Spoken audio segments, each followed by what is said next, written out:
They approach the top of the stretch, and Eddie G's trying to sail wire to wire. Victorious Vanda 1. Outside of that, chasing the 1, still chasing the 6. Mid-Cat creeps through to the inside. Wodeton right behind the speed. After that, Sarge's Sermon closing from behind. Here comes Wodeton, and Wodeton takes the lead and says, au revoir.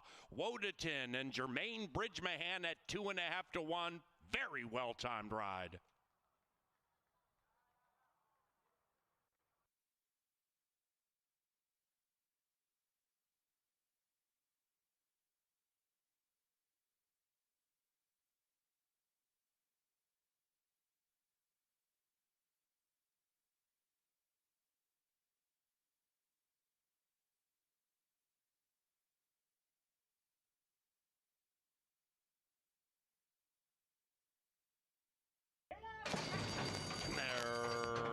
Racing from the 6th spot. Matt's Luck popped okay. So did a Lemon Meringue at 3 to 1. Lemon Meringue to the inside of Max's Map, and Max's Map speeds up and takes the lead by a neck.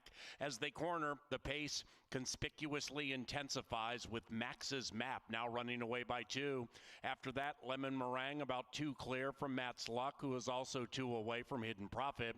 Then it's another 2.5 to Super Wise. And the one in last is Hess. They're strung out and racing in single file order, covered by about 8. And as they head up the barn side, Max's Map looks to navigate away to the winner's circle. Max's Map by 1, Lemon Meringue. After that, Matt's Luck to the outside of Hidden Profit. Things are slowing down into the far turn. Hess is 5 lengths from the front to the outside of Super Wise. Off the far turn they go. Max's Map ships all in by the leading man. Lemon Meringue attacks to the outside and is trying to put those blue blinkers in front. After that, it's Hidden Profit getting a good trip, if good enough.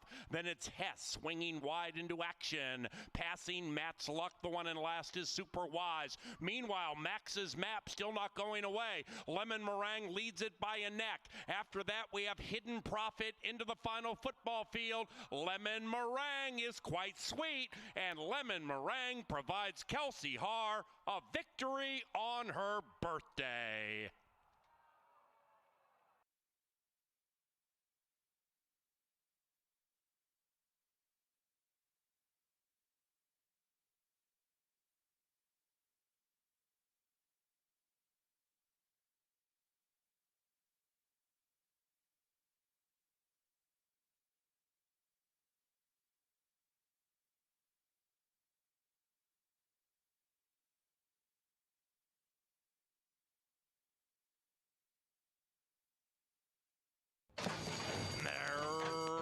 Racing. 6 Gun Sally came out firing, but so did others, including She Believes with those shades. She Believes leads it from Run Your Mouth. After that, Classical Echo debuting with some speed, 2 lengths behind She Believes. Then we have Mendelssohn's Comet in the clear, advancing about 2.5 out of it, and 2.5 lengths clear from Dial So Fast. Then it's 6 Gun Sally, and the one in last is the big white horse, Heavenly Tactic, but beginning to run on from far out of it. Up top, She Believes leads it. She Believes leads it from Run Your Mouth. Run Your Mouth on the move to the outside, likewise for Mendelssohn's Comet, and the complexion is changing as they head for home. It is Dial So Fast on the 3 wide side. Between them, Run Your Mouth. That's it for She Believes. Right behind them, Mendelssohn's Comet. Then we come back to 2.5 to Classical Echo. Into the final football field, 3 and 5 in a big-time battle. Dial So Fast, Run Your Mouth, Dial So Fast at 7 to 1 debuts victoriously.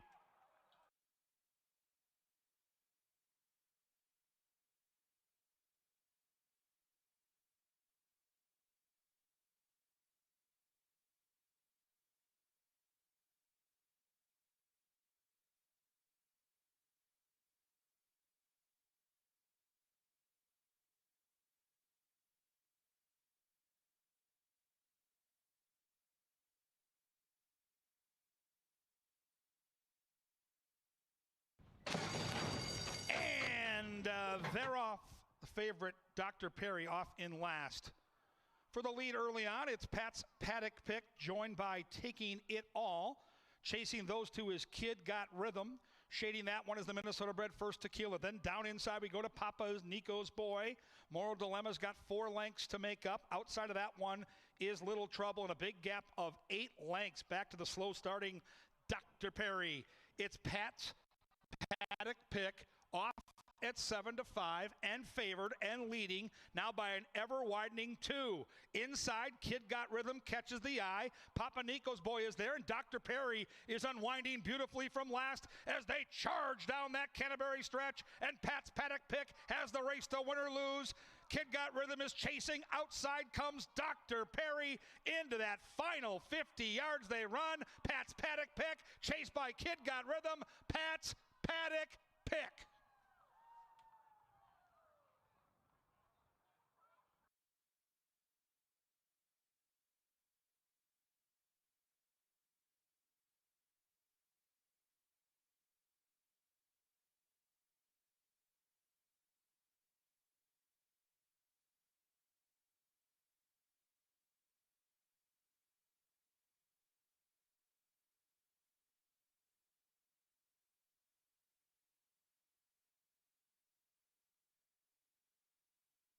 Race 5, and they're racing, and they've broken a line. Midnight Joy comes out fast from the center, and Midnight Joy's in search of the lead with Drop Cold, who's 30-1, and Drop Cold and Kelsey Har have taken the lead with 1 lap to go. After that, Vintage Port at 3-2, about 5 lengths behind Drop Cold, and Drop Cold's trying to put a chill over the field at a big number. After that, we have Blazing Performer 5th and about 7 lengths from the lead. Baby Doll Peach is behind that one. After that, Mighty Maddie, and the one in last is Blues Cross chasing the stablemate Drop Cold, and Drop Cold hot with that early lead opening up by 7. It's Drop Cold leading it from Midnight Joy. That one still is to the inside of Island Jive. Then we come to Vintage Port. Baby Doll Peach advancing to the outside, 8 lengths from the lead. Blazing Performer being niggled at to give a little more, and Drop Cold's lead is now just 2.5 lengths. After that, we have Mighty Maddie and Blues Cross still about 10 lengths behind Drop Cold, who still leads it by 1. It's Drop Cold from Island Jive. Baby Doll Peach at 2.5-1 is up and at him on the outside. Right behind the leaders, Midnight Joy waiting for the light of day. Blues Cross is swinging into action at 25-1 on the grandstand side. This looks wide open. Island Jive outside, Drop Cross with Baby Doll Peach on the inside is Midnight Joy, and they stampede in the final furlong. Vintage Port late. Meanwhile, Island Jive outgrinding them all, and Island Jive wins at 6-1.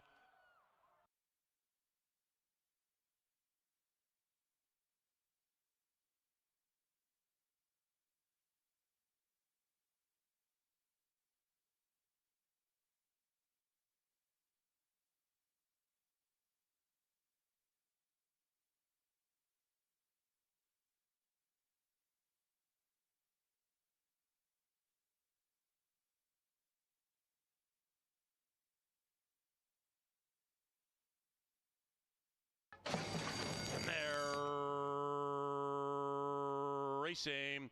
All the 2-year-olds began squarely, and they skirmish for the early lead with Igniting Embers, igniting with the early speed, but Jackie Paper takes the lead as they go to the half-mile pole, re-engaged by Igniting Embers. Right behind them is Gifted Valor. The firster is 3 lengths from the lead, and to the inside of Oscar's Angel. Oscar's Angel to the outside of Charlie Mac.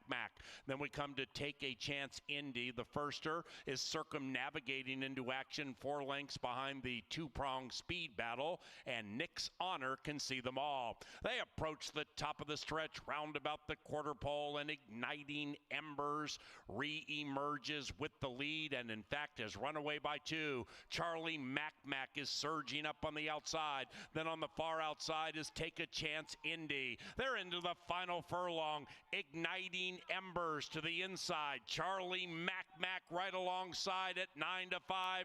Charlie Mac Mac looking to be the Mac Daddy in race 6. Igniting Embers fighting back diligently, but Charlie Mac wins.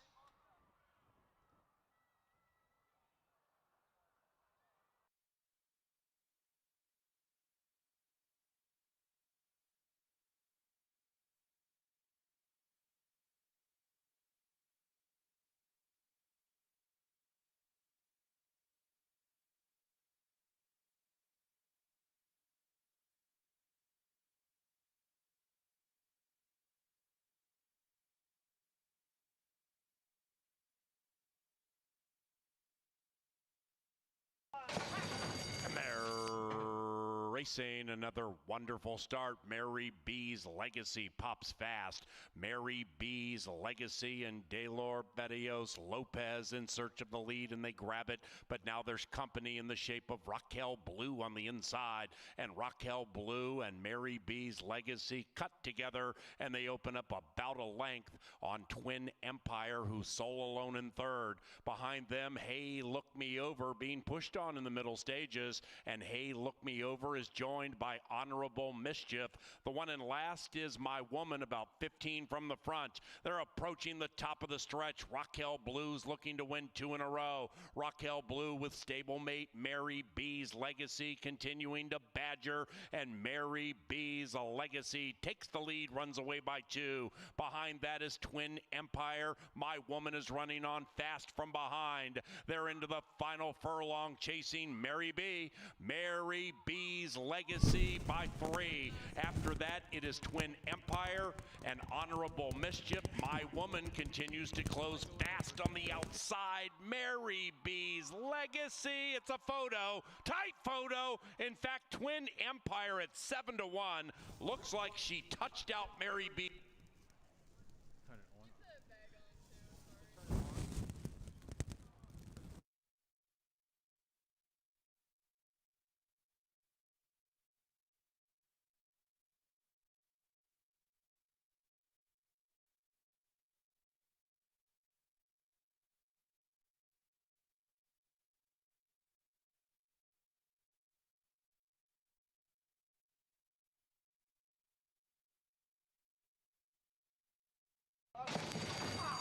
They're racing. Number 2, Shirley Ann's Girl. The favorite was off slowly in last, but is recovering quickly. The others kick on. Rectify puts the nose in front. Rectify to the inside of Zanzora, and outside of them, Majestic Vibes makes it a line of 3. Shirley Ann's Girl last out of the gate, but now 4th, full of run behind the leading 3. And to the inside of the firster, Essie's Edge. After that, it is Palmilla's Bet, 5 lengths from the lead. Off the far turn, and the top 2 are trying to run away. It is Zanzora to the outside of a spry Rectify, and Rectify kicks on at 21-1. Rectify puts 2 on the field. Zanzora watches Rectify at a big price run away. After that, Palmilla's Bet flashes out of the crowd trying to cash win bets on that one, and we nearly have 3 astern around the turn, and Rectify is slowing down conspicuously. Between them is Zanzora. Outside of that, Palmilla's Bet into the final football field. Up goes Zanzora. Zanzora from Palmilla's Bet, and Zanzora wins.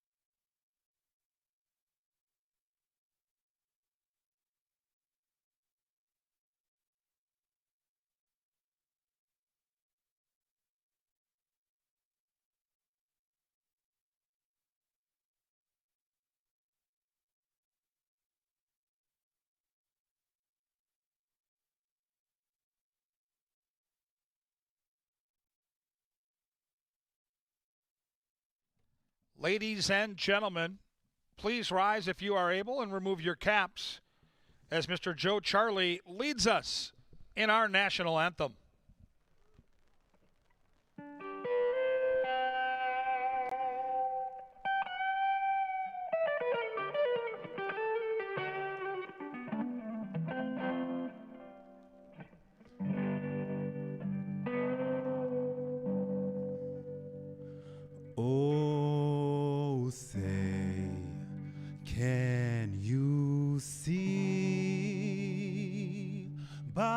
the dawn's early light, what so proudly we held at the twilight's last gleaming, whose broad stripes and bright stars through the perilous fight o'er the ramparts we watched were so gallantly streaming, and the rocket's red glare, the bombs bursting in air, gave proof through the night that our flag was still there. Oh, say does that star-spangled banner yet wave o'er the land of the free and the home of the brave.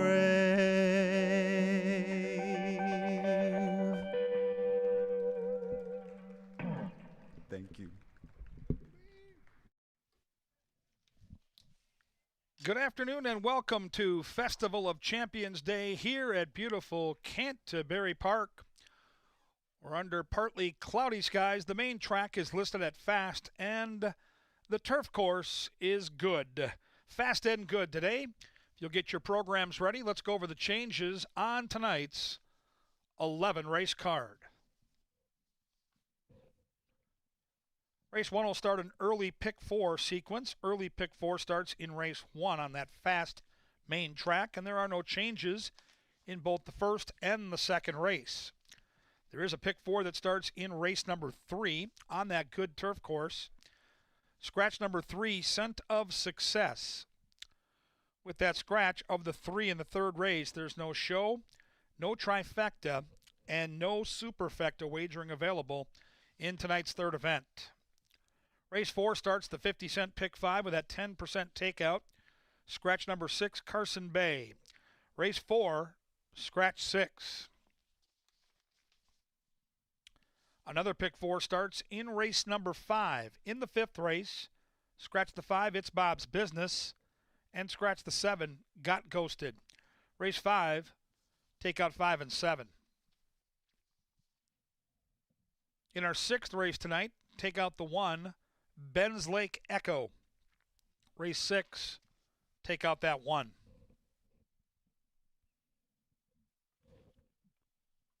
Races 7, 8, and 9 offer no changes. 7, 8, and 9 are clean, which brings us to Dr. Dan's late daily double in the 10th race. The 7 horse is She's Hell Bent, an additional workout on August the 31st. 220 yards in 12.95, and that was breezing.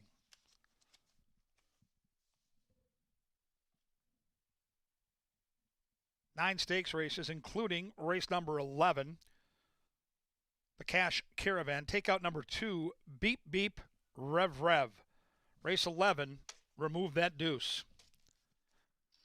Main track fast, turf course good, Festival of Champions night here at the park.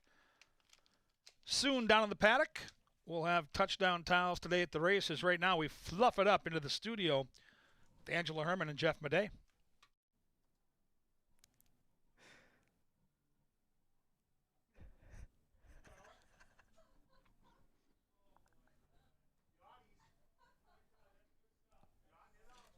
Well, on behalf of the STEAM team, and you just saw 2 of them there, there's Paul, there's Kevin, living it up last night at Yacht Rock Review, a fantastic concert in the end of our concert series this year. But they were having a good time getting ready for the Festival of Champions. Angela Herman, she's the third member of the STEAM team. I'm Jeff, and we welcome you here to Minnesota Festival of Champions night. It's the 32nd edition of what's an extremely important night to Minnesota racing. One of my favorite every year on the calendar, Ange. How could it not be? I mean, this is really the culmination of our season. It used to be kind of the year-end honors, but it's our version of it with Minnesota bred. So we'll have as many divisions as possible, if you will. There's a race for just about every kind of Minnesota bred, and you can see them all lined up here. We start from the turf. We'll start mostly with the turf up there just so we can fit them in, then go to some of the juveniles and the quarter horses, round things out.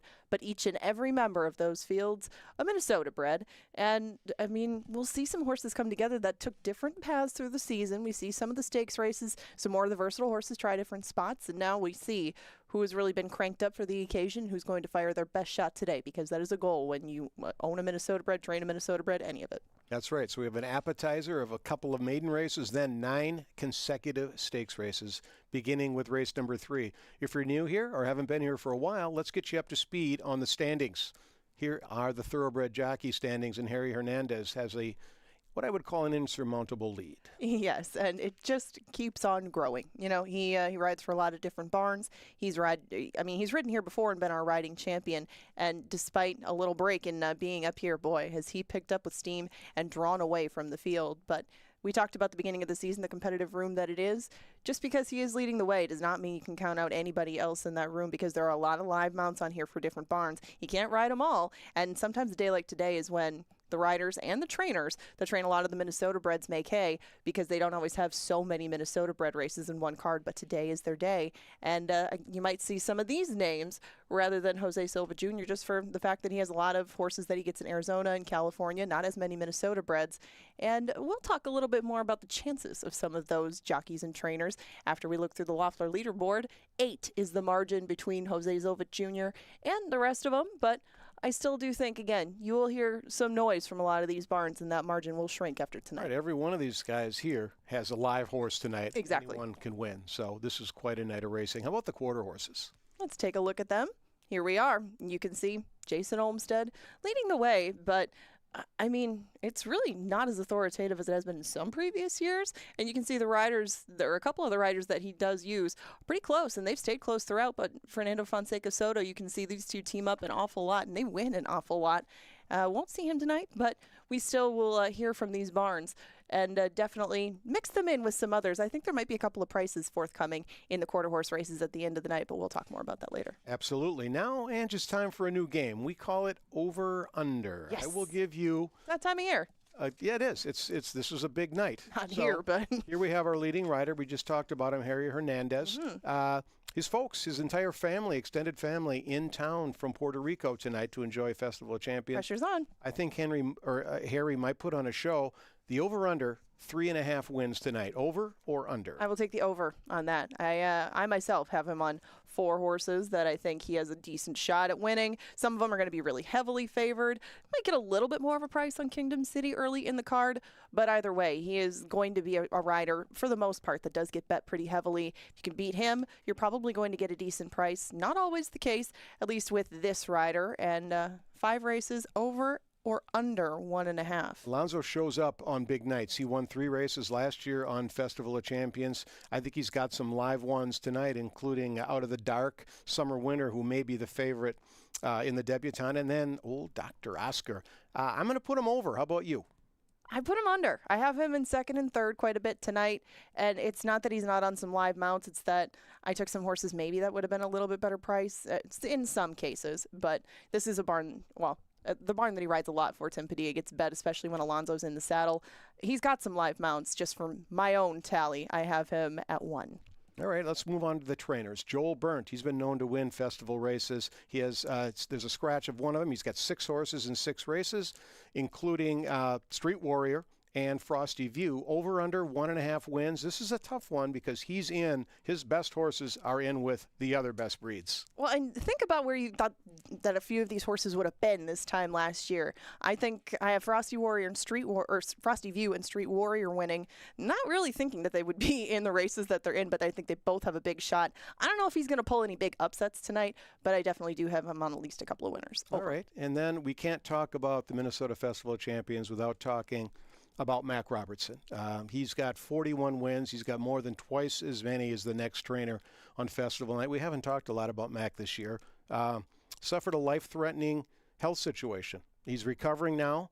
I think he's got a long road, but things are looking good. And we miss Mac around here. If you've been out to the races, you haven't seen him in the winner's circle for a reason. Hasn't really been made public, but again, it's festival night. This was always Mac's night. 41 wins. I mean, we could run another 30 years, and I don't think a trainer would accumulate that many wins. Quite a record. And you look at the horses. I wrote down some of the horses he trained on festival day. Hall of Famer, Heliskier, Hot Shot Kid, Ready to Run Away, Honey Sox Appeal, and then Bellinote, who a race is named after tonight, won the distaff sprint 3 times in a row. Mac, quite a career here at Canterbury. We wish him the best. I know people are thinking about him, and keep him in your prayers because we need Mac here. We do. You just spelled it out. I mean, he has etched his name in history with all kinds of horses, and really their reputations get cemented on festival night. And while I do, have a lot of his horses in the mix, what was the line that 2.5 overall? What you've got a different on line. Mac Robertson? 2.5. At 2.5, I got to take him under. Okay. I got to take him under. Cupid's Crush is almost a gimme. There are no gimmies on this day, but All she right. might be as close as you get. And I just, it's weird. It was weird not seeing him in the Futurity. I mean, when's the last time that we saw no Mac Robertson trainer in the Northern Lights Futurity? Sometimes his 2-year-olds are really where he shines on festival day, and without having one in there, I'm going to take him under. If I'm wrong, I'm totally okay with that. It's just some of the older horses that he have this year, kind of like Alonzo. I was putting them in 2nd and 3rd. Lots of fun ahead tonight. Then the season's not over. This is not the final night of the season. We race on Wednesday at 5. We come back Saturday then again at 5 o'clock. Yep, it's getting down to that time of the year. You can see the calendar behind us. 5 days. Just 5 days left. And remember, the last 3 of them are going to start an hour earlier than normal. We'll go back to Wednesday, Thursday, and Saturday to close the season on the 20th. 4 o'clock is going to be first post for all of those days. But do keep in mind, some of those cards get rather long, and it'll still be a nice long night to enjoy and to hopefully make some money on those big fields that usually come with it. Absolutely. If you need free past performances, bristnet.com is the place to go. Each and every racing day, you can download those for free. You can get next Saturday's past performances right now as well as next Wednesday. Get busy, get handicapping, make money. You also can play this $40 feeder on ExpressBet. Just use your ADW, your phone, enter the contest. You could win a $500 entry to closing night contest here at Canterbury. That could send you to Las Vegas where you're playing for $3 million. Check it out, expressbet.com. And then in the winner's circle, I think we're going to hear, it's not going to be your ears ringing. It's going to be the bell ringing. We've got a bell in the winner's circle. It's been there for a couple of years now. And when winning owners, trainers, or jockeys ring it, they're donating $100 to the Backside Foundation, which is a 501c3. We've got 2 anonymous benefactors who will turn that 100 into 500 every time someone rings the bell. So owners, trainers, jockeys, doesn't just have to be one of you. All 3 can ring the bell, and we can make a lot of money for the Backside Foundation. So do support, and we thank you for that. The Pick 5. We should talk about the Pick 5 before we go to Today at the Races. We have to because of that 10% takeout. It's the lowest in the Milky Way, and it's going to start tonight in race number 4. And that Pick 5 is picking 5 winners in a row. If you have never played a Pick 5 before, you never heard of such a thing, well, this is a good time to try it because we take less out of that pool, give the rest back to the winners. And again, it is the lowest in the country. You can use more than one horse in each race. You can use just one. Up to you. But if you want some opinions on what horses to use in that Pick 5 and beyond, we got the thing for you coming up next. Up next, Today at the Races. It's brought to you by Touchdown Tile. It's Paul and it's Kevin. And sincerely, we thank you for joining us. Minnesota Festival of Champions. Have a great time.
Well, Today at the Races has relocated today to the Dark Star Press Box, which you can follow for all the information from up here via the X machine at CBY Track Flack. That's Kevin Gorg, and I'm Paul Allen. You see the Canterbury Park main track, which is fast, and the turf course is good, but the weather in Shakopee right now is strange. It was sunny, and it was breezy, then the wind left, and then all of a sudden it started raining when we were down there. I don't think it'll impact Festival of Champions night, do you? Not unless we get a real serious deluge here in the next hour. So far, the track's holding up great. The crew's done a nice job with the racetrack. It looks good. Fast for now, but I would keep an eye on the track here and our graphics throughout the night. The turf course starts at good. If we get some more rain, that may change and bump to yielding, but we'll keep an eye on that and track that. And thank goodness we're on the turf. All these great stakes races, 11 races in total tonight, 9 of them our stakes races. We've got 3 quarter horse races on the back end. It's a terrific card. And the reason into this is bringing you in the weeds of the Canterbury Park TV department and Today at the Races, provided by Touchdown and TouchdownTow.com. The reason I asked Johnny the Mouse Mickelson, are we in the right spots? Because I wanted to go over there. This is the chaser spot. and the chaser this year is 1 win, 19 losses. Oh, come on. And we got 11 races this evening. I'm like, I can't go one for whatever tonight. No. Where there's a little known city in Utah named Chalk City. And we'll hear Kevin blurt about it every so often, not only here, but with tracks across the country. Chalk City, Utah. You don't want to go to Chalk City, Utah if you bet the horse. But you know what? Here at Canterbury and you're dead right with that, but Canterbury with the Festival of Champions, there could be a lot of chalk winning this evening. But for me and for us to a certain extent, specifically the Steam team, what supersedes that is the festive and the pageantry and the recouping of the cash part of the equation for the breeders and the owners and the trainers and stuff. This is a very cool night. It's a special night, and we've had the chance, the privilege to get to know the owners of these race horses. Many of these horses we're going to see tonight were bred by these owners. They're called homebreds for a reason. They've watched them grow up from the time they were just 2 years old. They started racing here.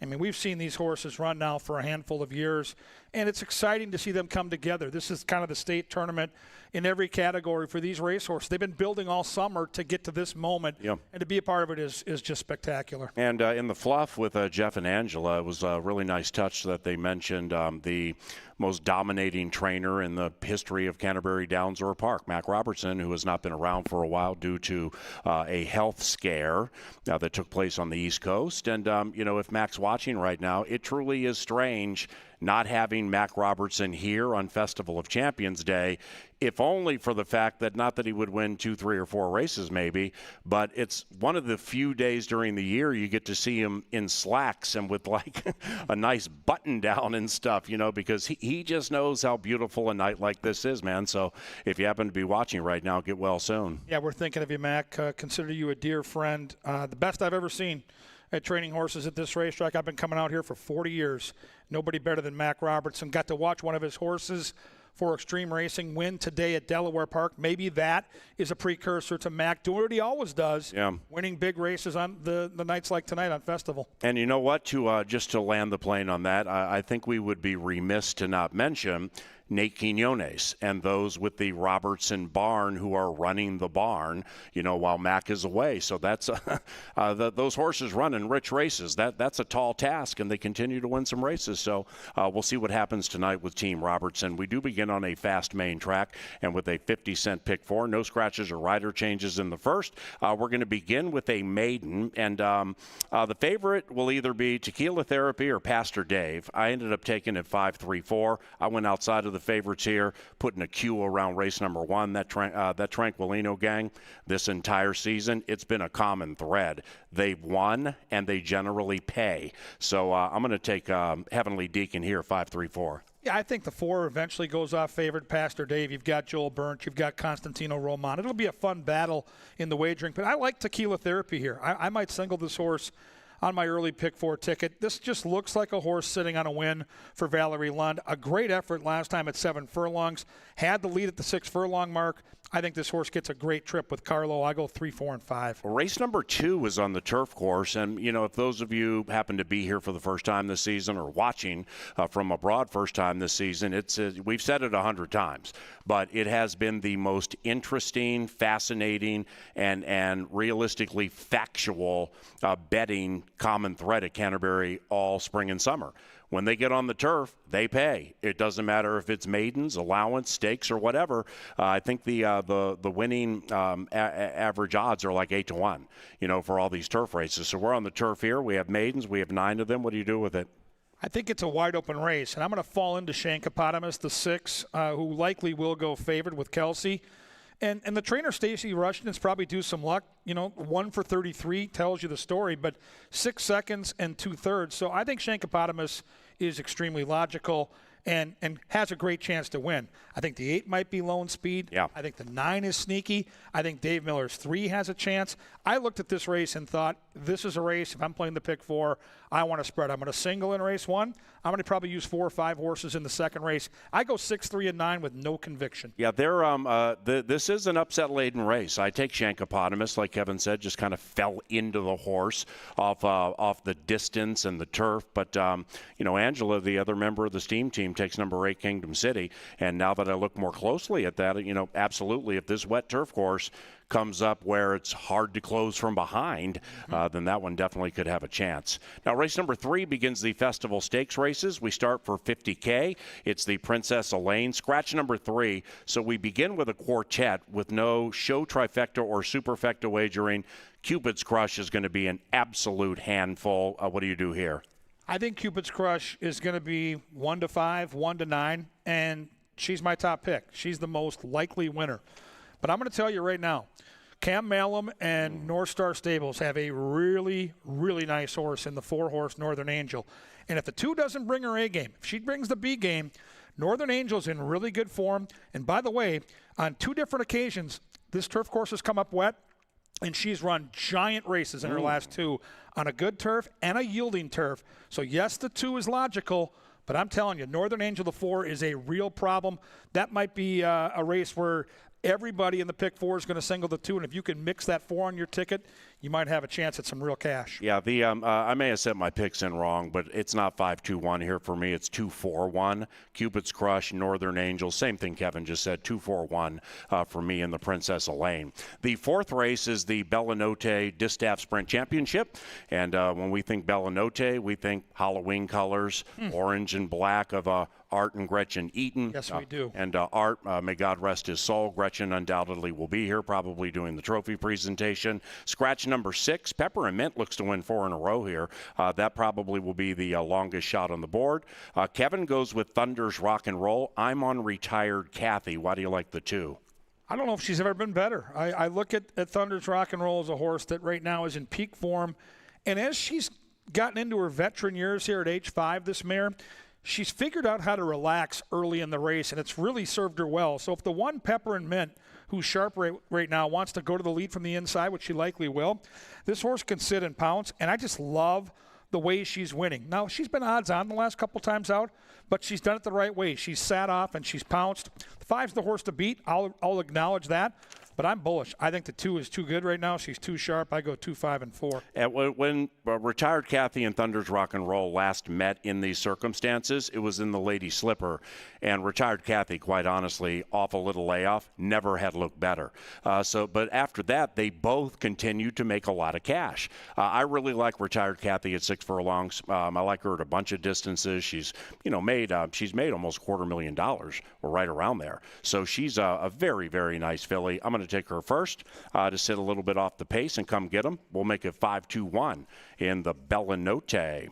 Race number 5 is the Blair's Cove. This one goes for $50,000. We go back to the turf. And scratch numbers 5 and 7. For me in this race, I take number 1, Half Brother. I know Kevin does too, but another common thread this season with the quality of stock we've had at Canterbury, when you get out to a mile and a 16th or a mile 70, it's really, really made a difference, those who know how to handle it. And Half Brother should be one of them. Yeah, Half Brother's going to be steamy. There's a lot of sharp handicappers that are on this horse. The Track Phantom, You and I both come up with this 6-1 shot, and it's interesting because Frosty View and Sushi Man have just flat out run bigger figs. I mean, Frosty View is a 100 buyer speed figure that just jumps off the page. But they both want the front, and I think something has to give with the 3 and the 4. If one of those horses is able to work out a trip where they're loose, they're gone.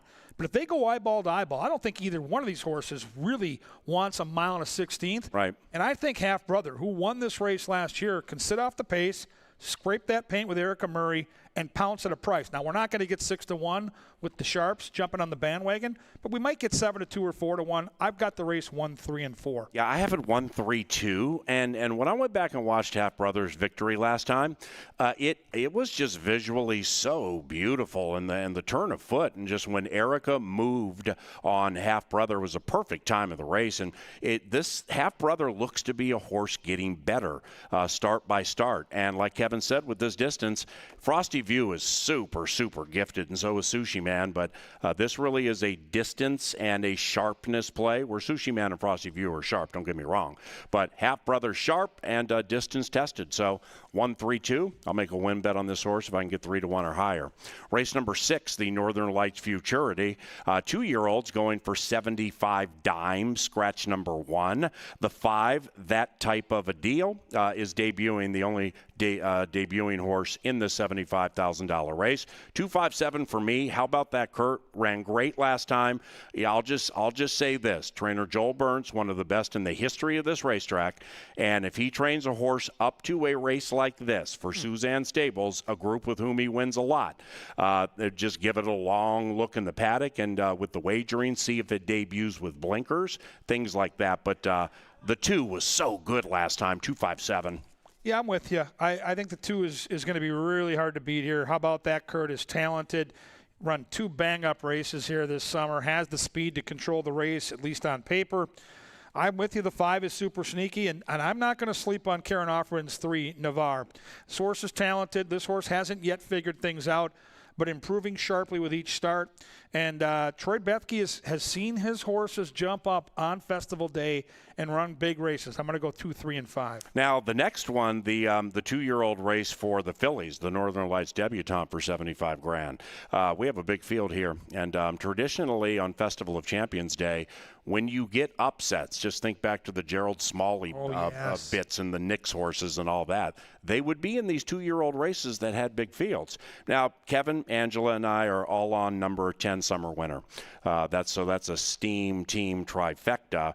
And here's a sweet little key for you. In race number 6, let's see how number 2, how about that, Kurt runs. Because Summer Winner, this filly, when they met each other, with all due respect, Summer Winner had her way with everybody in that field. So that might flatter her a little bit. Why do you like the 10? Well, the debut was pretty gaudy. It was incredible how she beat a really nice field and did it comfortably. I liked her last race down in Iowa against Open Company for 100 large. Yeah. She did not have a comfortable journey. She got pinned to the inside. She got bounced around at the start of the race. And, yeah, she run 5th, but she was only beaten a length and change. And get this, she was like 8-1 morning line. They bet her down to 8-5. This horse has a ton of talent. My money was part of that. And I love the outside post PA. I love a horse with natural speed that doesn't need to be pinned inside to force the hand of the jockey. I think the 10 is the most likely winner. I think the 2 might be the value on the board. When 2-year-olds prove to me that they can pass horses in the stretch in a race like this where there's going to be chaos and there's going to be pace, do not leave the 2 off your exotic tickets. I go 10, 8, and 2. Oh, yeah, that's a great point, especially for trifectas and superfectas. Who dat? Trainer Gary Shearer has a couple in here, big prices. He knows what he's doing. Joel Burnt with Harry. You know, you might get 15-1 on the 3 from trifecta and maybe exacta or superfecta standpoint. But number 10 for me, Summer Winner, and I'll bet her to win tonight if we're 5-2 or higher. When she was at Prairie Meadows, it's not like she had trouble. I mean, she came out of the gate a step and a half slowly, but really it did not impact whether she was going to win or lose. And Q saved all the ground on the inside. And I'm taking a leap here just from watching 2-year-olds over the course of time. They don't generally like to be in claustrophobic situations in their first, second, or third start. And she was, it was tight. She was right next to the rail, not checking or anything, but just a tough spot to be. And she kept fighting right till the end. I think she's super alive tonight, so hopefully we get decent odds, but I do think she'll win the debutante. 10, 11, 8 for me. Race number 8, Festival of Champions Day at Canterbury Park, is named for maybe the greatest sprinter in the history of this racetrack. Hella Skier was also fantastic. We've had some terrific sprinters, but Croc Rock, I mean, he won on Festival Day year after year, 2 turns, sprint, whole thing. This is the sprint championship, no scratches, no rider changes. Cool horses in here for those who follow racing at Canterbury Park. Mr. Matson has a couple in Dr. Oscar and the Alligator Hunter. Street Warrior was beautiful last time. Sir Sterling's been around here for a while. The Tranquilino gang with Heavenly Conveyance, they got hot this year. This one has 7, but it's a cool race. Don't let the Alligator Hunt get out there to price. That's all I'm going to tell you. I get it. Quinones jumps off to ride Dr. Oscar. I can't find a handicapper anywhere in Shakopee that's on the Alligator Hunter, so I'm thrilled right now with that 4-1 morning line. He won the race last year. He makes his race every single time. He shows up, and he grinds, and he loves a battle. Just don't let him beat you, guys. Yep. That's all I'm saying. Street Warrior's sharp. Dr. Oscar's fast. I get all the trends in the race, and here we go. Gallardo just picks up the mount, somebody that's never really ridden the horse. I go 4, 3, and 5, and I just love the Alligator Hunter because he shows up and runs his race every single time. 3, 6, 4 for me. And, just to amplify what Kevin said, is this looks so obvious for somebody like the Chaser. What do you mean? Street Warrior just blew by the Alligator Hunter and won easily. So being a prisoner of the moment, of course the same thing has to happen the same way again, right? Well, that's when they flip. And then, like the horse who ran third last time's 5-1. And wins. Mr. Matson winning on Festival Day. That does make a lot of sense. 3, 6, and 4 for me. You see the horses into the paddock for the first. Race number 9, we begin the Q Festival. This one's for nearly 50 grand. No scratches. 8-2-1. I have Chersey in the winner's circle here. Yeah, I hope Danny's here with his winner's circle outfit on. He's got a real nice chance with this 2-year-old gelding. Super impressive win earlier this year at Canterbury. Went to Prairie. Didn't fire last time. Back with the friends, 8, 5, and 4 for me. Actually, they're heading back to get saddled. And you can see it's the drizzle and stuff, the rain that we face sending us up to the Dark Star press box seems to have subsided. The 9th race is the $47,000 200 quarter horse futurity. And, in these quarter horse races, I don't know how you handicap them, but it does start and stop with the most dominating trainer in the history of Minnesota racing, Jason Olmstead, where he's going to have multiple in each race. Don't you feel you got to get a hold of those before you start going around them? Because here in this one, in the 10th race, we both have number 4. Race number 9, we have number 8, Holy Dynasty. Yeah, we're on the 10th. Yeah, the 10th, we both have number 4, EOS Keep Dreamin'. In a big field with some Olmies in here, 8-1 morning line. Why do you like this one? Well, it's Ed Ross Hardy. Before we had Jason Olmstead, we had a dominant trader in Ed Ross Hardy. Doesn't send as many horses to Shakopee anymore, but when he does, I pay attention. And again, a Minnesota bred that when facing his own or her own kind, she's been right there. And Open Company's been a challenge for her, but State Breds has not. I think that 8-1 morning line is a crazy pipe dream. I think we might get half of that. Delilah's interesting. El Conejo for Haley Hobbs, the 6 is super impressive, and your Olmstead steam is the 7. So I'm going to go 4, 6, 3, and 7, and I'm going to use all 4 in the late sequentials. And then, number 8, Dashing Avery, did something not a lot of Canterbury horses do. Went to the casino to the south and actually won. Beat Open Company. Right. So, Dashing Avery is going to be a big price for the exacta, trifecta, or superfecta. Yeah, this one is wide open. It is 4, 7, and 5. The 11th race is the Cash Caravan, named for the old HOFQ. Cash Caravan. Scratch number 2 in this race, 6-3-1 for me, 6-3-1. Relentless Legacy looks like a 2, maybe 3-5 winner. Yeah, the 10th race is wide open. The 11th race is not wide open. I'm not going to call this horse a cinch, but if Relentless Legacy doesn't encounter a slow start or traffic, I don't see any way Relentless Legacy doesn't crush in race 11. So if you're stuck head to that ATM, have the time of your life. The 6 is going to cruise in race 11. Just quickly here in the first race, as you see us scanning where they're getting saddled before they head to one of the more beautiful paddocks in all of horse racing, if you look at the camera angles and stuff, and no paddocks from around the country. And here, Tequila Therapy's 2-1. Pastor Dave, who's had a tough time winning, but clearly is gifted. This one is 8-5. I did take number 5, Heavenly Deacon, and I just wanted to share with you what happened while you were handicapping. Santiago Tranquilino Jr., okay, who was with us last night at Yacht Rock Review, and helps us with our chapel ministry program a lot. He just rolled up here with a cooler, and it has a bunch of homemade tamales in them. Oh, no. Those tamales that the Tranquilinos made last year. Oh, no. I want to elevate that 5 a little bit. They're feeling good about themselves tonight. They're feeling really good. They've got money in the bank here in race 1. That's a good little handicapping angle right there. That's Kevin Gorgan. I'm Paul Allen. Enjoy Festival of Champions night. We will. It's going to be a fantastic night. Thank you for watching Today at the Races, provided by Touchdown and touchdowntile.com. Outstanding. Tranquilino gang. I like him. He was so sweet last night. If you like them, they're second to none. Yeah, I'll work my way towards it. They're second to none. So is Dan Salsa. Dan Salsa is not too hot for you? Oh, perfect.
And now, our bugler, Lynn Dykert.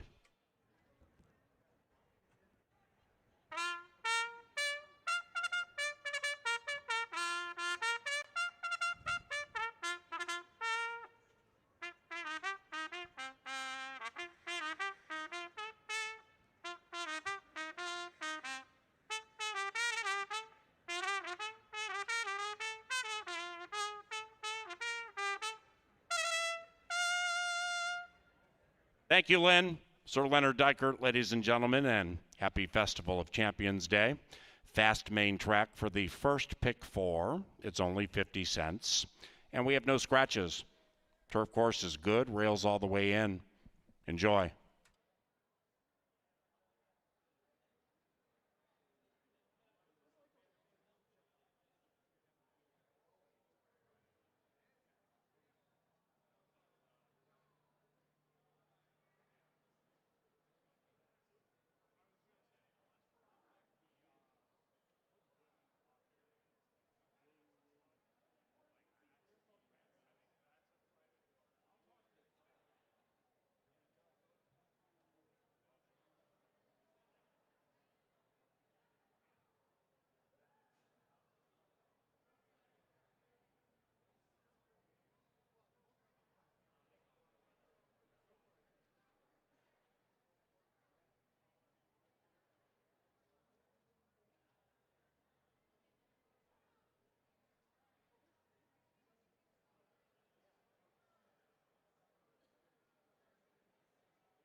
Welcome upstairs to the press box. It's time for a Festival of Champions edition of the Power Play. It's going to happen in Race 5. We want to thank Tri-State Bobcat for their tremendous support of our racing and this endeavor all season long. Race 5, number 1 is 6-1. His name is Half Brother, and they're disrespecting last year's champion. He won this race. Now, to be fair, he's meeting a couple monsters. The 3 Frosty View has a 100 buyer speed figure, and Sushi Man has looked all but unbeatable here all summer. So they're the 2 favorites. They're the most talented horses in the gate. But does that make the race? Not every time, because they're going to go head-to-head. Both have speed, and somebody's going to reap the benefits. Just 9 days ago with Erica Murray, Gary Shear had this horse in against Open Company. Remember now, this is a Minnesota bred, and last year in this same race, this is not a very idyllic trip. We're forced wide into moderate fractions. We're going to end up in the 5 path here. And Half Brother shows just how much affection he has for our turf course here at Canterbury. Look at him kick it into high gear when they come down that stretch. Imagine the 3 and 4 in that race, eyeball to eyeball early. Imagine Erica Murray on the rail with this beautiful looking gray, sitting there waiting to pounce. 6-1 morning line. Sign me up. Half Brother, the defending champ. It's the Power Play. Let's cash together tonight.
The horses are arriving at the starting gate. It's race time for Festival of Champions Day.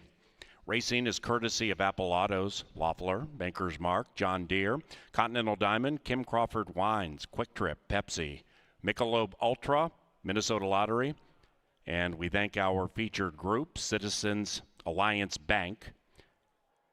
Citizens Alliance Bank.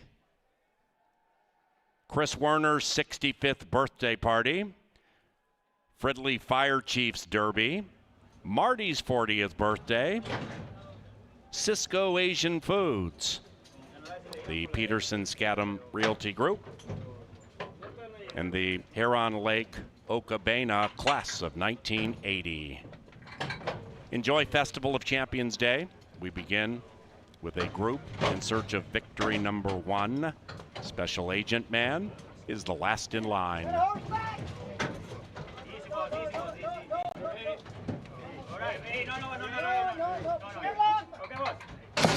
They're racing from the center. Tequila Therapy pops sweetly, and so does Pastor Dave. And 3 and 4 are 3 lengths clear from Paha Pesto Willie. That one now goes back to 4th, overtaken by Special Agent Man.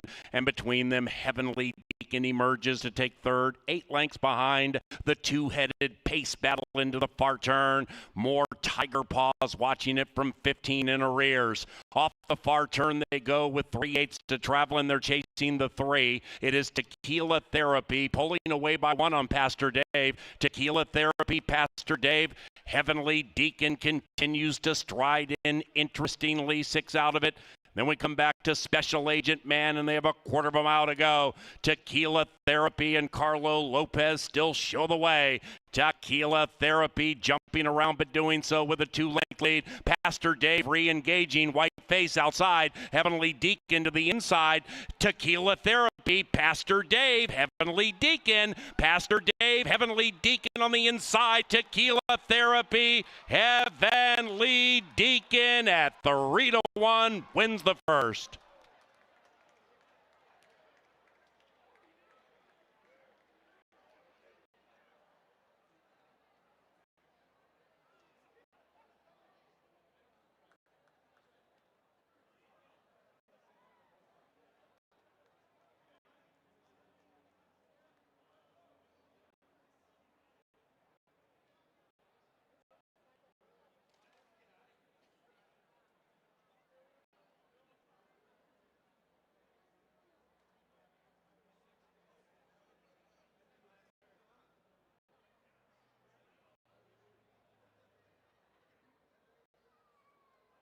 Number 5, Heavenly Deacon ran first.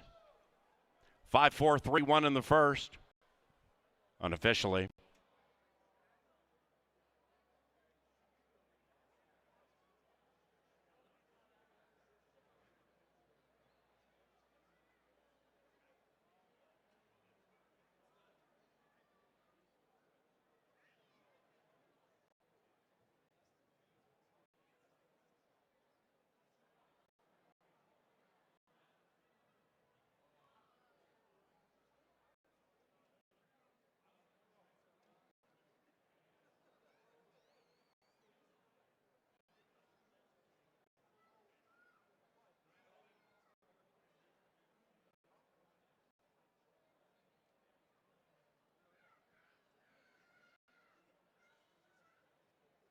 The first on Festival Day, official, first exacta $14.40, trifecta $11, and the 10-cent superfecta, top 4 finishers in a given race, $3 and change. Race number 2 to the Canterbury Park turf course, which is good. And the rail's all the way in. No scratches or rider changes for those maidens. And race number 2 is courtesy of Apple Autos, the official vehicle supplier to Canterbury Park.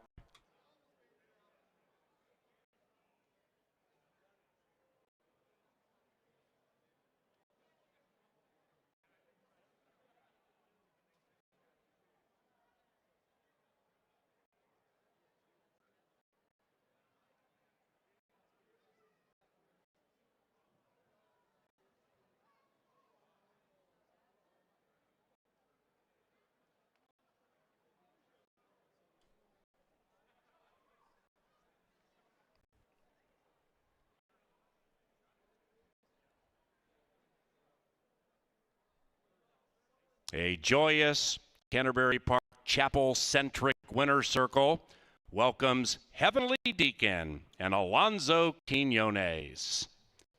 The winning owners, Kevin Kennard and Annette Kendall, and the winning trainer, Santiago Tranquilino.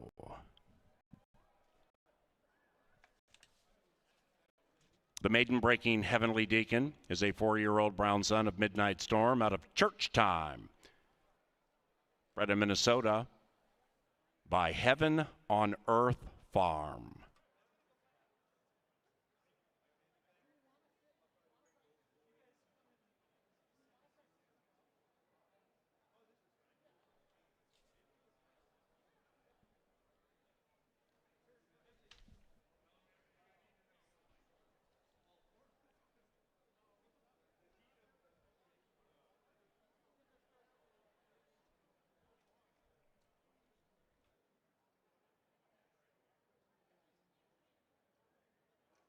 Here comes a bell ring.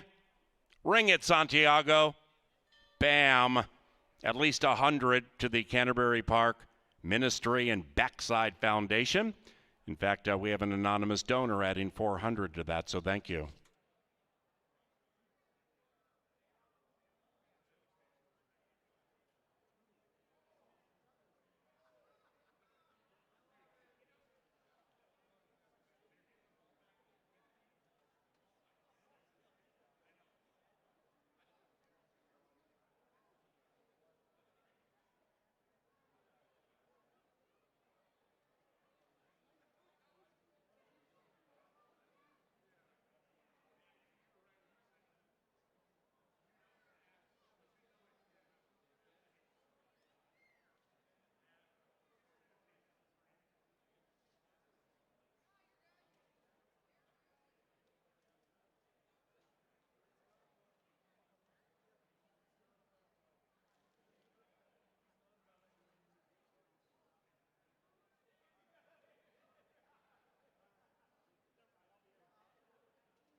Ladies and gentlemen, assembled in the winner's enclosure, we congratulate Haley Hobbs, our trainer of the month here at Canterbury Park.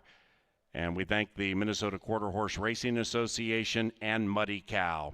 Congratulations, Haley, and good luck tonight.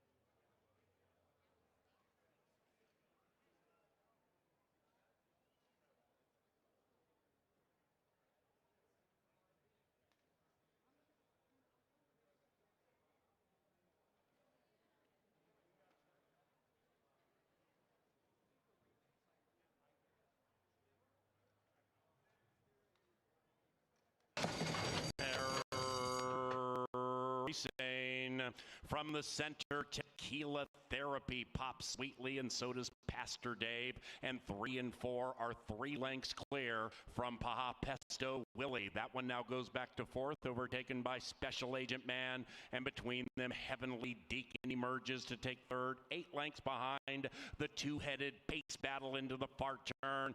More Tiger Paws watching it from 15 in arrears. Off the far turn, they go with 3/8 to travel, and they're chasing the 3. It is Tequila Therapy pulling away by 1 on Pastor Dave. Tequila Therapy, Pastor Dave. Heavenly Deacon continues to stride in. Interestingly, 6 out of it.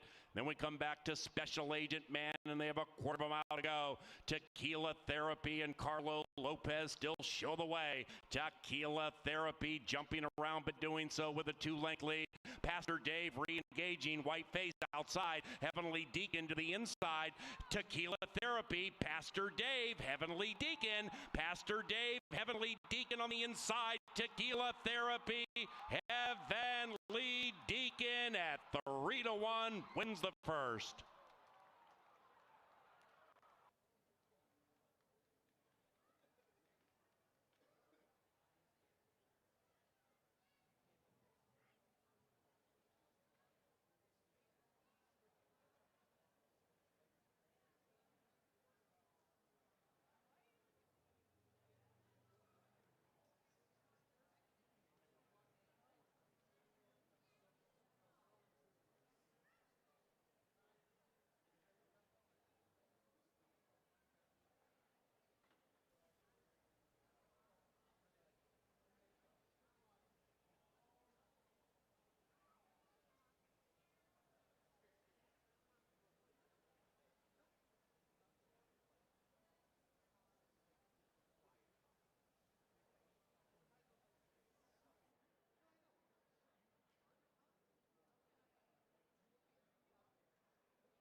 Welcome out to the paddock. It is Festival of Champions night, and we got a beautiful night, too, on this gorgeous Saturday. The sun is out. The rain is gone. We've got 10 more great races, 9 stakes events, 3 quarter-horse dashes on the back end. Before we get started with our Race 2 analysis, happy birthday to Tom Holm. Tom Holm is here turning 70. He's got a big group here celebrating at Canterbury Park. Tommy, have a great birthday. You picked a great night to do it. And remember, we still have a handful of race days. We race up until September 20th. If you want to put your group on track like Tom Holm did for the birthday party, just head to CanterburyPark.com. Deals, cool spots to watch the races. You're going to have the time of your life. Let's handicap the second race. It's a maiden race. So these horses are looking for their very first win of their careers. And, of course, on festival night, these maidens are bred right here in the great state of Minnesota. Number 1 is A1B1. DeLorme gets the call for Virginia Peters. Has flashed some early speed in those dirt starts, and now we switch to the turf. The bloodlines are meh for the turf, and the price kind of tells the story. We'll see if this horse can jump up and improve sharply to outrun those odds. Number 2 is Airmail Flyer for Joel Burnt. Boy, you don't see Joel Burnt at double-digit odds very often. He's one of our very best trainers. Carlo Lopez gets the call. Kind of sneaky form. Ran behind Mo Dingers last time, who went wire to wire. This horse really had no chance behind that 48 4.5 mile. Number 3 for all you Chicago fans, and we're going to wish you good luck always, except for when the Vikings play. They're like Monday night. But it's Bears D. G-Rod gets the call for David Miller. Ran a good race, made a bold move up on Mo Dingers last time, and then fizzled late. But as I mentioned, Mo Dingers got that soft 48 4.5 mile, and this horse was trying to close into it. I think the 3 is very, very playable at those odds right now, near 10-1. Number 4 is Blushing Bee. Victor Santiago for Ronnie Westerman. Just hasn't shown a lot of form, but now we switch surfaces. It's been all dirt so far. Now we switch to the turf. Maybe that'll be the wake-up call Blushing Bee needed. Number 5, Can't Know, the Q, Alonzo Quinones for Tony Rengsdorf. 1 try on the turf. It was down in Sam Houston, Texas way. Didn't show much, but we're back in with state breds. I'm on the 6 here, Shankopotamus. Kelsey Haar gets the call for Stacy Rushton. The horse just looks like a horse sitting on a victory, kind of rounding into good form. Kind of, I think on paper you can see this horse can either sit just off or even maybe finish, start further back in the lineup and start to pass horses. Shankopotamus looks live. I don't love the price at 2-1, but I think the horse is going to run a good race. Number 7 is the man, the myth, Barrios Lopez for Chip Woolley. The trainer, Chip Woolley, won a Kentucky Derby. That's pretty cool. Last time out in the turf, ran a middling 6th. 8 is Kingdom City. Beware of Kingdom City for a couple of reasons. Number 1, the 8 horse looks spectacular down here in the walking ring. I am telling you, you can't look any better than the 8 looks. If you're down here and you haven't done this before, I'm going to tell you from being out here every single day, that's as good as you can look. Look at the energy. Look at the coat. I love the way the 8's warming up. But this is Harry Hernandez. He's got family in town. He's our best jockey. He's super talented, and he might be lone speed. So if you're going to play the exotic wagers, mix the 8 onto your tickets, who makes a great impression down here in the paddock. Number 9 is West Dakota, Leslie Mowing for Lynn Rarick. 0 for 17 is pesky, but does have proven closing kick. So I think the 9 will start slow and be motoring home when they turn down the stretch. It's Minnesota-bred maidens. It's a turf race. It's race number 2. Someone's going to get their very first win. They're going to be at the gate in around 8, and then they're going to get it on.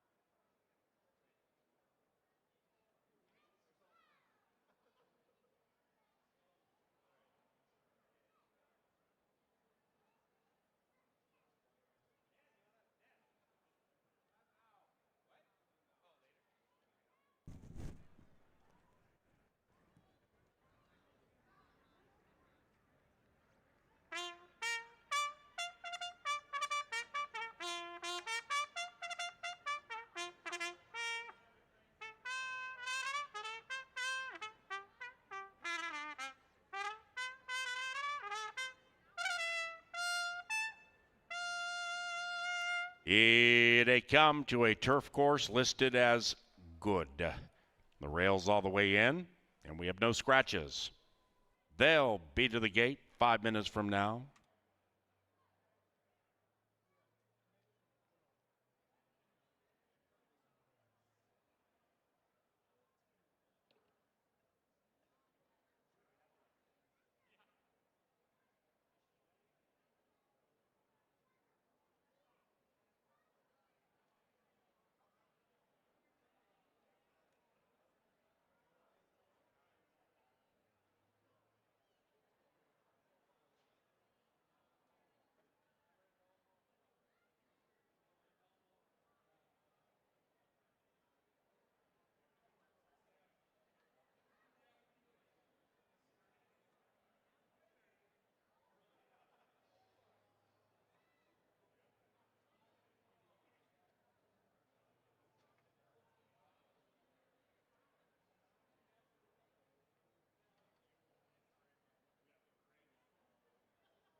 Ladies and gentlemen, a late scratch here in the second race being announced for the first time. Scratch number 5, Can't Know.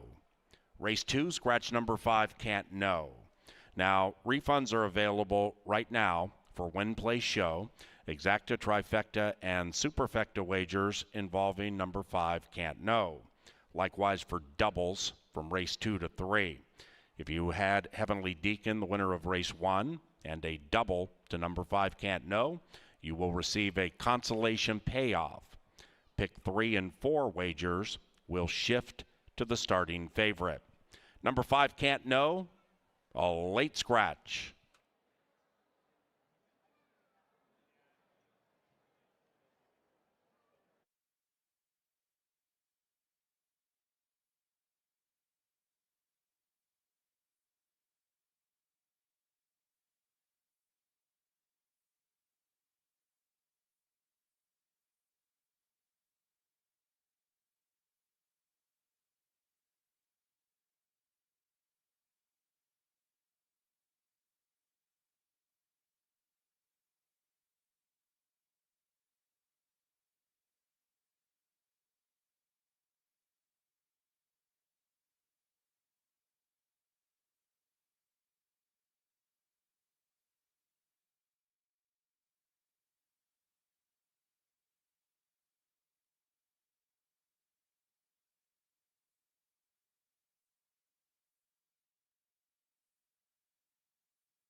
It's post time. Into the gate for the second, and the unpredictability of the Canterbury Park turf course. Big prices all season. Shankopotamus, 7-5 in favorite here. And West Dakota is the last in line. 8 maidens, and here they are. And they're racing. Number 8, Kingdom City, was off slowly. Started in last, but now revs up, attempting to perhaps join the lead. Meanwhile, a 1B1 at 45 to 1 grabs the lead, and the pace is very slow on the good going. All 8 separated by 7, and A1B1 curiously races off the inside in path 3 and does so with the lead. After that, Bears D, sharp in the early stages. Then it's the man, the myth. That's the 7 and 3rd, about 2 lengths behind this long shot. 2.5 behind that to West Dakota, to the outside of Blushing B. Then we come back a length and a half. It is Air Mail Flyer in the clear, 7 from the front and to the outside of Kingdom City. The one in last is Shankopotamus. The favorite is last, but in touch with the field, and the leader is A1B1. A1B1 and Larendalorum still showing the way, and they're still tightly packed. Sardine by 5 now. A1B1 in front. Outside of that, the man, the myth. Far outside, West Dakota at 0 for 17 is circumnavigating up to join the lead. Bears D behind them and not being able to get the light of day. Shankopotamus out of last, on the move, 4 out of it. Then we come to Air Mail Flyer. Kingdom City is 8 lengths from the lead with Blushing B. They head for home. West Dakota at 3 to 1 to the outside of the man, the myth. Now outside of that, Bears D is striding out, and even farther out, Shankopotamus coming to get them all. Shankopotamus and the man, the myth, Shankopotamus, last to first, is a maiden breaker.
Race number 2 is official. 6739. Superfecta, about $9. That's for a dime. First double, the consolation double paid $11.40 for the scratch 5. The Rio McCoy paid $32.80. It was 5.6. Exacta $12. And the 50-cent trifecta paid $22.60. It was chalk all odds. The third race is the $50,000 Princess Elaine. It's the Minnesota Distaff Turf Championship, beginning a string of Festival of Champions stakes races. We stay on the good turf course for race number 3. We have a pick 4 on races 3 through 6 for just 50 cents. And we thank race sponsor Hormel, a proud partner of racing at Canterbury Park and Minnesota Festival of Champions Day. Thank you, Hormel.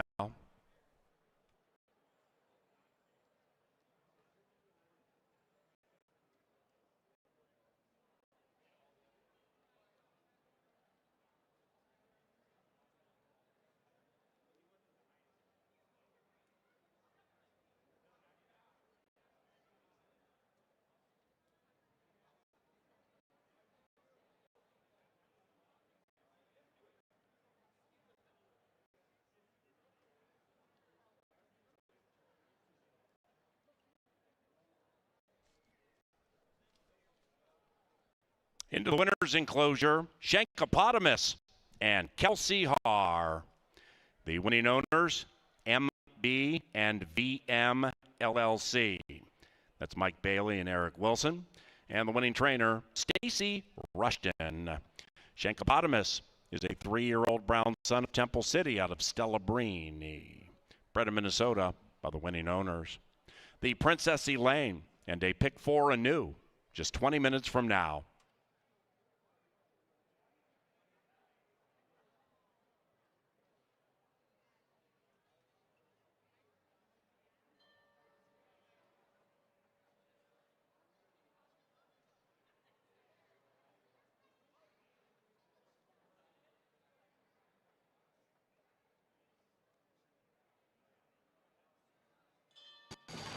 They're racing. Number 8, Kingdom City, was off slowly. Started in last but now revs up, attempting to perhaps join the lead. Meanwhile, a 1B1 at 45 to 1 grabs the lead, and the pace is very slow on the good going. All 8 separated by 7, and A1B1 curiously races off the inside in path 3 and does so with the lead. After that, Bears D sharp in the early stages. Then it's the man, the myth. That's the 7 and 3rd, about 2 lengths behind this long shot. 2.5 behind that to West Dakota to the outside of Blushing B. Then we come back a length and a half. It is Air Mail Flyer in the clear. 7 from the front and to the outside of Kingdom City. The one in last is Shankopotamus. The favorite is last, but in touch with the field, and the leader is A1B1. A1B1 and Laren DeLorme still showing the way, and they're still tightly packed. Sardine by 5 now. A1B1 in front. Outside of that, the man, the myth. Far outside, West Dakota at 0 for 17 is circumnavigating up to join the lead.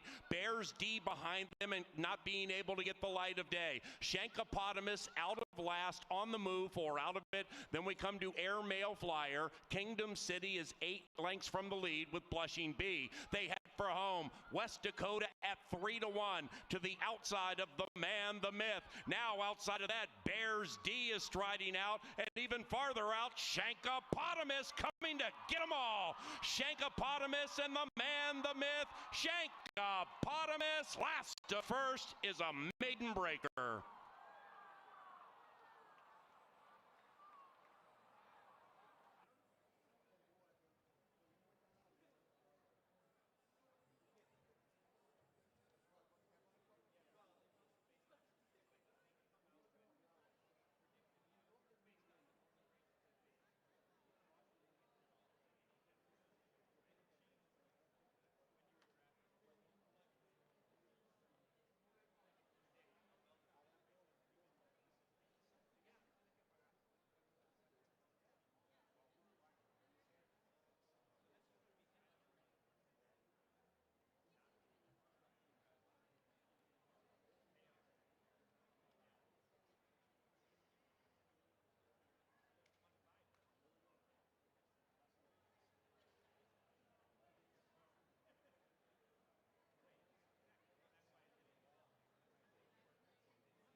and it's Nidari and jockey Derek Bell fighting on with Sam Dania, who's very brave, but just not good enough. And Nidari is the Distaff Sprint champion.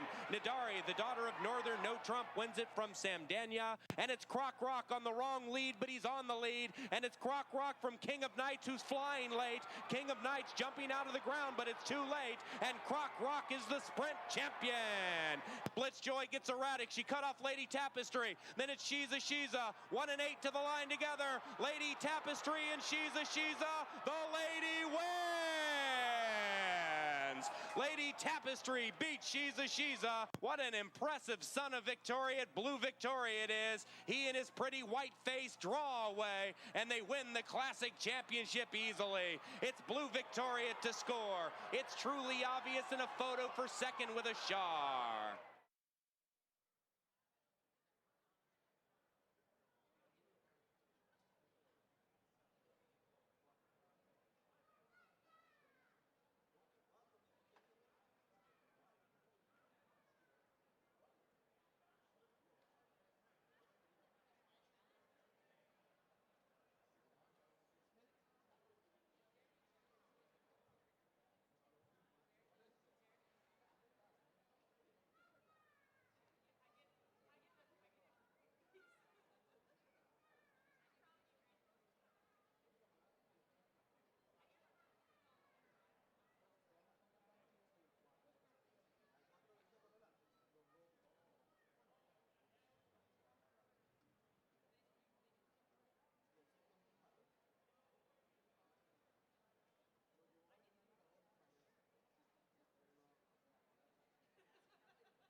As you just saw from the vignette with some Festival of Champions days gone by, we've had some really cool horses win races on a day like this. Now we head to the 32nd Minnesota Distaff Turf Championship. This one's named for Hall of Famer Princess Elaine and is sponsored by Hormel. The defending champions in here, Cupid's Crush. And speaking of cool favorite horses, Kevin Gorg's in the paddock with analyzing partner Angela Herman. Two-time winner, Midnight Current, one of Angela's all-time favorite horses, took this thing down recently. So, like I say, cool horses, favorite horses. We'll see who's next. Yeah, it's going to be fun to watch, PA. Angela and I are going to assess how the horses look in the paddock, and some really classy runners. Only 4 of them in the gate here, and it starts with Cupid's Crush for certain when you look at the betting board. But this is one of those staple races. If you own a high-end Minnesota bred that can run on the turf, and for the females, it doesn't get much better than this race. And it really brings together the cream of all the divisions that we have with Minnesota breds. And really, you can come up with a scenario for just about anybody in this group to get the race that they need in this particular bunch. I know that it's only 4, but, you know, the pace could go very quick if somebody decides to go after Annalee. It could go very slow, but you can try to go through these different scenarios and assess value along with it. And there's not that many betting options left. You know, you can do win, place, exactas, doubles, pick 3s, pick 4s. But do you single Cupid's Crush and move along in here, or do you try to find a way to make this sort of an all leg? Yeah, I think there's going to be a lot of people that single Cupid's Crush, and she's my pick. She's by far the most likely winner. But I happen to think Northern Angel is a horse with some upside, who's had success on a turf course with some moisture in it on a good and yielding turf the last couple times out. So on one of my tickets, I do have both horses. On my main ticket, I did single Cupid's Crush because she stands out like a sore thumb here. I mean, she just looks better on paper. Let's handicap, though, on the inside. The other Mac Robertson horse took some early play, opened at 2-1, and Gypsy Reward, Ange, has really not run a bad race on our turf course. 11 starts, 8 in the money. If she brings her A game, she could be a factor. Well, if memory serves, this one over the last couple of years just hasn't quite got the game plan to go that they mapped out for her at the beginning of the year. Some races get taken off the turf with her. Sometimes she has to go in some spots without much pace, and she does her best running usually late. That's the main concern with the 4-horse field with the Rail Filly, who's now coming out into the walking ring. But Gypsy Reward certainly likes this turf course. I think that she can stay a little closer as she has in times, but really it's more favorable when there is some sort of duel in front of her. Gypsy Reward still looks very good down here in the walking ring, and right after her comes her stablemate and your favorite, Cupid's Crush. Yeah, I love Cupid's Crush. She is a really, really cool racehorse. I'm not totally sure what happened last time, but she did lose at 5 cents on the dollar. So if you're looking at that 1 to 2 thinking it's free money, I know it's 4 horses, but I do think she's going to have to bring one of her better races to win here, Ange. And I'll be very curious to see how Harry Hernandez plays the pace. You mentioned the outside horse, number 5, Anna Lee, the likely pace setter. To me, the race within the race, Angela, is how close Harry stays and when he engages Anna Lee, because he's going to have to make a move. He's going to have to then get clear and then be ready to hold off the 1 and 4 who figure to be coming. Cupid's Crush, unlike her stablemate, has been much better, I guess, when she is closer to the pace. And you look at her races here last year, and really she had taken over halfway through in some of them. Maybe that's the tactic that they take today, where Harry Hernandez, in her most recent 2, has taken her a couple of lengths off the pace. I mean, Cupid's Crush has just proven that she will listen to her rider and really be where she needs to be in the race, and that's what makes her tough. You know, you can find a way to try to formulate a way to beat her. She'll still find a way around that. So, I mean, her record speaks for itself, and the 1 to 2 price is just what you're signing up for when you get Cupid's Crush against Minnesota Breds. I love the connections of Northern Angel, North Star Stables. They're unafraid, right?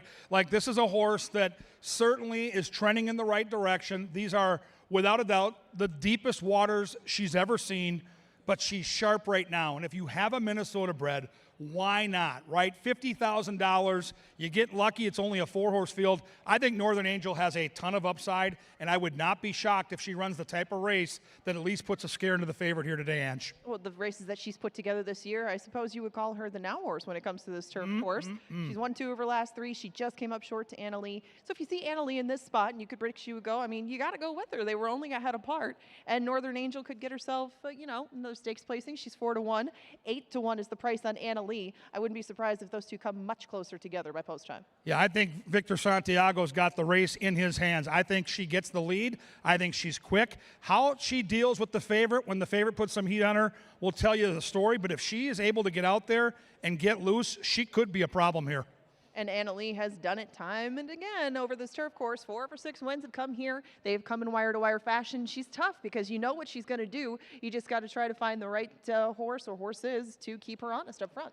It's the first of 9 stakes races on this beautiful Saturday. We call it Festival of Champions. The first one is the $50,000 Princess Elaine Stakes to be contested at 1 1/16 on a good turf. Cupid's Crush, prohibited, favored at 1 to 2. You got to put your money where your mind is. They'll be at the gate inside 9 minutes. Good luck and enjoy this cool stakes race.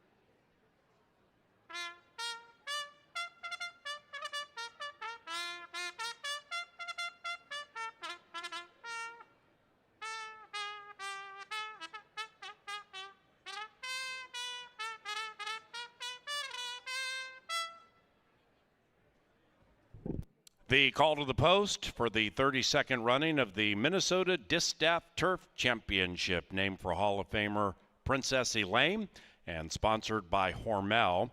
We also welcome our friends from Continental Diamond to the racetrack this evening, and here they are. Number 1 is Gypsy Reward, owned by Extreme Racing and trained by Mac Robertson in the irons Constantino Roman. Canterbury Park's leading rider, Harry Hernandez, guides the defending champion. This mare is Cupid's Crush, also owned by Extreme Racing Stables. This one also is trained by Mac Robertson. Number 4 is Cam Malum's North Star Stables, Northern Angel. Cody Rosine trains, Guillermo Rodriguez rides. And Victor Santiago guides number 5, Anna Lee, for Cheryl Sprick and Richard Bramer, the trainer, Mike Beeler. A quartet for the $50,000 Distaff Turf Championship. They take off about 5 minutes from now.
Hey everybody, down by the finish line adjacent to the turf course, a couple of steam teamers, Kevin Gorg and Angela Herman. What's going on, guys?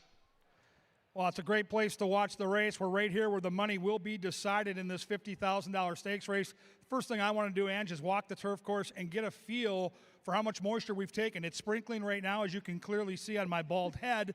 But the turf course felt decent. Like, it doesn't feel mushy at all. So, yes, it's not a firm turf course. And I think that's a factor when you look at some of the horses in here with experience on a wet turf. Well, and it's not like really it doesn't have a ton of give to it. You've been getting light rain, but it's more annoyance sort of rain. So it might affect how some horses look on track. I don't think it's going to affect the condition quite yet. But even when we saw them back in the walking ring, I don't think that anybody's going to be running their race beforehand. I know I've said that before sometimes, but these are 4 pros, and they really showed it really from the moment that we saw them.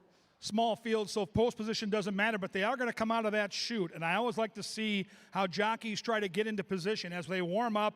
I thought Cupid's Crush had her typical warm-up. She's energetic, but she's under control. And I go back to Northern Angel, who continues to make a nice impression, Paul. If this horse gets beat, I mean the heavy favorite, Cupid's Crush. To me, Northern Angel seems like a horse that might be able to pull it off.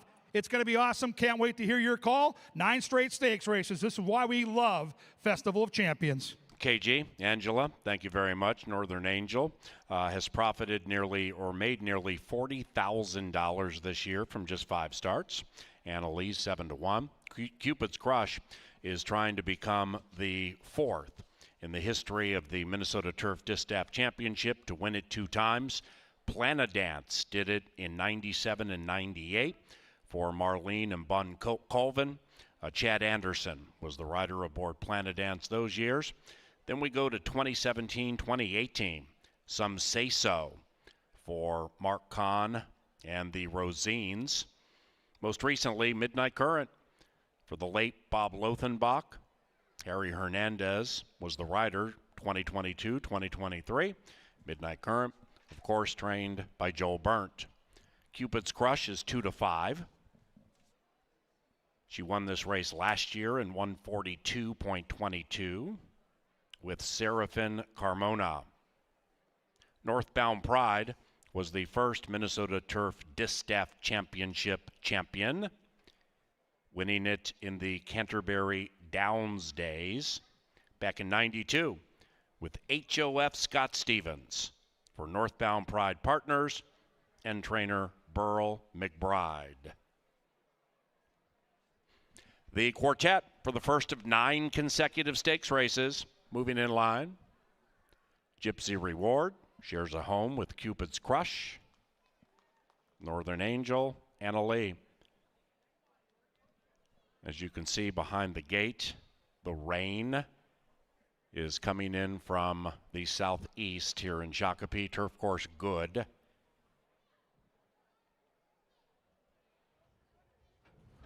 Gypsy Reward, Cupid's Crush in the McGowan Extreme colors. Northern Angel, Anna Lee. Stand by for the Minnesota Distaff Turf Championship, provided by Hormel. And they're racing. The quartet was off squarely. Shortly after the start, Northern Angel grabbed the lead, trying to get down to the inside, and Anna Lee took advantage on the outside. And Anna Lee, like a quarter horse, has put 5 on Cupid's Crush. The defending champion with the leading man, high-headed and rank with one lap to go. And Anna Lee and Victor Santiago settle into stride at 25-1 in a 4-horse field as a deluge of rain begins to fall on Shakopee. They corner, and they're chasing the long shot.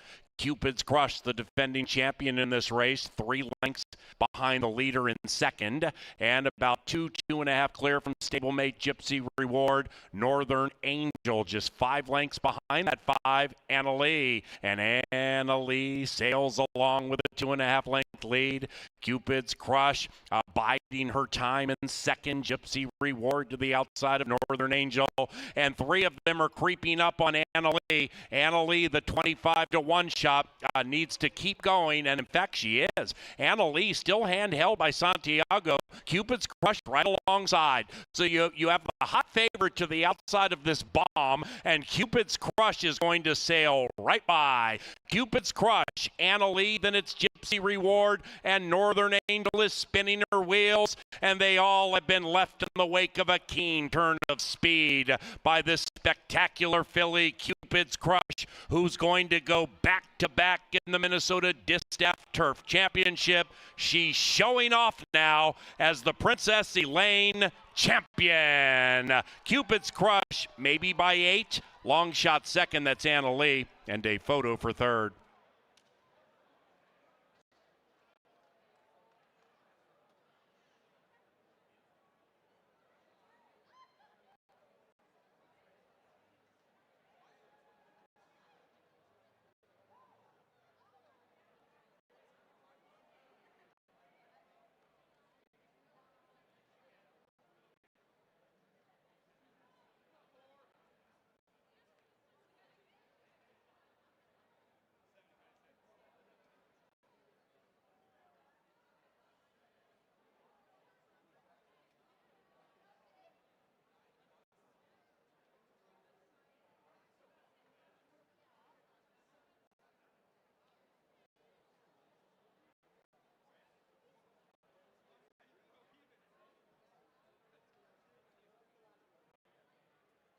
Number 2, Cupid's Crush, goes back-to-back in the Distaff Turf Championship. It is 2-5-1-4.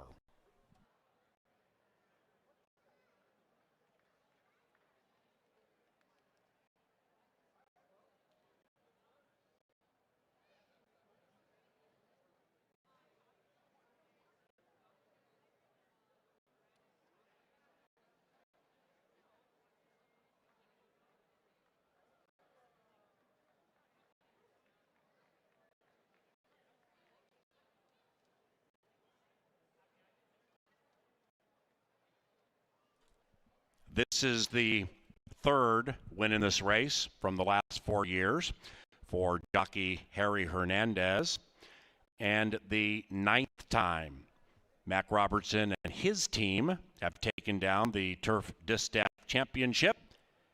The first for Mac Robertson and his group, 2008, Seesaw for Carol Curtis and Cam Casby. Derek Bell Road. Race 3 is official. Cupid's Crush, 210, okay. First pick 3, nearly $11. Race number 4, the Bellanote Distaff Sprint Championship. Scratch number 6, Carson Bay.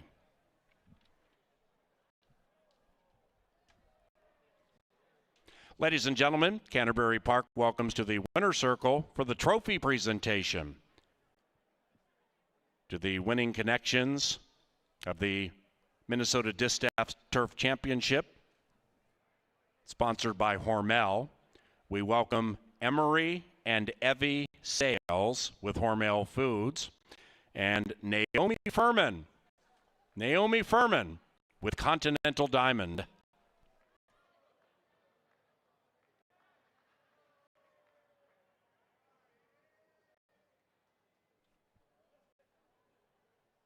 And into the winner's enclosure, the Minnesota Distaff Turf Champion Cupid's Crush, ridden by Harry Hernandez.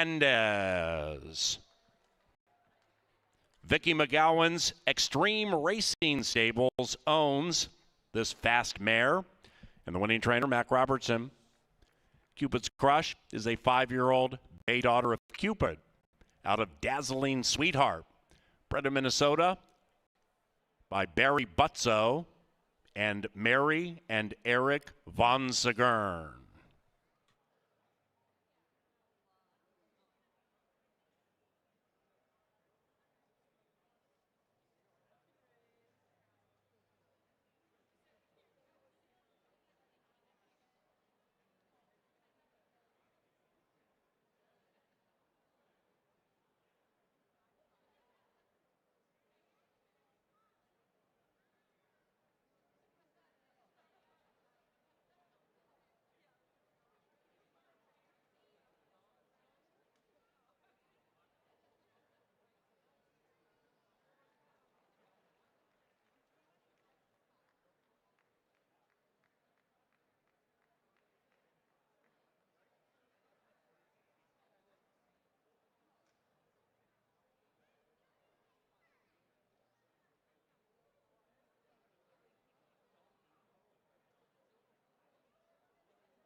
The McGowans are happy down there in the winner's circle. They're with KG.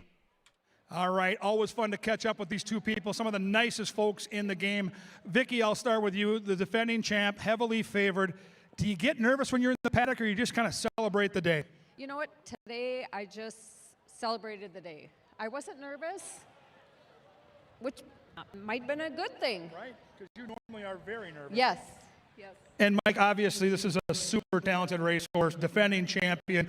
What separates Cupid's Crush from some of the others? You know what? She's just got a lot of speed, and she works hard. She works out well, and she's focused. She's always been good for us. If you want to run her short, long, she's always there. And it's Festival of Champions, Vicky. We're all missing Mac Robertson. He's a legend here at Canterbury. He's had a really serious health scare. I know he's out there watching. A message for Mac as we all think good things and pray for him. Well, Mac, we love you, and we miss you, and this is for you. We love you, Mac, and your horse ran great today. I hope made you proud as you're watching Festival of Champions here in Minnesota.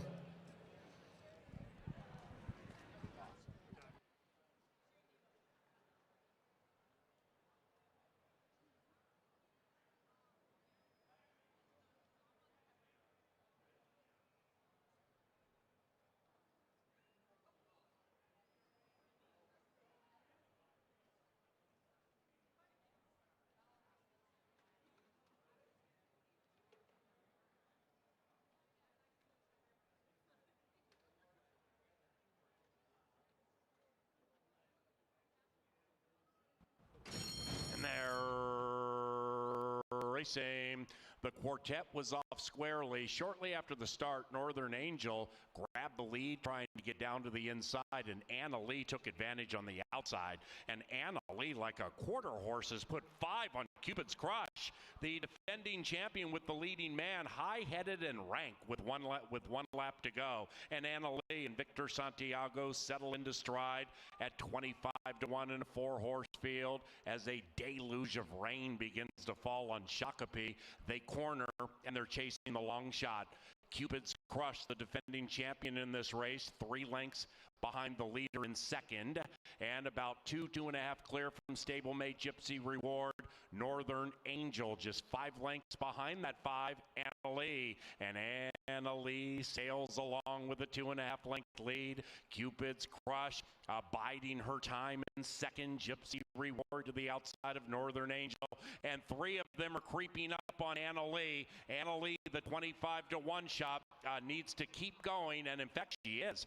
Anna Lee still handheld by Santiago. Cupid's Crush right alongside. So you have the hot favorite to the outside of this bomb, and Cupid's Crush is going to sail right by. Cupid's Crush, Anna Lee, then it's Gypsy Reward, and Northern Angel is spinning her wheels, and they all have been left in the wake of a keen turn of speed by the spectacular filly Cupid's Crush, who's going to go back-to-back in the Minnesota Distaff Turf Championship. She's showing off now as the Princess Elaine champion. Cupid's Crush, maybe by 8. Long shot second, that's Anna Lee, and a photo for third.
strides on the outside. It is Croc Rock along with Tushar and Timberwolf Power. Croc Rock is so very game. He doesn't want to lose this race. Croc Rock, Timberwolf Power, and here it is, Timberwolf Power. Just in the nick of time. Superb, King of Knights, now playing Basant and Nicks of Time. It is now playing with adroitly superb fending challenges. 4, 5, and 2 to hit it together. Look how game now playing is. Now playing the Turf Champion. Here comes Spoofin with a Shar by his side. Winter Trick is next, then it's down and out. A Shar, Spoofin, and Winter Trick. It's Spoofin. He's not goofing again. Spoofin, the Classic Championship champion.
The Bellanote Distaff Sprint Championship is next Festival of Champions Day, but first, it's so great hearing some of those older names like Spoofin, Timberwolf Power, Croc Rock, I Was a Bad Boy, now playing.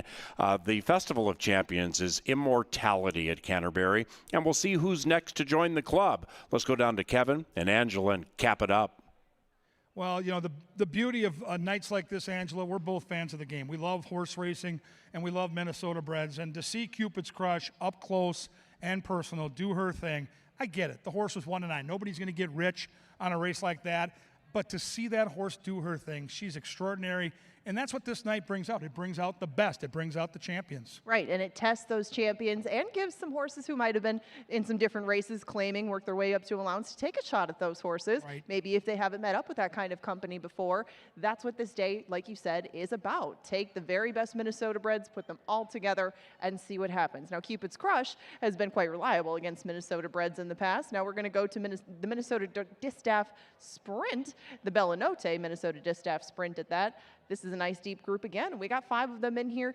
You could really put together, more horses into this race, and I don't think it would make it any less difficult, really. I mean, it was a difficult group to get through, really, and it was hard to imagine anybody getting clear, especially with Carson Bay in here. But now that she's scratched, what do you make of the pace? I think it helps the inside, too, for certain. Carson Bay is a proven speedball that now is not in the race. So Pepper and Mint is probably in over her hooves, but I like that they're taking the chance. It's no different than Northern Angel last race.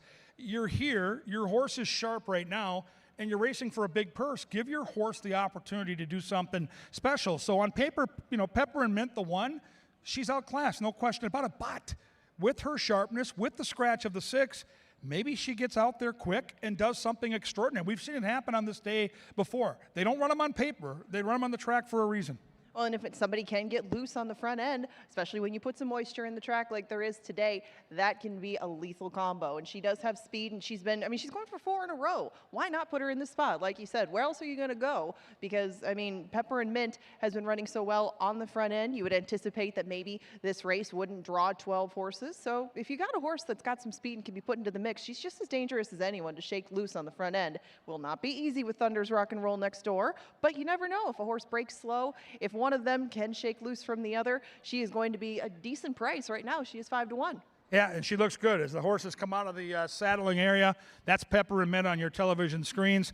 I'm on the 2. I'm on Thunder's Rock and Roll. Anybody in the press box that's been around me this summer has heard me talking about this 5-year-old mare. I'm in love with the way she does her business. She can run on dirt. She can run on turf. She's tried long. She's probably better at short. But the cool part of this horse, Angela, is as the summer has progressed, she used to be an all-in front runner, and that's why she got beat by retired Kathy way back on June the 7th.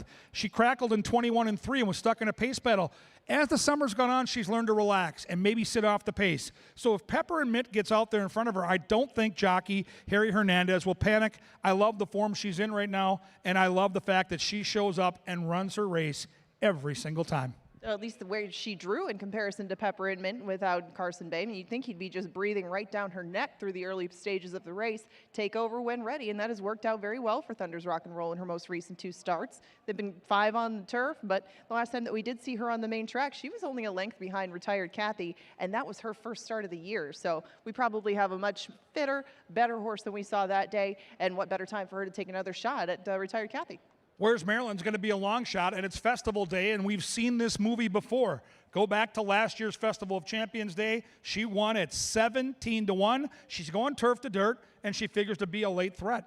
She definitely does. And where's Maryland, even though she did all of that sprinting, well, most of that sprinting last year, she, too, is another fitter, better horse than she was at the beginning of the year. And I think that she is more than ready to take on this group again. And on the cutback, she would be the one that would benefit the most from a hot and heavy pace duel up front, I would think. Her and retired Kathy, I think both might be the back markers early, but they shouldn't be too far behind. Extreme Diva is another extreme racing product. They've had a great day. They've won at Delaware. They won a stakes race here with Cupid's Crush. I think she'll be a little bit off the pace. I think she's a really nice horse with some back class, and I don't think she's without a chance, but she's going to need the race to fall into her lap. And she's been in against open company too, but unfortunately Thunder's Rock and Roll was in both of those most recent fields. Just got to find a way to turn things around a little bit, but she has liked a wet track in the past. She hasn't seen one in quite some time. Maybe that'll reverse fortunes for her, but she usually does take a fair amount of money. Right now she's 7-2. Yeah, a nice price. And there's one of the co-favorites, retired Kathy. She is another really cool horse. Dirt, turf, long, short, she can do it all. She won the Lady Slipper. I think she gets a similar trip. Will the fractions be fast enough? I don't know, but she will be charging in the lane, Angela. Oh, she looked good leaving here, too. Retired Kathy had showed more versatility at the beginning of the year, even before she got here to Canterbury. It has served her well up here. And wherever Chad Lindsay would like to be early on, I'm sure she can get there, and she will be very difficult to hold off late. Handicappers have their picks up on the board. It's time for the Bellanote Minnesota Distaff Sprint Championship for 50 large. These ladies battle at 6 furlongs. They'll be at the gate in around 8, and then they're going to get it on.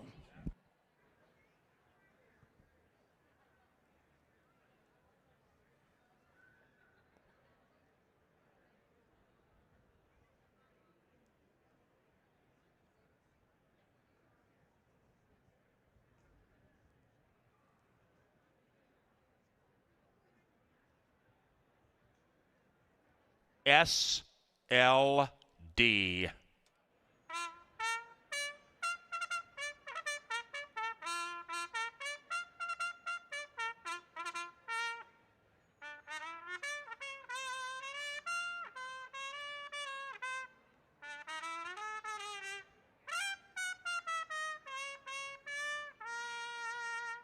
Lynn Dykert's call to the post brings them onto the fast main track for the 31st Minnesota Distaff Sprint Championship, named for Bellanote. And here they are. Number 1 is the filly Pepper and Mint, ridden by Daylor Betios Lopez for Windenwood Farm and trainer Benny Woolley Jr. Bob Lindgren owns number 2, Thunder's Rock and Roll. The trainer, Wade Rarick. In the irons, Harry Hernandez. Jermaine Bridgemahan rides number 3, Where's Maryland, the Northern Lights debutante champion last year. The owner, Anthony Didier. The trainer, Bruce Rican. Number 4 is Extreme Racing's Extreme Diva. The trainer, Mac Robertson. The rider, Guillermo Rodriguez. Number 5, Retired Kathy, is the 2025 Lady Slipper champion. She's owned by Pete Matson, trained by David Van Winkle. the rider, Chad Lindsay. That's the lineup for the 2025 $50,000 Minnesota Distaff Sprint Championship named for Bellanote. To the gate about 5 minutes from now.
The Halloween Silk spook them again. It's Bellanote. She goes back to back to back as the Distaff Sprint champion.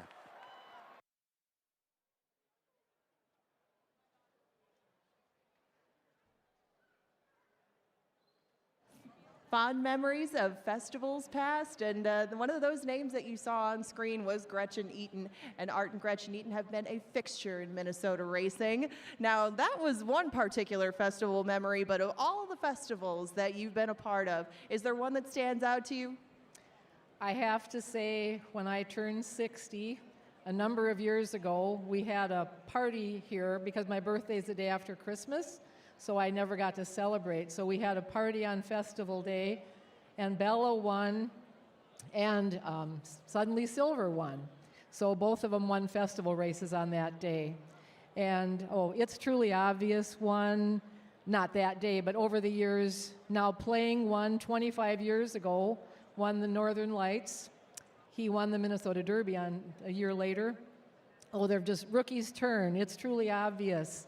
Just so many fun horses that we were proud to be the breeders of, and just so many wonderful memories. So, And there's a lot of memories made on Festival Day, and a lot of people who might be here for the first time and are fans of racing. You love racing, I love racing. You just talked about all the horses that have cemented their name in Minnesota history. If we want to keep Minnesota racing going strong, is there a message that you have for everybody out here in the crowd? Just keep bringing your friends out here, try to get people involved in possibly buying a racehorse. But we have to figure out a way to get Breeders' Fund money available so that people will have the incentive to breed horses, get the purse money up again so there'll be an incentive to race good horses here, because it is an expensive sport, but we have to have the money to attract good breeders, good owners. It's a networking effect, you know, buying hay from farmers and grain and using veterinarians, and a lot of people don't realize that. So, but just keep coming out, bringing your friends. Canterbury does a good job of making the track user-friendly, family-friendly. They do things all the time to promote the industry, so they do a great job. Well, you have been one of the biggest parts of the industry, and on behalf of everybody here, thank you for all of the memories and for being such a big part of Minnesota racing. I'm so glad to be here with you today, and again, thank you. Well, it's an honor to have you interview me. I appreciate it, and we have just made so many good friends. You, Paul Allen, Kevin Gorg, all the trainers, owners, friends that we've made racing over the years. You guys have made it very special for us. So thank you. Well, thank you, Gretchen. Right back at you. To more memories in the future. Thank you. Thank you, guys. Great to see Gretchen Eaton out here for the Bella Notte Minnesota Distaff Sprint Championship. Watching these horses warm up, you're looking at Pepper and Mint now as they approach the gate, but there's where the race starts for me. Thunder's Rock and Roll. She's warmed up beautifully. She's got good energy, but she's not overly exerting herself, and Harry Hernandez has the race in his hands. If Pepper and Mint goes, I think he'll sit just off, but you're going to have to brace for what comes late. And Extreme Diva, the 4, and Retired Kathy, the 5, both figure to be late chargers. The energy that Thunder's Rock and Roll has to expend early will dictate how much she has left in the tank to hold off the likely closers in this race. A lot of intrigue, PGA. It's a really cool sprint. Let's watch and see another horse run into the history books. Thank you, my brother. It is now race time for the Minnesota Distaff Sprint Championship, named for the great Bella Notte. Fast main track. And we begin the 50-cent pick 5 here. Thunder's Rock and Roll 6-5. Retired Kathy 2-1. They met very early in the season in the Lady Slipper, and Retired Kathy got her. Thunder's Rock and Roll subsequently got hot, looking to win 3 in a row. And here they are. They're racing, and they've broken the line in the Distaff Sprint Championship. Thunder's Rock and Roll out very fast. Retired Kathy also very prominent. And between them is Extreme Diva. Where's Marilyn, the debutante champion last year, 5 lengths behind Retired Kathy, who pulls Chad Lindsay out of the saddle and right to the lead. Retired Kathy, the Lady Slipper champion by 2. After that, Pepper and Mint looking to win 4 in a row, and she's 10 out of it. They're off the far turn. Retired Kathy leads it from Thunder's Rock and Roll, and the leading man is scrubbing on number 2, Thunder's Rock and Roll, about 2 lengths out of it, with Extreme Diva closing up to the outside. Those 3 are a mile clear from Where's Maryland. We have 3 astern around the turn. Retired Kathy to the inside. Outside of that, Extreme Diva. Between them, a pesky Thunder's Rock and Roll into the final furlong. Retired Kathy is retired for the night. Thunder's Rock and Roll at 6-5 is rocking and rolling to a Distaff Sprint Championship.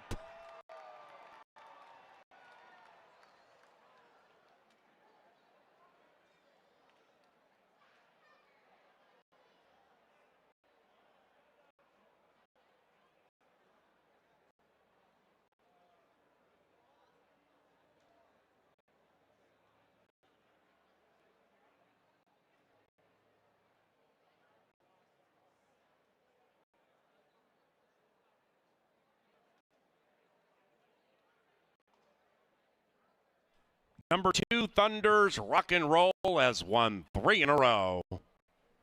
2, 4, 5, 3. 111.11. ultimate picket fence for the final time.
And the fourth race, it's gone official. Race number 5 is the Blair's Cove Minnesota Turf Championship. The turf course is good. The rail is all the way in. And we have pick 4 wagering on races 5 through 8. It's only 50 cents. In race number 5, 23 minutes from now, scratch numbers 5, it's Bob's Business, and 7, Got Ghosted. Race number 5 is courtesy of Continental Diamond in St. Louis Park and continentaldiamond.com.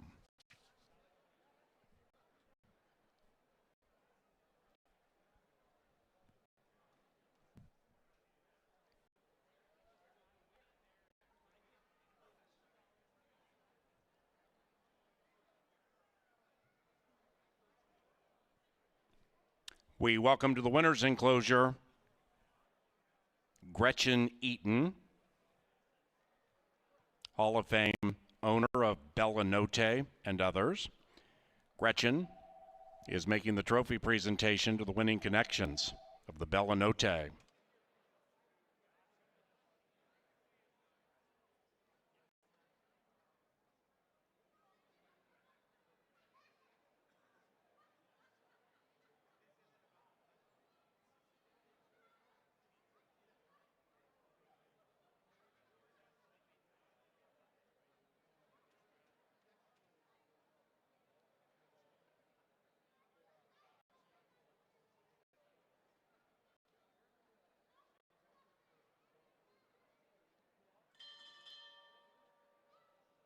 Thank you, Bob.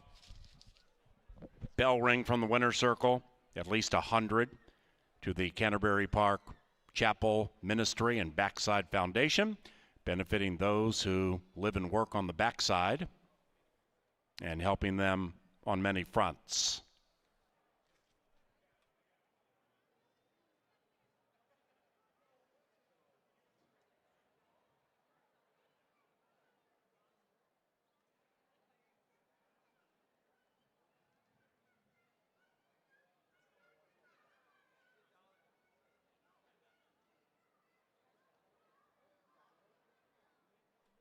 To the winner's circle, Harry is with Angela.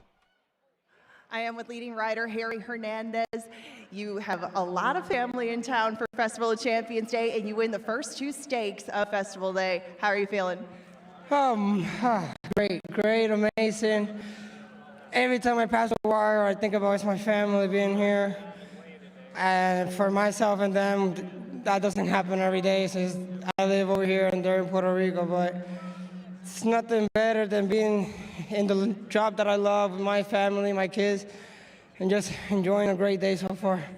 And when this filly broke out of the gate, you didn't get right to the lead. She has been sitting in second or third lately. Was that the plan when you saw the outside filly go to the front? I thought I was going to be in the lead, Angela. I wanted to see what Chad's horse was going to do, and Chad. In this filly, sometimes she'll be on top, sometimes she can come off the pace. So I just wanted to see what they were doing, and then I saw Stream Diva pretty close too, so she took me where I wanted to be without asking her much. So I know we were in a good position. I just let him go, and then the 3 A's on, I just did my ride. You two made an incredible team today. Congratulations, and I'm sure it won't be the last time that we see you in here this evening. Nice job. Thank you. Harry Hernandez wins another one on Festival Day.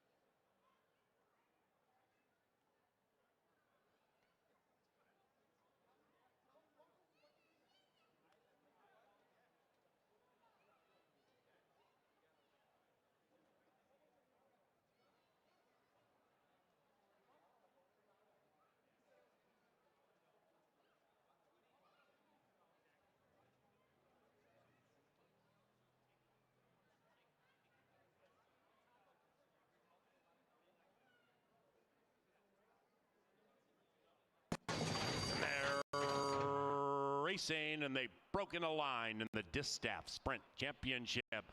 Thunder's rock and roll out very fast. Retired Kathy also very prominent. And between them is Extreme Diva. Where's Marilyn, the debutante champion last year, 5 lengths behind Retired Kathy, who pulls Chad Lindsay out of the saddle and right to the lead. Retired Kathy, the Lady Slipper champion by 2. After that, Peppermint looking to win 4 in a row, and she's 10 out of it. They're off the far turn. Retired Kathy leads it from Thunder's rock and roll, and the leading man is scrubbing on number 2, Thunder's rock and roll, about 2 lengths out of it, with Extreme Diva closing up to the outside. Those 3 are a mile clear from Where's Maryland. We have 3 astern around the turn. Retired Kathy to the inside. Outside of that, Extreme Diva. Between them, a pesky Thunder's rock and roll into the final furlong. Retired Kathy has retired for the night. Thunder's rock and roll at 6-5 is rocking and rolling to a Distaff Sprint Championship.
But Chick Fight's going to go 4 for 4 in stakes races. She's a bona fide Horse of the Year candidate, and she's the Distaff Classic champion.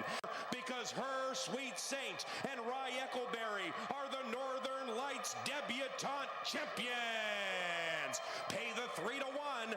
Joni's Justice and Seesaw. Sarah's Son bearing down for the drive, trying to catch Joni's Justice. Joni's Justice, Sarah's Son in time. And Bella Notte is gone. Bella Notte wins the Distaff Sprint Championship.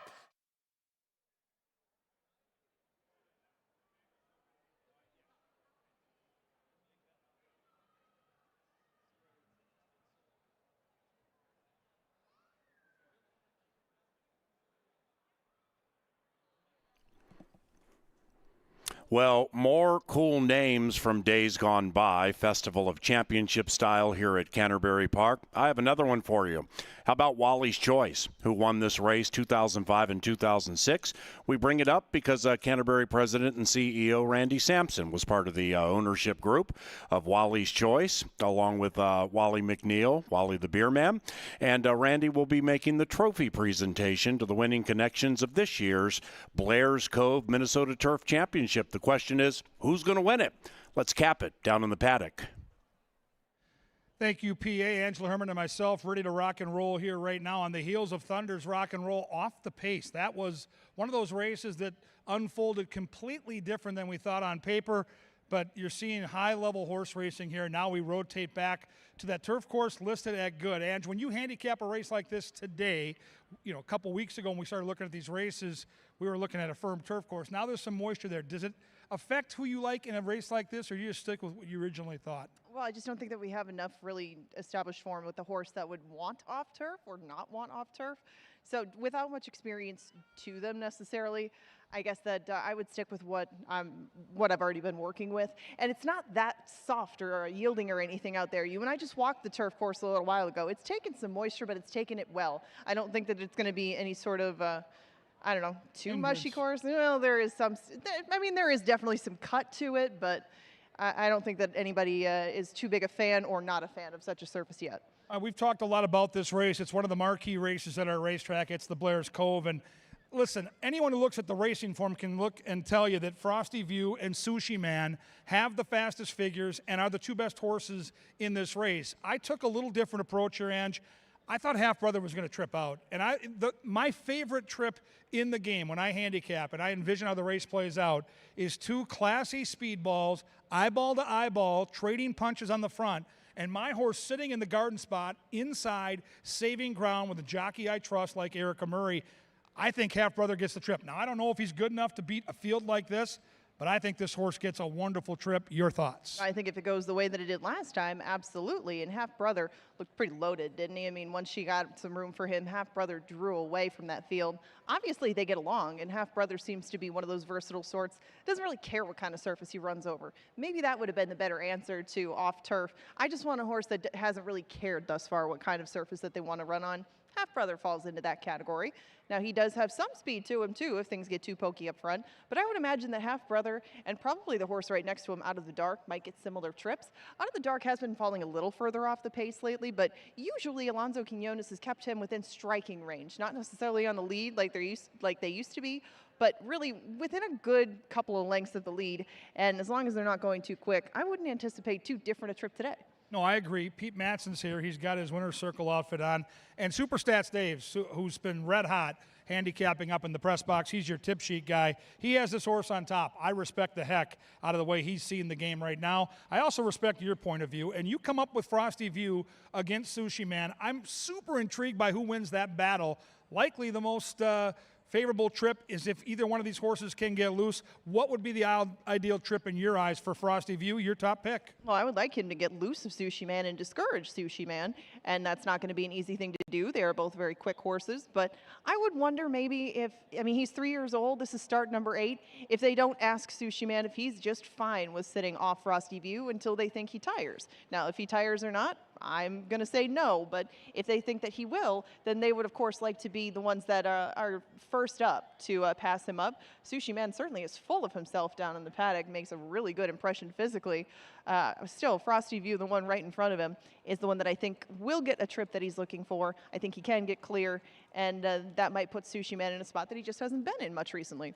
Yeah, that's the race within the race. The 3 and 4 are so talented, and they're both so fast. And I think this is going to be a jockey's race.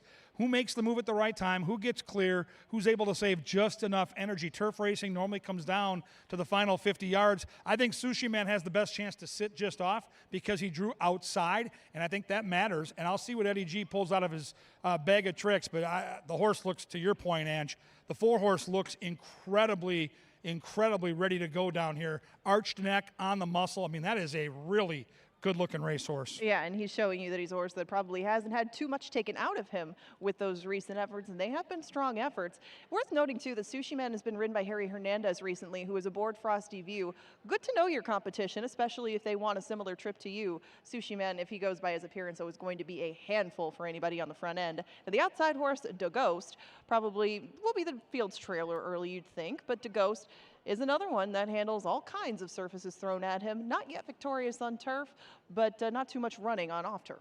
Yeah, these are deep waters for the outside horse. I like the fact that it'll be off the pace, and the pace might be hot. If he can get a check here, clomp in there for a top 3 or 4 finish, that's still pretty significant for a horse like this, and I love that they're taking a swing. It's the $50,000 Blair's Cove, Minnesota Turf Championship. These are the best turfers we've got. They're going to travel a distance of 1 mile and a 16th.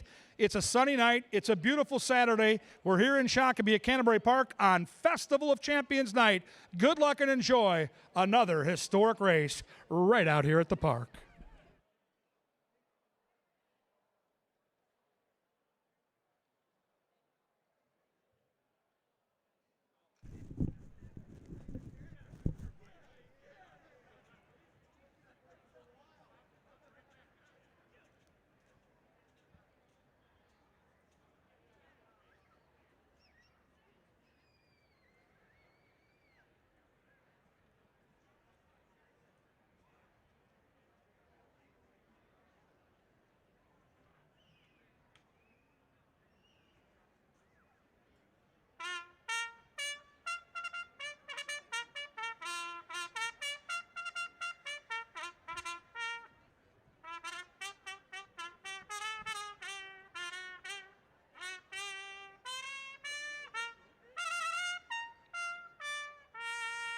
And to the track, then the good turf course for the 31st running of the Minnesota Turf Championship, named for Blair's Cove, and here they are.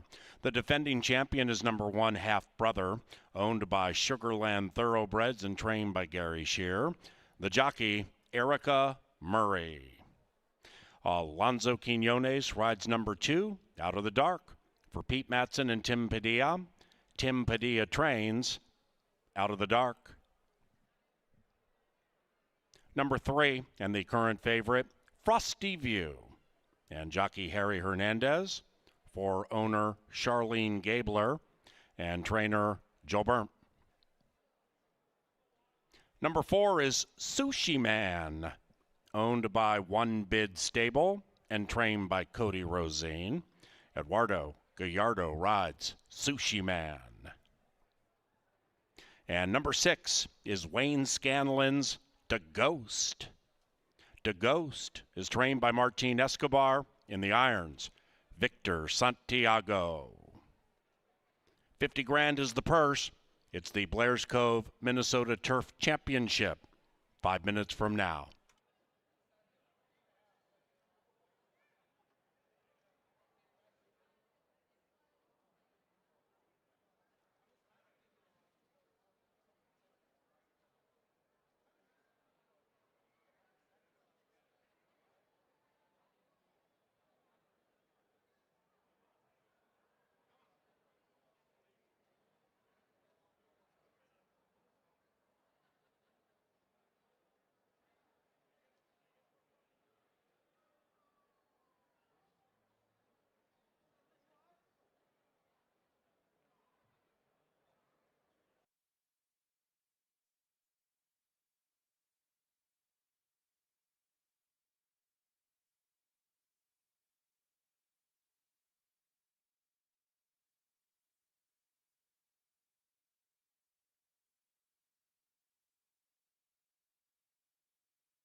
All righty, back to the finish line, adjacent to the turf course. Frosty View is favored at 6-5, Sushi Man 2-1, and Kevin and Angela, the defending champion, 4-1. Should be a humdinger. Yeah, turf racing, Paul, always brings out the most in our jockeys. The trip they take and the energy they use gets magnified, Ange, and I think this race doubly so when you've got the two best horses on paper with the same way of running. I think it's a fascinating race within the race. Right. They could go away on their own and create a battle and maybe lose the war, or they might just go and slow it down. That's the question that you had to ask, whether you were going to really cut down this race in your wagering or whether you were going to expand it for a number of possibilities that could happen as far as the pace. I thought the Frosty View might just run everybody off their feet, but if you think the Sushi Man will go with him, and boy, did the looks indicate that he will be full of horse throughout, I think that it might be a very difficult day for both. Frosty View has a 100 buyer speed figure this year on the Canterbury turf. If he duplicates that, I'm with Ange. They're probably running for second. Sushi Man has the advantage of drawing right outside. That will give him the trip to either go out there and battle or sit just off. And Erica Murray, PA, she's been awesome with us on TV all year. She's also really crafty in the saddle. I expect her to use that inside post to have a little speed early and then let those favorites do all the dirty work, and she'll try to make that late case for the upsetter. It is a fascinating edition of the Blair's Cove. Enjoy the call, my man. Well, there's no doubt about that. And Erica won the first stakes race of her life earlier this season. Half Brother is 3.5-1. And we welcome Harvey/Drew Peltier along with Linda Peltier here from Louisiana to root on Half Brother. We're familiar with Sugarland Thoroughbreds from days gone by, including a wonderful, wonderful horse named De Plata. Frosty View, 3-2. Half Brother trying to become the sixth in the history of this race to win it at least 2 years in a row. AP is Loose is a three-time champion in the Turf Championship. Just for a Trucker, the first to go back-to-back, 96 and 97 for Carol Price and trainer David Van Winkle. Ashar did it with jockey Derek Bell, 01 and 02. Wally's Choice for Wally the Beerman and the Sampsons. Martin Escobar was the winning rider back-to-back years. Martin the trainer has a horse in this year's version, De Ghost. That's number 6.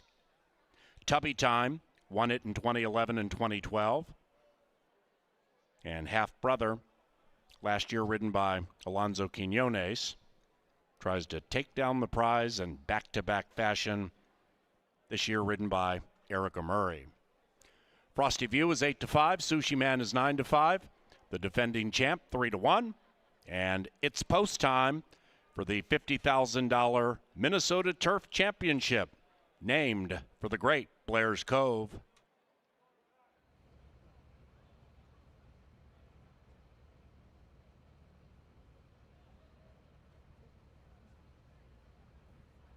Jockey Harry Hernandez looking to win 3 consecutive festival races, and he handles Frosty View. Harry is our leading rider with 62 victories this season. Half Brother, Out of the Dark, Frosty View, and now Sushi Man for Dorothy Urban. And Wayne Scanlon's De Ghost. Last in. Turf time. It's the 31st Minnesota Turf Championship. And the race aim, pretty good start. Shortly after the break, Frosty View got jarred around a bit, but recovers nicely and grabs the lead. And it's Frosty View and Harry Hernandez passing in front of us the first time, going quickly, leading it by 3. In second is Sushi Man, looking to win 4 in a row, pace hot. After that, Out of the Dark to the inside of De Ghost and Half Brother. The defending champion is 7 lengths rearmost. More reasonable pace as they corner with 3/4 of a mile to go. And it's Frosty View, dead set to go wire to wire. Frosty View by 3. 3. In second is Sushi Man to the outside of Out of the Dark. Then we come to Half Brother out of last, still under a hold in the clear, and pulling Erica Murray right out of the saddle, about 5 out of it. The one in last is De Ghost. Up the barn side they go on the Canterbury Turf Course in the 31st Turf Championship for 50 large.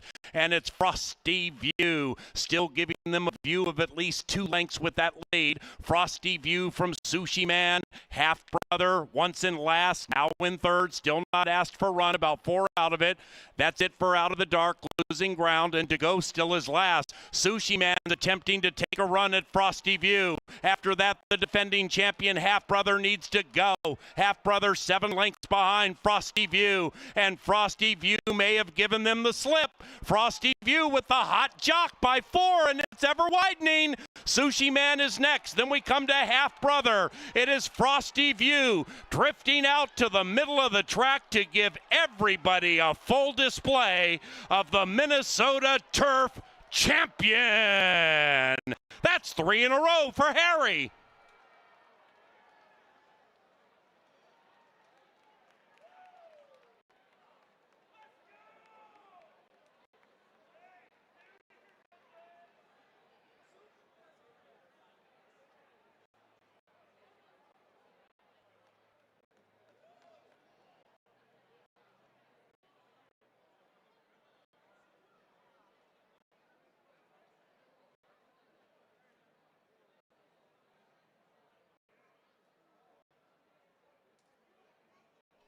Number 3, Frosty View, wire to wire.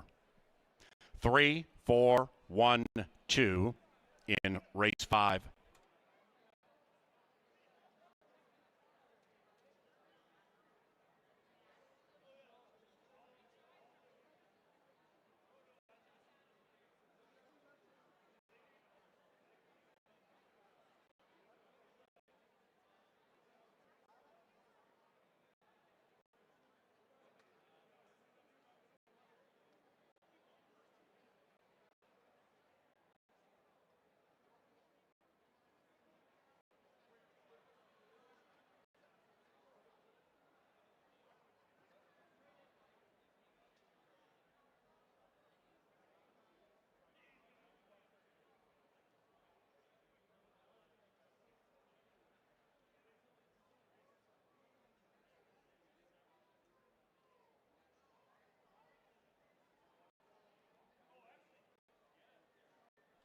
And the 5th is official.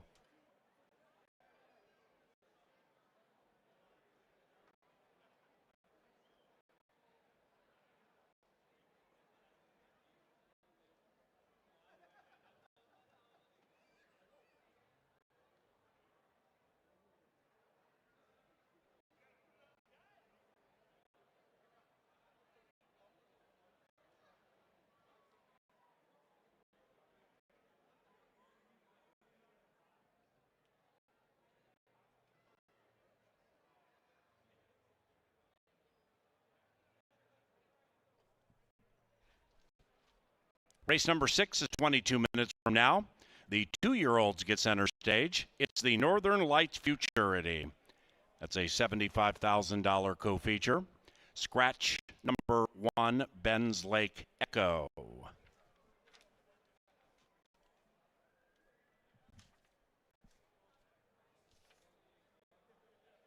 Race 6 is courtesy of Tri-State Bobcat, your local family-owned Bobcat dealer, serving Burnsville, Little Canada, and western Wisconsin.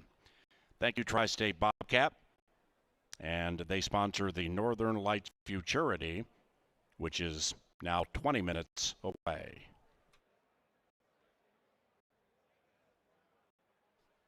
We welcome to the winner's enclosure Canterbury Park President and CEO, Randall Sampson. He's making the trophy presentation to the winning connections of the Blair's Cove Turf Championship, now joined by Frosty View and Harry Hernandez. The winning owner, Charlene Gabler, and the winning trainer, Joel Burnt. Frosty View is a 4-year-old dark bay son of Frosted out of Clairview. Bred in Minnesota by the late Bob Lothenbach. Once again, we thank Continental Diamond in St. Louis Park for Turf Championship sponsorship.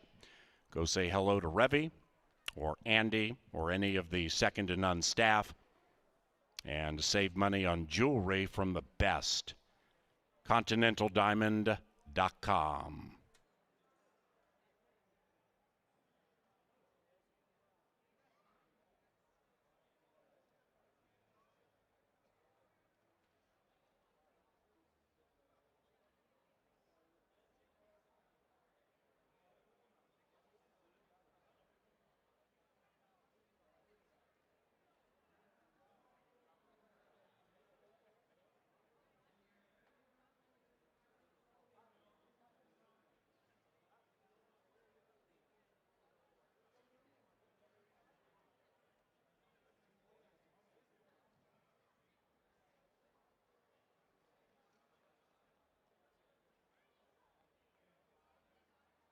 Joel Burnt is one of the great trainers in the history of this racetrack, and he just won the Turf Championship for the first time in his career. He's in the winner's enclosure with KG. Yeah, one of our very best trainers right here. This guy takes care of the horses and does wonderful things with them. Your horse last year was a nice horse. He ran some really good races. It looks like he's gone from being a boy to a man. Now this year, he's a freak. What's changed? Maturity. He was a really nice 2-year-old. He won the futurity, but last year as a 3-year-old, he had hiccups. And, most of the races are on the dirt for min-bred 3-year-olds, and obviously turf was his gig all along. When you train Minnesota breds, you're going to be measured by what you do at the end of the year on this day specifically. How did you work backwards as the coach in the barn to get him as sharp as he was here tonight? You just took advantage of the races that were offered by the racing secretary, and we had to go from 5 furlongs to 7.5 to this race at 1.16 miles. So you just took advantage of what was available. Harry Hernandez is our best jockey. He's going to win the title here this year. You guys got him to get off a Sushi Man to ride this horse. How did that work out? I think we had the age advantage. We had the maturity, and so I think he picked right. I know he picked right. Congratulations, Joel. Awesome. Thank you very much.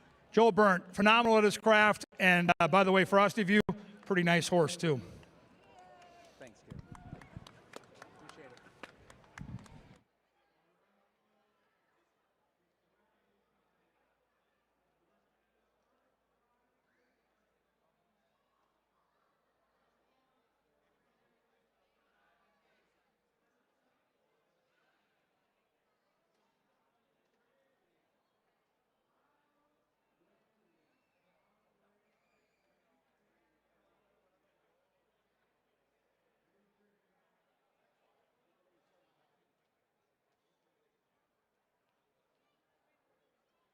Championship and the race aim. Pretty good start. Shortly after the break, Frosty View got jarred around a bit, but recovers nicely and grabs the lead. And it's Frosty View and Harry Hernandez passing in front of us the first time, going quickly, leading it by 3. In second is Sushi Man, looking to win 4 in a row, pace hot. After that, out of the dark to the inside of Da Ghost and Half Brother. The defending champion is 7 lengths rearmost. More reasonable pace as they corner with 3/4 of a mile to go, and it's Frosty View dead set to go wire to wire. Frosty View by 3. In second is Sushi Man to the outside of Out of the Dark.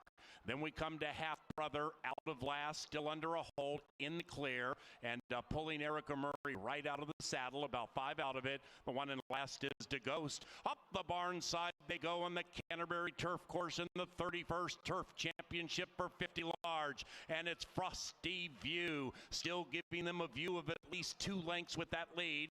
Frosty View from Sushi Man, Half Brother, once in last, now in third, still not asked for run, about 4 out of it. That's it for Out of the Dark, losing ground, and To Go still is last. Sushi Man's attempting to take a run at Frosty View. After that, the defending champion Half Brother needs to go. Half Brother 7 lengths behind Frosty View, and Frosty View may have given them the slip.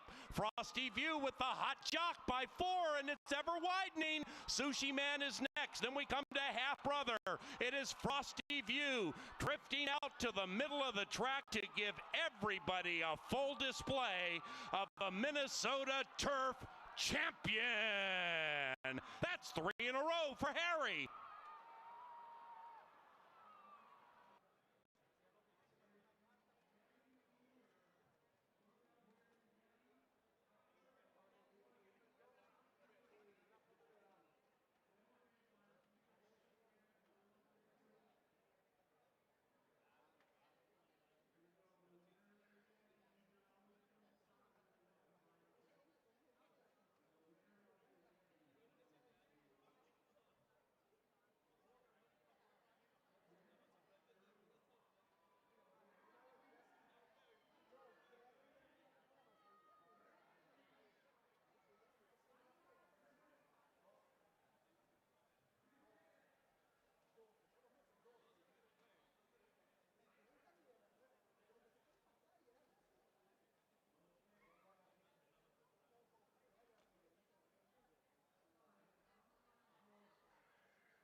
Halloween silk spooked them again. It's Bellinote. She goes back to back to back as the Distaff Sprint champion. No more wine for Eddie. Puts their backs against the wall, and he is gone. Back to back in the Sprint championship. But they are no match for the undefeated Hella Skier. And Hella Skier and Derek Bell dominate the Northern Lights Futurity. They won it by 7. Jill Rain still leads it. Key Watton Ice completely on the grind. She's giving everything she has. She cuts the lead from a half to a neck to a nose, and there she goes. Key Watton Ice is the debutante champion.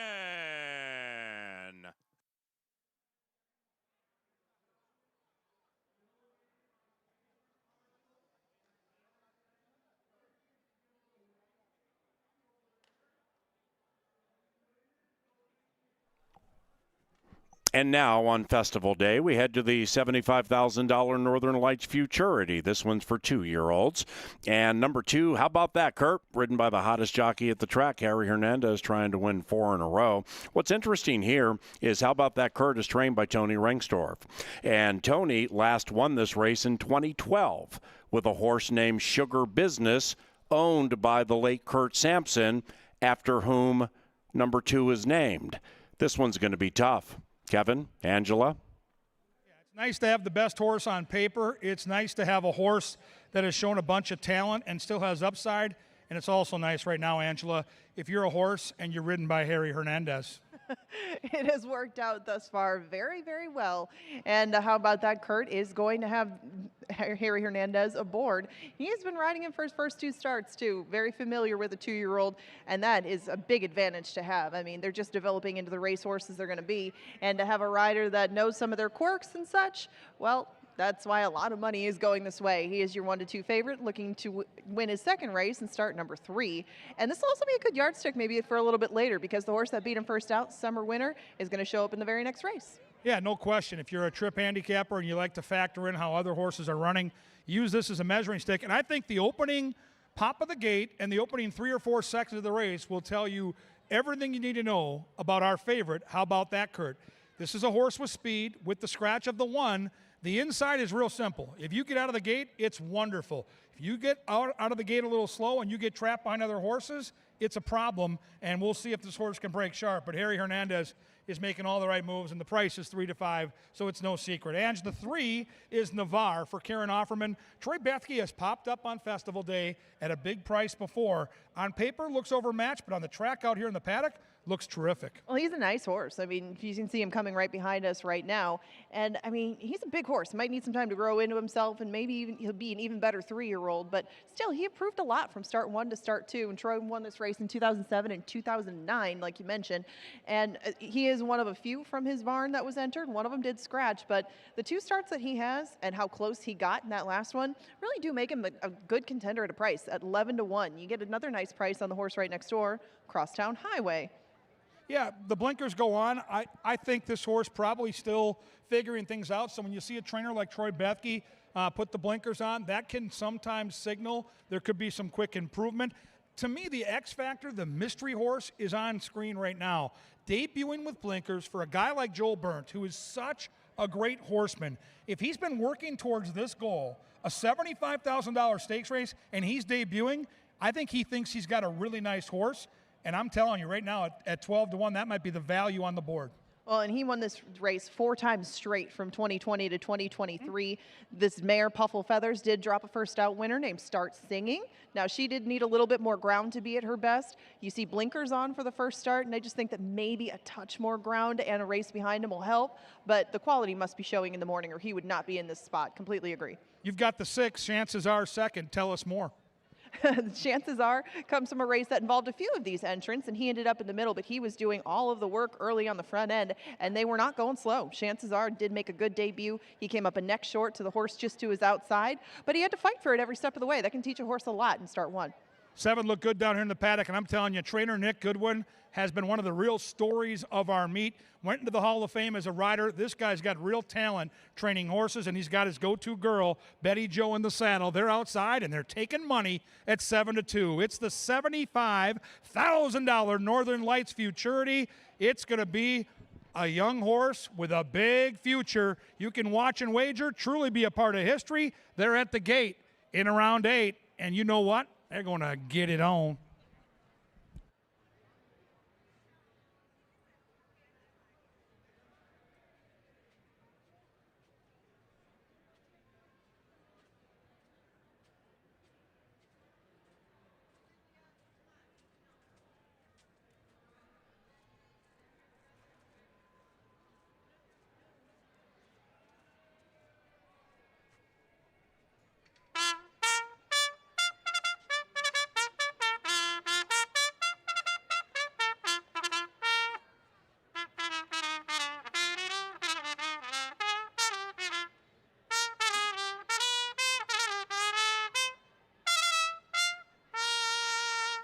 Lynn Dykkert's call to the post brings the 2-year-olds onto the track for the $75,000 Northern Lights Futurity.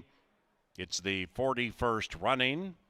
Scratch number 1, Ben's Lake Echo, and here they are.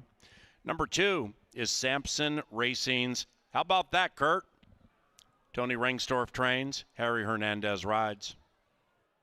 Guillermo Rodriguez is in the irons for number 3, Navarre. Owned by Karen Offerman, Navarre is trained by Troy Bethke. And Troy also trains number 4, Crosstown Highway, also owned by Karen Offerman. This one is ridden by Laren DeLorme. The only firster in the field is number 5, That Type of a Deal, ridden by Daylor Bedios Lopez. For Suzanne Stables, and trainer Joel Burnt. Cody Rosine owns number 6, Chances Are. For One Bid Stable, the jockey, Eduardo Gallardo. And Betty Jo Williams handles number 7, Perfect Gamble. For Thunder Stride Racing and trainer Nick Goodwin. That's the lineup for the 2025 Northern Lights Futurity.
But they are no match for the undefeated Hella Skier. And Hella Skier and Derek Bell dominate the Northern Lights Futurity. They won it by 7.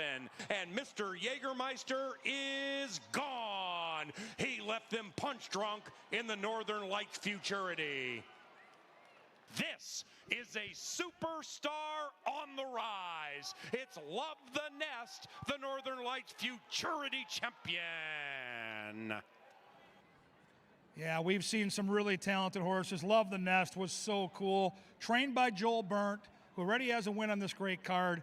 And Angela, when you see a trainer with the patience and the knowledge of Joel Burnt put a first-time starter in a $75,000 stakes race, I think as handicappers and gamblers, you better pay attention. Well, there's plenty of other spots that you could have put this horse. I mean, a maiden race to begin with, but the fact that he is in here indicates how well he's been doing in the morning and what he's shown Joel. We talked about this before the race. He's won this race a number of times, and they haven't been all cookie cutter the same horse. I mean, he can figure out if a horse is coming to hand and can do the job, and obviously he thinks that of the 5 in here. Yeah, the 5 is the horse to watch. If that horse is close turning for home, it could be a horse to keep an eye on. But no doubt, the race goes through number 2. How about that, Kurt? We've seen the talent. This horse has speed. The inside post is really my only apprehension. If he gets out of there with Harry and can get loose, this horse could really show off here in this race. Oh, and there's some Samsons down here too. No pressure. The horse can't understand that, but there are quite a few down here watching. How about that, Kurt? I mean, the barn won this race in 2012 with Sugar Business, and it's another barn too that knows what to do with its young horses. The juveniles do very well, and sometimes they can be a bigger price. Obviously, it's not going to be the case here, but if you are to look on that board right now and try to find a horse to put in the exacta with the 2, what exacta would you put out there? Yeah, if I'm playing this race, 3 to 5 odds don't interest me on the win side. I certainly think the 2 horse is going to be able to strut his stuff, but I like a straight exacta, maybe a 2-5 or a 2-3. I think either the 3 or the 5 to me offers the most value right now with a chance to hit the board and maybe run second to the favorite.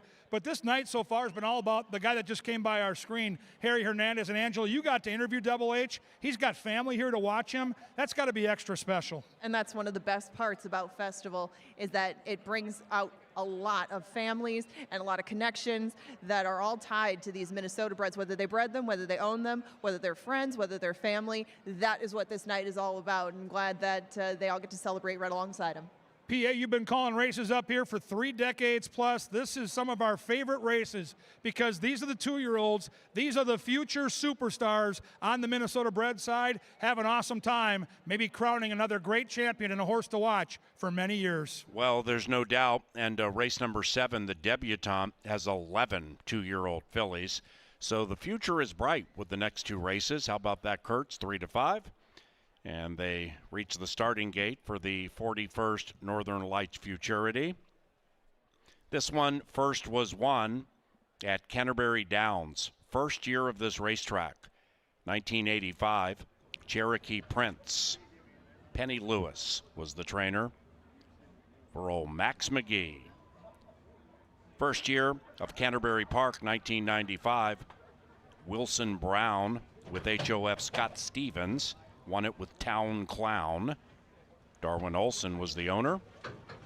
The late Kurt Sampson, after whom number 2 here is named, won it with Webster in upset fashion in 1996. Trainer Troy Bethke has won this race a couple of times. And he has 2 here, Navarre and Crosstown Highway. Troy first won this race with Wild Shifter in 2007. Came back and got it again in 09 with Bet Your Boots. Chances are 5 to 1. Perfect Gamble, last in. Stand by for the $75,000 Northern Lights Futurity and the race aim. The firster, that type of a deal, didn't know much about it, missed the start, and is already 10 out of it.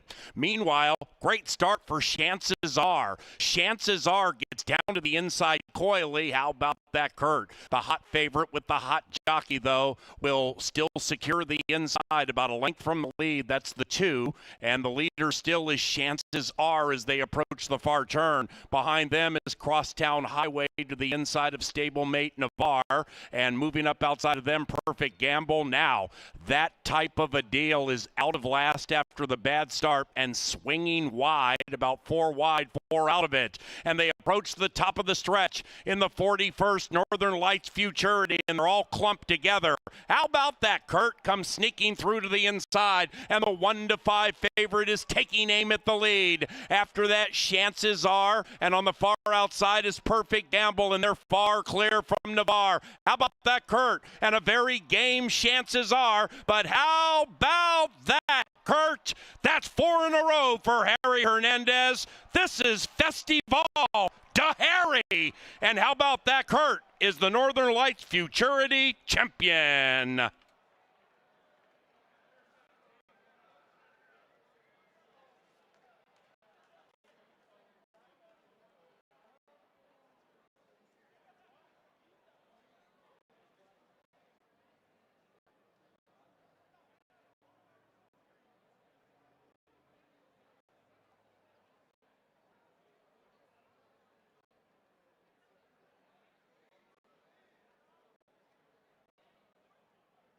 Number 2, how about that Kurt?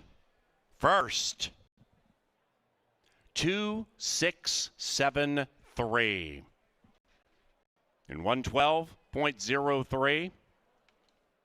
And it's unofficial.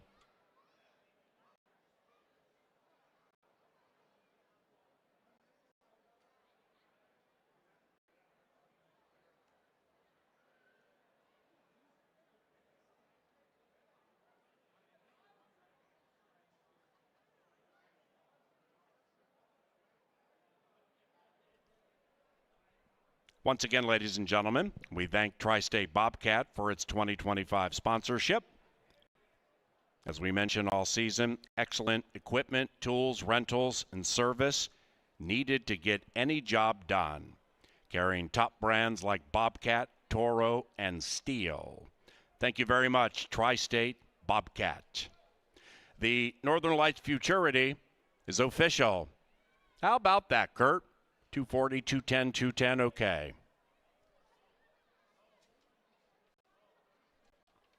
Race number 7 is the fillies version of the 2-year-old features. It's the $75,000 Northern Lights Debutante 11 Duel. No scratches, no rider changes. The Debutante is about 23 minutes from now.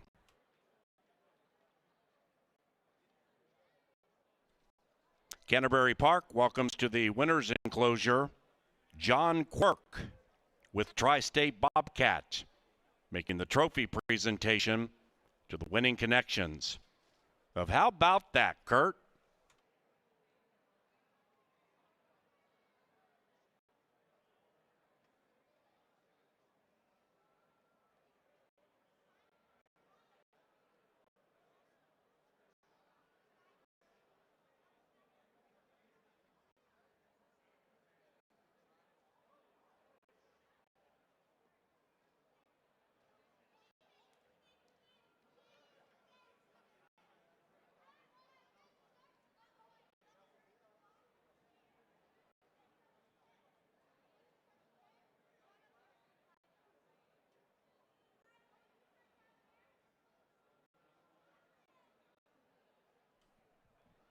Into the winner's enclosure, the 2025 Northern Lights Futurity Champions. How about that, Kurt?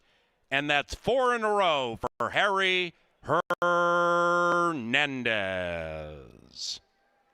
How about that, Kurt? Is owned by Sampson Racing Stables and the winning trainer, Tony Ringstorff. How about that, Kurt? Is a 2-year-old brown colt by Motown out of Double B Sting. Bred in Minnesota by the Sampson Family Real Estate Holding.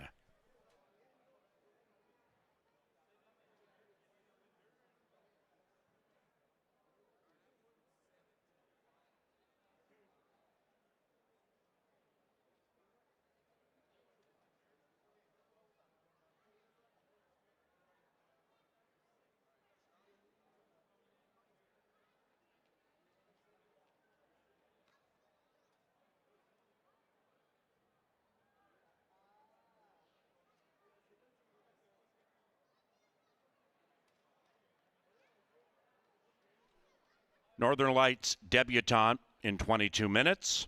This one is provided by longtime sponsors here at Canterbury, our friends with College City Beverage. In fact, partners for more than a decade and a half.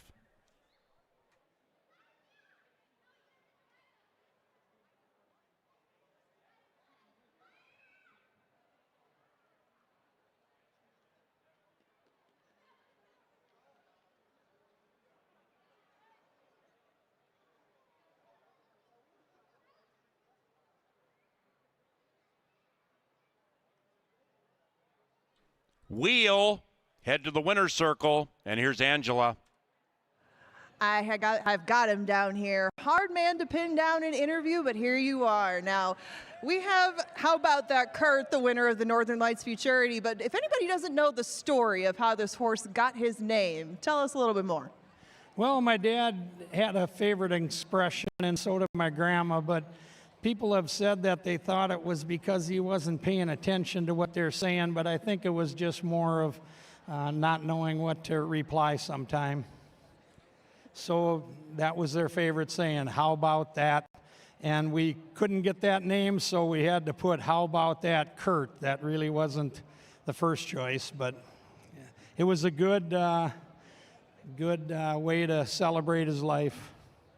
Well, and now you also raced his mother, Double Bee Sting. So tell us a little bit more about the horse and how he's kind of like his mom, because this goes back a couple generations with you guys. Yeah, his mother's name was Double Bee Sting, and she was a real good race mare, and it was the last horse that my dad ever had his name on, and we kept her for a brood mare. She had won long on the dirt and short on the, she had run long and short and dirt and turf and had a pretty good career, won the Minnesota Oaks, and so she was the one that we kept for a brood mare to keep his legacy going. Well, that legacy is going strong with how about that Kurt, and you'd think maybe with that blood, this horse will probably run all day, huh? Yeah, and we got one more foal out of this mare that's a yearling now, and he looks like he's a little bigger and looks like a real good horse too, so maybe she'll keep having good babies for us and turn into a real good foundation brood mare. She was a really good racehorse, and Tony really liked her. Tony did a great job with her, and that was part of the selection of who should train her babies. We used Mike Beeler a little bit, and we used Tony, and so we gave the horse to Tony. Well, enjoy this victory with how about that Kurt. Looks like the future is very bright for the whole family, and congratulations. Yeah, we're lucky when he brought her up the rail that he found a spot. Harry did a great job riding her. He had to check her at the 3/8, and he was able to come up the rail, and that's what won it for us. That's very good. And how about that Kurt absolutely dominated the Northern Lights Futurity for the Sampson family. Congratulations. Thank you.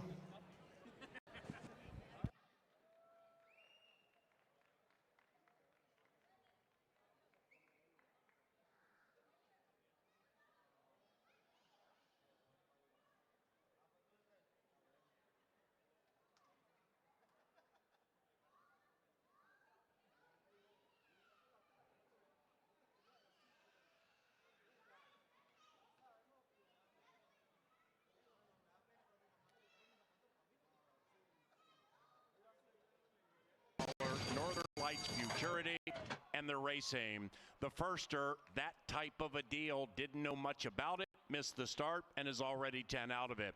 Meanwhile, great start for Chances Are. Chances Are gets down to the inside coyly. How about that Kurt? The hot favorite with the hot jockey, though, will still secure the inside about a length from the lead. That's the 2, and the leader still is Chances Are as they approach the far turn. Behind them is Crosstown Highway to the inside of stablemate Navarre, and moving up outside of them, Perfect Gamble. Now, that type of a deal is out of last after the bad start and swinging wide, about 4 wide, 4 out of it, and they approach the top of the stretch in the 41st Northern Lights Futurity, and they're all clumped together. How about that Kurt? Comes sneaking through to the inside, and the 1-5 favorite is taking aim at the lead. After that, Chances Are, and on the far outside is Perfect Gamble, and they're far clear from Navarre. How about that Kurt? And a very game Chances Are, but how about that Kurt?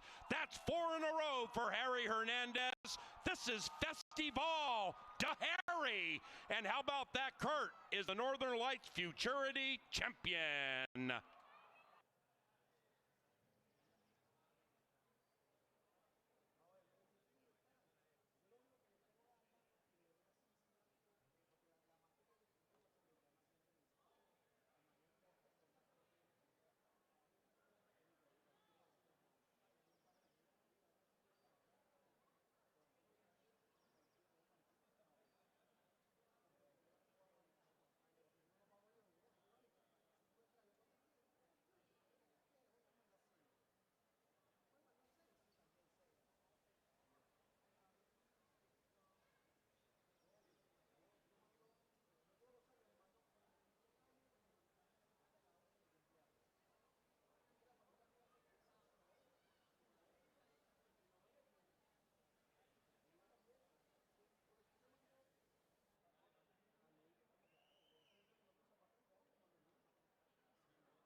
and Polar Plunge is surging on the outside. Sky and Sea, Polar Plunge, Sky and Sea, 3-time stakes champion. Yes! Down to the final football field. Castle Queen, Sue Appeal's very game. Castle Queen, Sue Appeal for 75 large photo. Nearly a dead heat. Hold for More to the outside of Pray in the Prairie, and Pray in the Prairie needs more to roll with Hold for More, and Hold for More and Dean Butler are the Northern Lights Futurity champions. Heliskier, the 2-time Horse of the Year, trying to run by Bourbon County, and they're set for a stretch battle with Bourbon County fending the challenge. He's just too good, and Bourbon County is the sprint champion.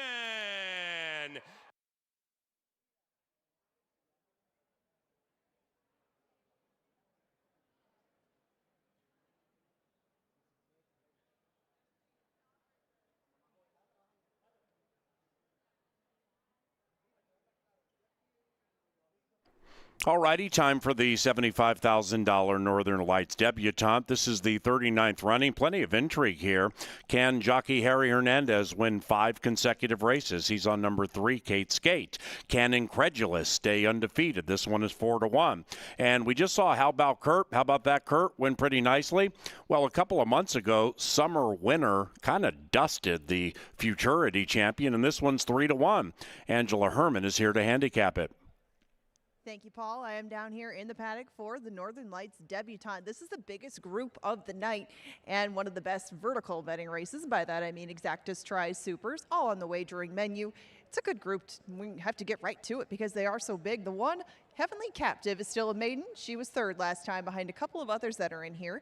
Nancy Shaw was all the way towards the outside, but now Heavenly Captive gets to the inside. She did start with the outside post in her debut, and the Robertson Barn just knows how to win this race. They've done 4 times, 2008, 2010, 14, and 23. Heavenly Captive, though, does have her work cut out for her on the inside. She's 14-1, as is the filly right next door, Flatter Me Billy. That's a really good price for this one. She has 3 starts behind her, and Flatter Me Billy has run against males before and really taken a step forward in each one of those 3 starts. That's important as a 2-year-old. Flatter Me Billy has been picking up the lessons very quickly, but has also managed to pass horses, and that's not an easy thing to do for a juvenile to do. A lot of them train for speed. A lot of them will be up front. You know that Flatter Me Billy will adapt to whatever comes her way, and she is a very nice price at 14-1. I would be surprised if it stays there, but still, Flatter Me Billy is a really, really tough customer in here. 3, Kate Skate. I don't know who's back there, but I don't know where to move. The 3, Kate Skate, is trained by Joel Burnt. And Kate Skate is making start number 3. A lot of other ones have beaten this one in the past, but Kate Skate still came with a lot of money in her debut. And she was bet down to favoritism that day. Really kind of got rolling late, though. Kate Skate is a horse that I thought maybe with a bit more ground would make more noise. But you can see she is taking money on the board. Harry Hernandez, hottest rider at the track, is in the saddle. And he is probably going to go up on the board, I would guess, by the time they get to the gate, but taking plenty of money at 7-2, making a good impression in the paddock. And the 4, Tap to Go, trained by Edgar Espinosa, also comes out of similar races. Tap to Go has shown speed in those, and that's proven to be a big asset tonight. 30-1, I would take that on this one. We're getting a little bit of activity over here from Heavenly Captive as now she tries to calm down.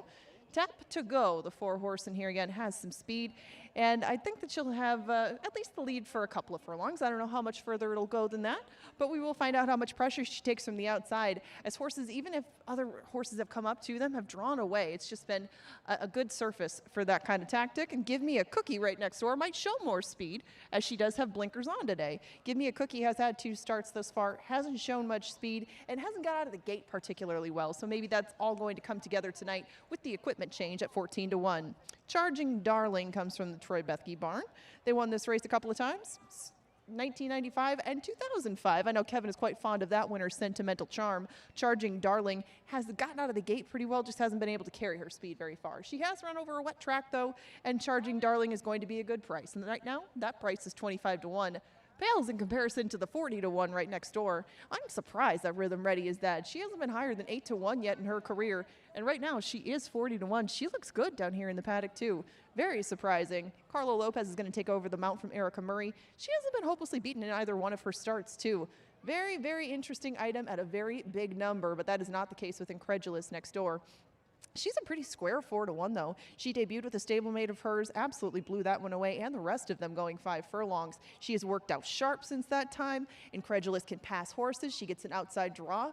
And just the only problem is I don't think that price is going to stick, but if it does, whoa, load up. That is a very nice price for her. She was your morning line favorite, very slightly, and Incredulous has experience over a track with some moisture too. 9 to 2 is the price on Hey Y'all. This one has taken the most action really since the windows opened. The barn won this with rush hour traffic a handful of years ago, and Hey Y'all made a very good debut. Only a half length short of Flatter Me Billy at the end of things. It was not the easiest run. She came wide and late, and she is taking money once again. She went up at 5 to 1 that day. Right now, she's just a touch south of that at 9 to 2. And Hey Y'all is going to be one of the more fancied entities in here with Miss Erica Murray in the saddle. Summer Winner is the choice of all three of us on the Steam team. Alonzo Quinones in the saddle on her. They had a tough go of things down in Prairie Meadows. That debutante day, she got stuck towards the inside. I don't know if she really wanted to go through or if there was too much pressure to her outside. But either way, Summer Winner only lost by a couple of lengths after that tough trip. I got to give her credit for that one. She's going to go to the outside now. All things line up for her to return to her debut where she put away, how about that cart in the stretch, and drew off very impressively, and she is currently 5 to 2.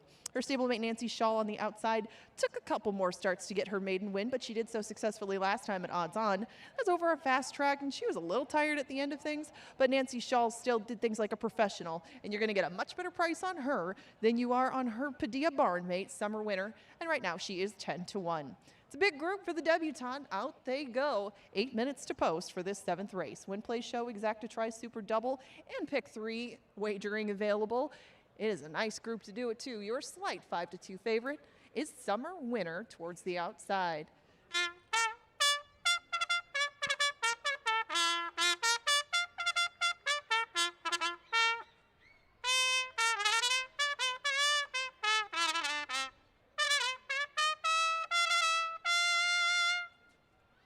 And here come the baby girls for the $75,000 debutante. Number 1 is Heavenly Captive, ridden by Guillermo Rodriguez for owner John Mentz and trainer Mac Robertson. Michaela Ivy Wright trains number 2, Flatter Me Billy. The rider Leslie Mowing, the owner Joel Bueno. Jack Gugasberg owns number 3, Kate Skate. The trainer Joel Burnt, the rider, Harry Hernandez. And number 4 is Gayatri Rampaderit's Tap to Go. Tap to Go is trained by Edgar Espinoza in the irons, Jermaine Bridgemahan. Number 5, Give Me a Cookie, owned by Thunder Stride Racing and trained by Nick Goodwin. Give Me a Cookie is ridden by Betty Jo Williams. Laren Delorme has the call aboard number 6, Charging Darling, for Karen Offerman and trainer Troy Bethke. And number 7 is Kindred Stables Rhythm Ready. Gary Shearer trains Carlo Lopez astride. Number 8 is Incredulous, owned by Cliff Racing and trained by Cody Rosine. Eduardo Gallardo rides. The 9, Hey Y'all, owned by Valine Farms and trained by Gary Shearer. Erica Murray is in the irons. Number 10 is Pete Matson and Tim Padilla's Summer Winner. Tim Padilla trains, Alonzo Quinones guides. And number 11, Nancy Shaw. This one also is owned by Pete Matson and trained by Tim Padilla, the rider, Constantino Roman. Those are the baby girls for the 39th Northern Lights debutante, 5 minutes.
They have 150 to go, and Samdenya leads it by 5. Shitala second, but chasing in vain, and Samdenya is the Northern Lights debutante champion. She's giving everything she has. She cuts the lead from a half to a neck to a nose, and there she goes. Key Watton Ice is the debutante champion. Extreme Diva goes 2 for 2, and Extreme Diva is the debutante champion.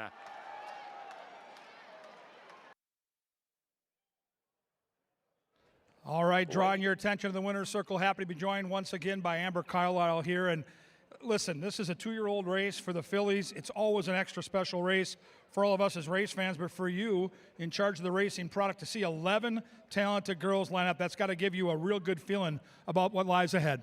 Yes, and this is my favorite race of the year. The 2-year-old fillies just can't beat it. But to have 11 talented fillies here just shows that we have a bright future in Minnesota. And we've had a great summer. We've had some winners here, and it's going to be exciting to see them all competing against each other. You have a unique perspective on our racing product. You are here to serve clearly the Minnesota racing fans, but you work hand in hand with the owners and the trainers, and this really is their big day. To see it come to fruition and see these connections, sometimes in tears, in the winner's circle, what's it like for you? It's very satisfying. This is just a great way to showcase our Minnesota owners and trainers on Festival Day, a whole day just dedicated to them, and just to show the product that they're putting forth and show that we appreciate everything that they do for us. And again, it's a chilly night. We had some rain earlier today, but the one constant on big days at Canterbury is you look out at this crowd and they show up.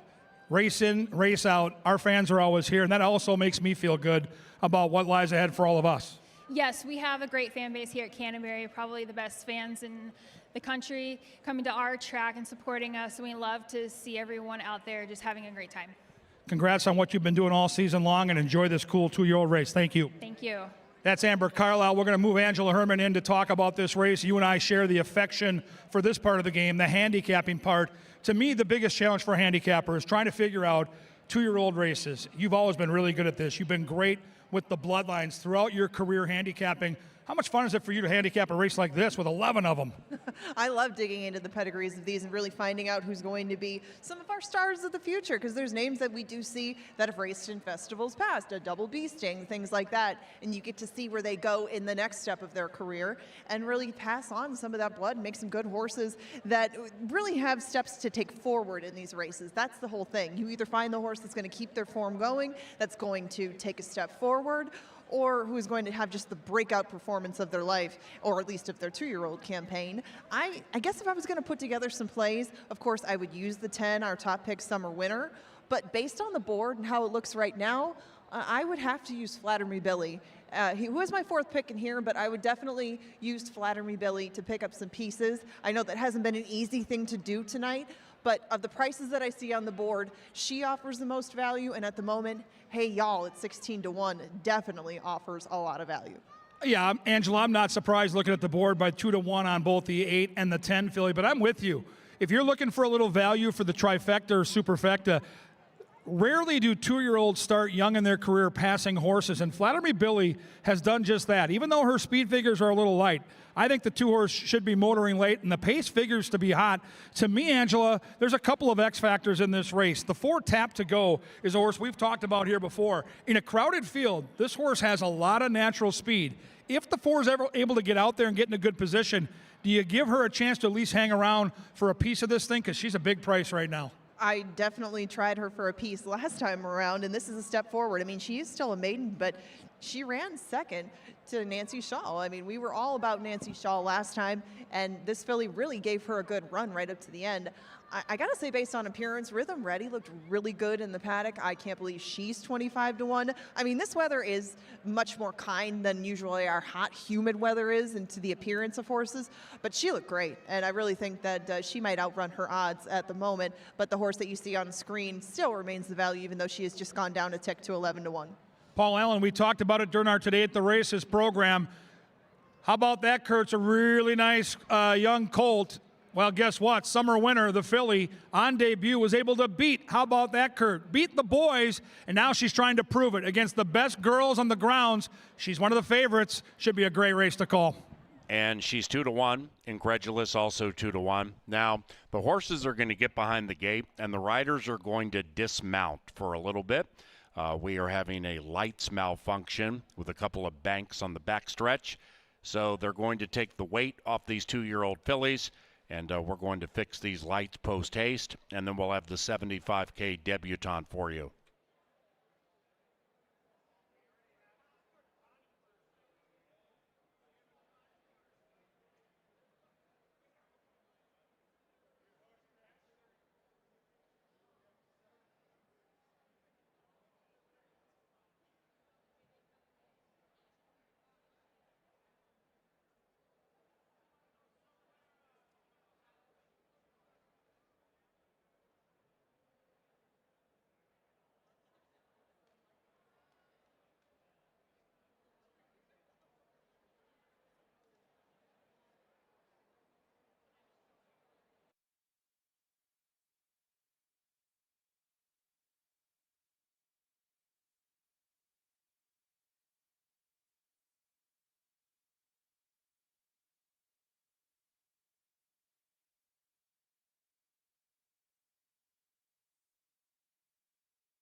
The backstretch has been properly illuminated, and the riders are rejoining their respective mounts. Thank you for your patience, and they'll be moving into the gate for the 39th debutante momentarily.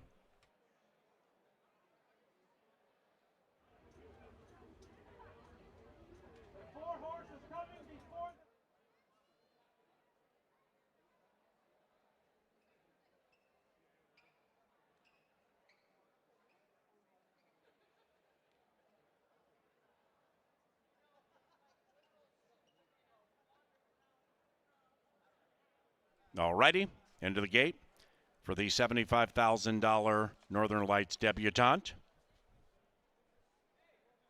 Summer winner, 8-5 in favored.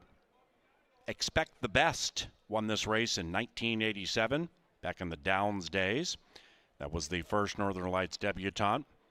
Dwayne Salvino was the winning rider for trainer Peter Knoll. 95 when Canterbury Park came into existence. Laura Painter rode Sweetest Doctor for Troy Bethke. Where's Marilyn, who ran earlier this evening, won it last year for Tony Didier, Alonzo Quinones, and Bruce Rican. And they're moving in line. Heavenly Captive has gone in, 25-1. 9-5 on Summer Winner, 9-5 on Incredulous. Now Incredulous clicks down to 8-5. Come on, Billy. Come on, Billy. Get in there. Flatter me, Billy. There you go. Billy goes in, 12-1.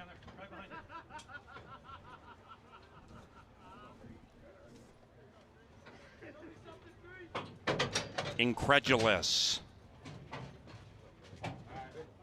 in Kate Skate, one of several maidens looking for victory number 1 in a big spot race. Kate Skate and Harry have gone in 12-1. And now Mr. Matson has a pair, along with trainer Tim Padilla. Summer Winner. That's the first one, backing off. Give me a cookie in. Hey Y'all has gone in. Summer Winner and Nancy Shaw, the final two. Summer Winner definitely refusing and rearing and unseating the queue. 9-5. Incredulous now 4-5. One click, 8-5 to 4-5 on the 8 Incredulous. So Summer Winner goes in sans queue, who joins, and now Nancy Shaw, last in line. Is Ryder on? Yeah. Ryder on. We're good. Nancy Shaw walks in professionally. Here come the baby girls. And they're racing in the $75,000 Northern Lights debutante. Summer Winner came out like a winner from the 10 spot and grabs the lead from Hey Y'all. After that, Nancy Shaw to the outside of Hey Y'all. The white horse on the inside is tapped to go. Summer Winner by 2. After that, Incredulous looking to remain undefeated, advancing in the clear, but probably wide around the turn. Then it's Heavenly Captive, sequestered to the inside of Rhythm Ready. 7 lengths after that to Flatter Me Billy. Then we come to Kate Skate, running on with the hot jock, but 15 out of it. Kate Skate's about 7 clear from Charging Darling. They're coming to the top of the stretch. Inside Summer Winner.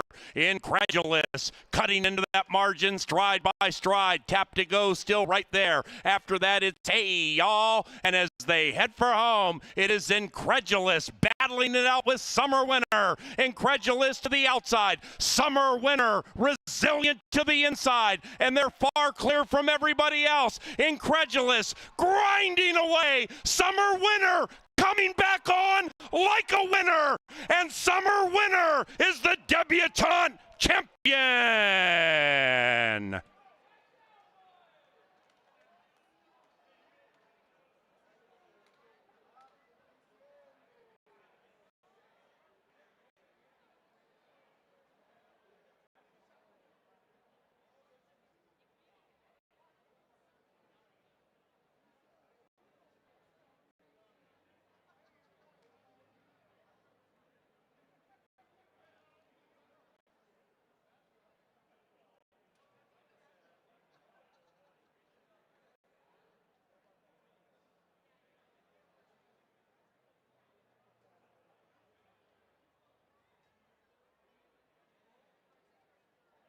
Number 10, Summer Winner, ran first.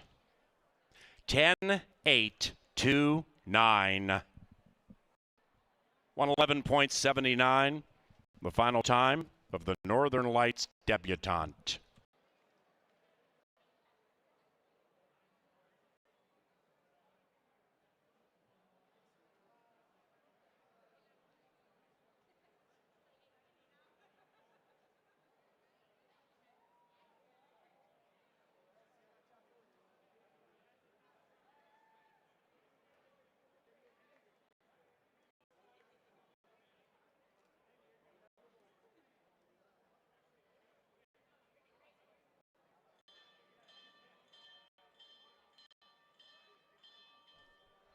Mr. Matson rings the bell about 5 times. Thank you, Pete. Congratulations. That means at least $100 to the Canterbury Park Chaplaincy and Backside Foundation, providing resources and services such as education and mental and physical health support to the grooms and those who work on the backside.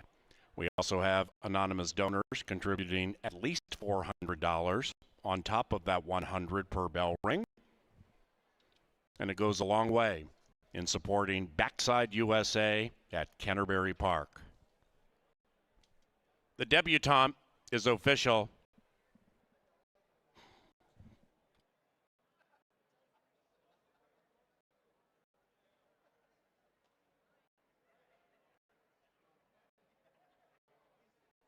Race number 8 is the Minnesota Sprint Championship, named for the Great Croc Rock. No scratches, post time 24 minutes from now. Pick 4 wagering on the final 4 live races tonight.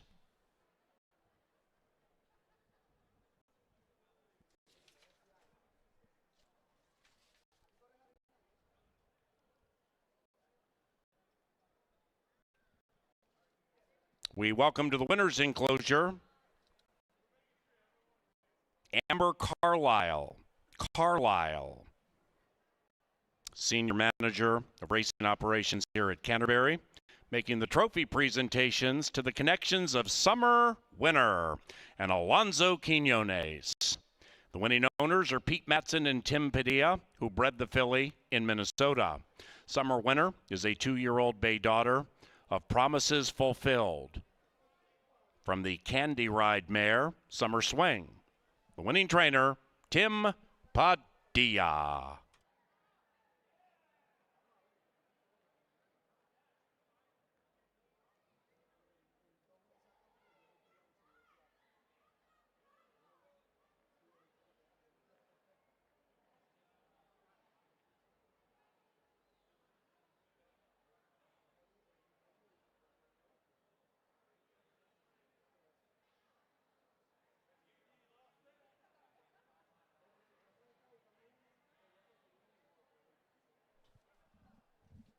And once again, we thank College City Beverage for sponsorship not only of the debutante, but for a decade and a half sponsorship here at Canterbury, marketing brands like Anheuser-Busch and Summit.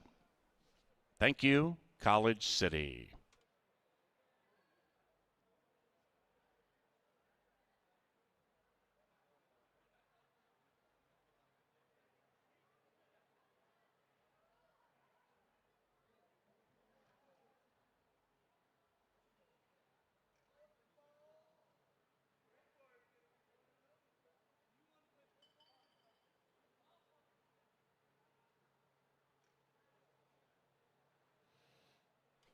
The winning co-owner and breeder is in the winner's circle with KG. It would not be festival night without you and I at some point coming together for an interview. For you as a longtime supporter of racing in Minnesota, raising these Minnesota breds, what's it feel like to win on the state tournament, the Festival of Champions? Well, it's what it's all about. I mean, it's a lot of work, and makes you really proud for the state and all the people that help you down here do it to raise the horses that can be competitive, not only at Canterbury, but all over the country. Summer Winner won her debut, beat, how about that, Kurt? So she stamped herself as the horse to beat, but you had 10 other fillies to beat tonight. And she certainly showed her class when she got hooked in the stretch like that. Yeah, she certainly did. And Alonso did a heck of a job sticking with her and getting her going. Alonso's a great rider. You know who's a great trainer is Tim Padilla, nearly 30%. What does he mean to your business? Well, he just doesn't do much talking. He lets the horses do the talking. He lets the horses talk, yes. Your filly talked loud and clear today. Way too good today on the inside. And Pete Matson on the winner's circle. It's just like Groundhog Day. All Kevin over again. He's still Kevin, talking. for picking her. Thank you, Pete.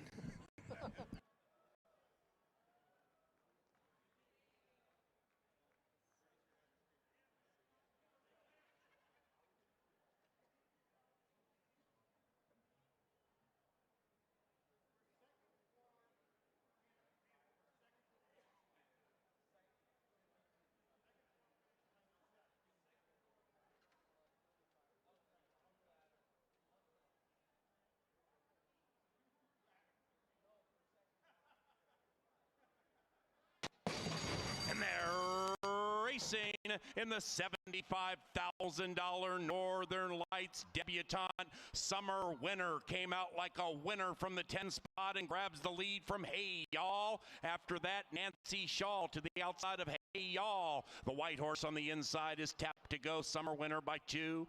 After that, Incredulous looking to remain undefeated, advancing in the clear, but probably wide around the turn. Then it's Heavenly Captive, sequestered to the inside of Rhythm Ready. 7 lengths after that to Flatter Me Billy. Then we come to Kate Skate, running on with a hot jock, but 15 out of it. Kate Skate's about 7 clear from Charging Darling. They're coming to the top of the stretch. Inside Summer Winner. Incredulous, cutting into that margin, stride by stride. Tap to go, still right there. After that, it's Hey Y'all. And as they head for home, it is Incredulous battling it out with Summer Winner. Incredulous to the outside. Summer Winner resilient to the inside. And they're far clear from everybody else. Incredulous grinding away. Summer Winner coming back on like a winner. And Summer Winner is the debutante champion.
Bourbon County's trying to win this race 3 years in a row. Helliskier is tired, and Smooth Shiraz takes the lead. Hold for More, and Bourbon County trying to run him down. Smooth Shiraz, Bourbon County, Hold for More. Bourbon County, Hold for More, has done it! What an aggressive, great win by Hold for More. Chasing but not catching Oscar, and Fireman Oscar is the Northern Lights Futurity Champion. AP is loose from Speed is Life, who will not go away. Then it's Vanderbilt Beach. AP is loose. Speed is Life is looking to upset him. AP is loose. Speed is Life. Speed is Life has done it. Speed is Life at 3-1 beats AP is loose.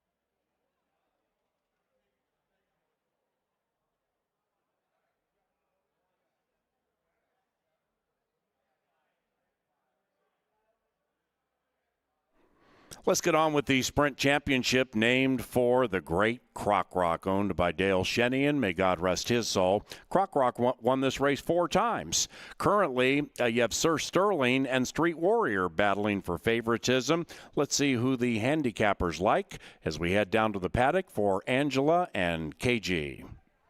Yeah, we just got done, Angela, watching the 2-year-olds, the future of Minnesota racing. We've been watching these horses for years. These are household names for our race fans, for all of us in the press box. We know all about Dr. Oscar. He's got that keen early speed. We all know all about the Alligator Hunter, who can do all kinds of different things on the racetrack.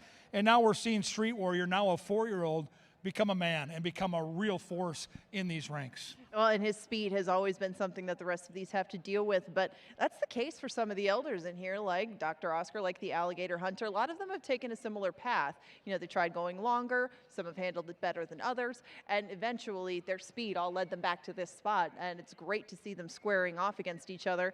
I mean, a couple of defending champs, and then, you know, you bring some different horses into the mix, but one of those that has won this race previously, and it was in 2023, is the rail runner, Dr. Oscar, who didn't run in this race last year, but has run in a couple of straight editions of the 10,000 Lakes, and now we'll come back and try again for the Minnesota Sprint Championship, and when he's on, he is extremely tough to pass up front.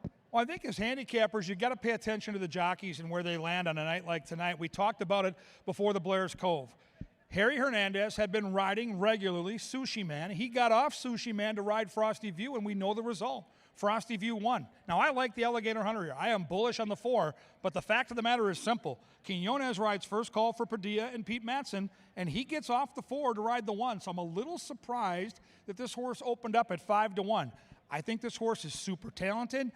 Lately, though, the speed and hanging on has been a bit of a challenge. Well, it's easy to look at those races recently and see that, yeah, he didn't keep a win streak going or anything like that, or the figures weren't as flashy, but he was taking on some really, really tough sprinters down in Tampa to start off that year. There's stakes kind of horses in that one. And then last time he faced off against Glenn Gary on the front end. And Glenn Gary is a horse that fans of Prairie Meadows will know quite well. He's quick, and when he's on his home turf, it is really tough to both beat him to the lead and to the wire. Nobody could do it last time around. Dr. Oscar gave him a good tussle on the front end. It just wasn't his night, but this, of course, is the crowning moment for a Minnesota bred, not an allowance down in Prairie Meadows. So I would guess that we're going to see a tighter, fitter Dr. Oscar tonight, and anybody who tries to tangle with him is going to have a tough time. The 2 is a long shot and likely will remain a long shot here, and I'll say this.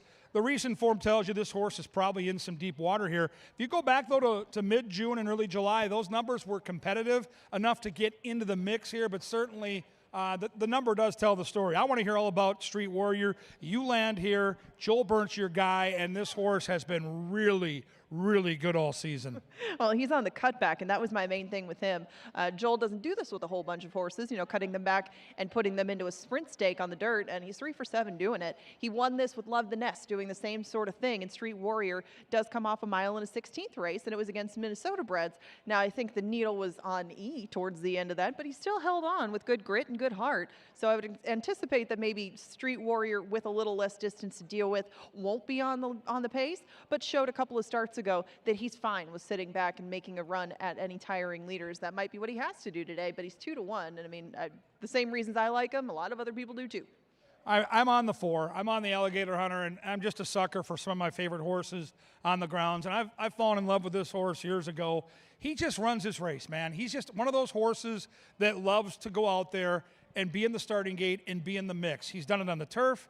He's done it in the dirt. He's gone short. He's gone long. He can run on a wet track. Like, this guy, he just loves his job. And so I understand that at age 7, there are probably horses in here that are younger and at a better spot.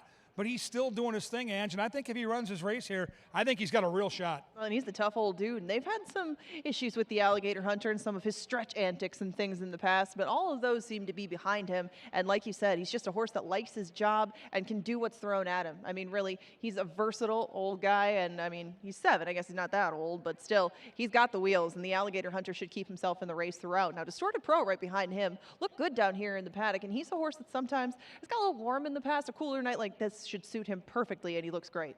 Are we really going to let Mac Robertson off in a stakes race on festival night at double digits? If we do, and he wins, and we don't bet it, then shame on us, because we've all seen that movie, and the horse is going to get a good trip. There's a ton of speed, and Distorted Pro should be motoring late. Sir Sterling's taking a ton of betting. This horse was 9 to 2 in the morning line, set by a pro. I get it. Double H is on fire. Family's in town.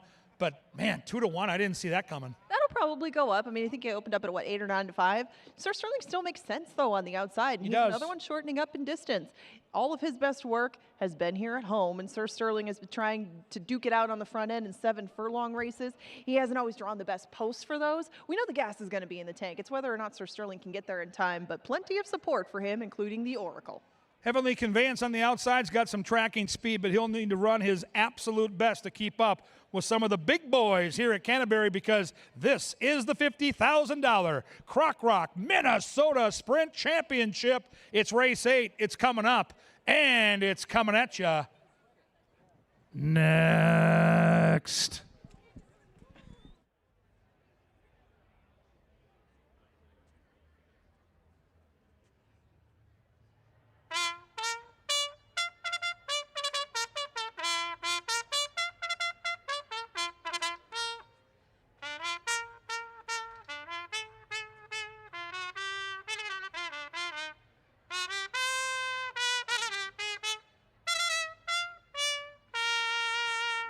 Call to the post brings them onto the track for the 32nd Minnesota Sprint Championship.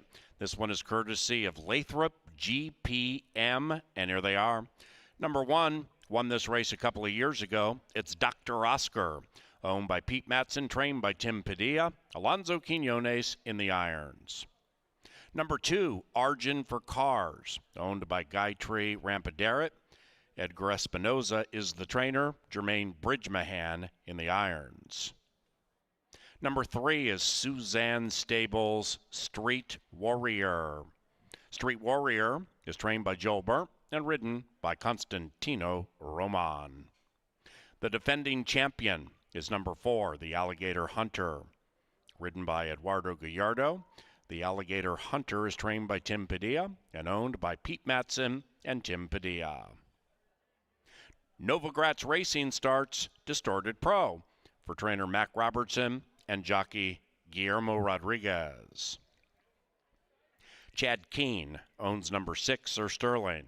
The trainer, Tony Rengstorff. The jockey, Harry Hernandez.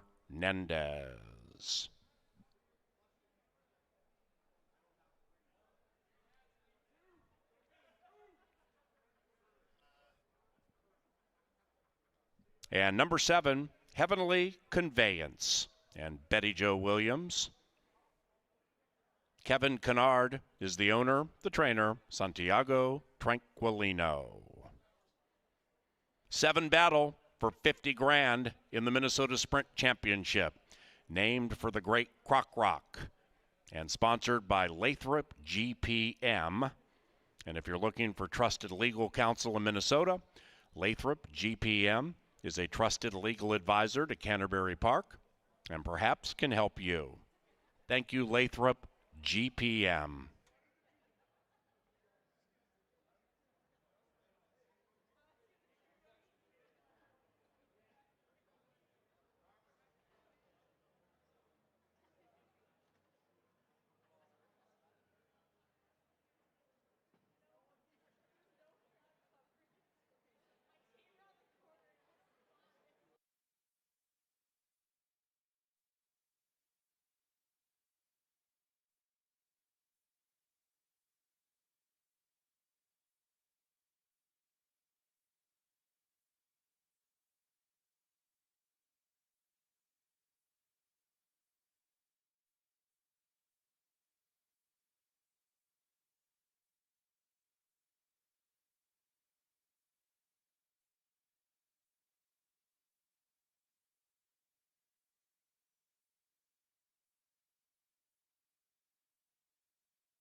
Let's head down to the finish line. Angela and KG are here. Well, Angela, these are the best sprinters on the grounds on the boys' side. These are household names. How do you see the pace of the race shaping up?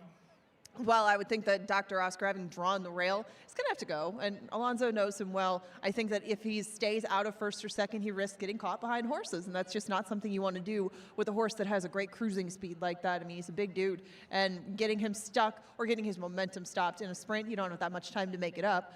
So, I mean, I would expect that maybe he would sit with the 3 and 4 just outside of him, that being Street Warrior and the Alligator Hunter. That's kind of how I saw it setting up in my head. But if they do let him get comfortable and they let him get a length or two clear, I think especially on a night like tonight, they might have big trouble running him down. Most of the contenders are drawn inside. I do believe that Sir Sterling drawn to the outside gives him a few more trip options because he's got natural speed, but he doesn't need the lead. And the horse that's on the screen right now, I keep coming back to the Novogratz horse because as I look at the 1, the 3, the 4, the 6, they all want to go. They all have a lot of early speed. If they end up hooking up, then something crazy could happen. You could get a 5 Distorted Pro charging late.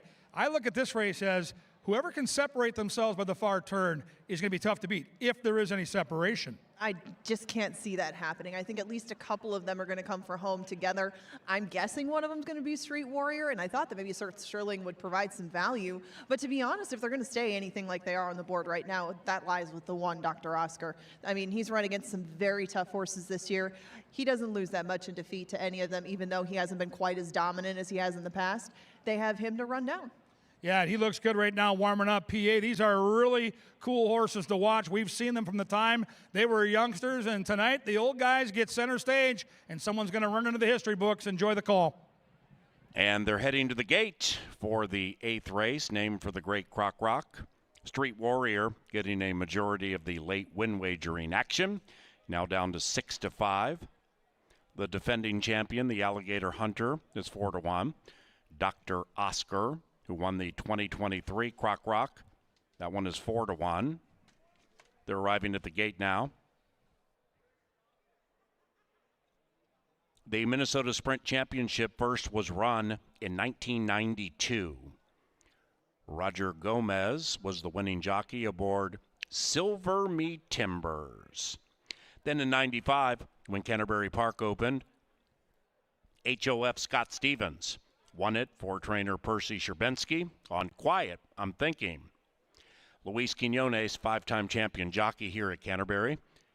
He went back-to-back in this race, 96 and 97, with I Was a Bad Boy. Moving in.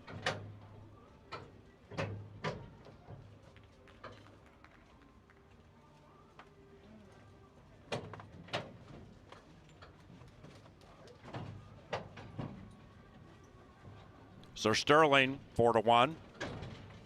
After Street Warrior, 6-5. One out. Heavenly Conveyance for the Tranquilino group. Stand by for the Minnesota Sprint Championship. And they're racing. Really, really rough beginning for the Alligator Hunter. The defending champion broke in a tangle. Dr. Oscar flies out of the gate with really good early speed, and the Doctor's in search of the lead. Distorted Pro flies alongside. The Doctor leads it by a neck. After that, Street Warrior takes up the running to take third. Very keen to go. And to the inside of Sir Sterling. After that, the Alligator Hunter with a tall task after that bad start, but he is advancing, and he's about 2.5, 3 clear from Heavenly Conveyance. After that, Argent for Cars. They're approaching the top of the stretch. Street Warrior joins the Speed Brigade. It is Street Warrior to the outside of Distorted Pro. Dr. Oscar needs to give more. The Alligator Hunter is 5 out of it. And outside of that, swinging into action is Sir Sterling, but about 3 lengths behind Street Warrior. Street Warrior looking for the highway home. It's Street Warrior grinding away from Distorted Pro, giving everything at 21-1. Street Warrior, a resurgent Distorted Pro, came back and won. Wow! G-Rod never gave up, and the upset's on.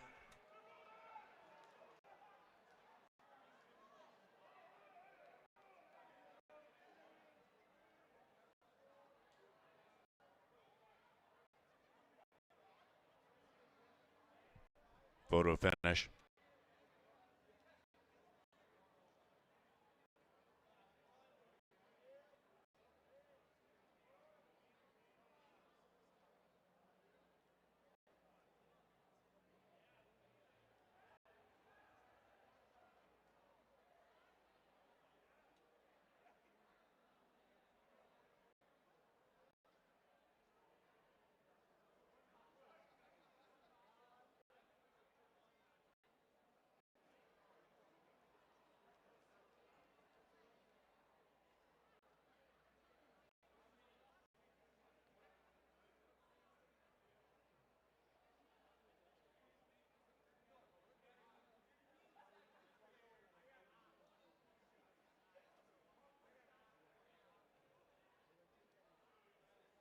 Result of the photo shows the winner is number 5, Distorted Pro, 21-1. Favorite second. Heavenly Conveyance third. Sir Sterling fourth.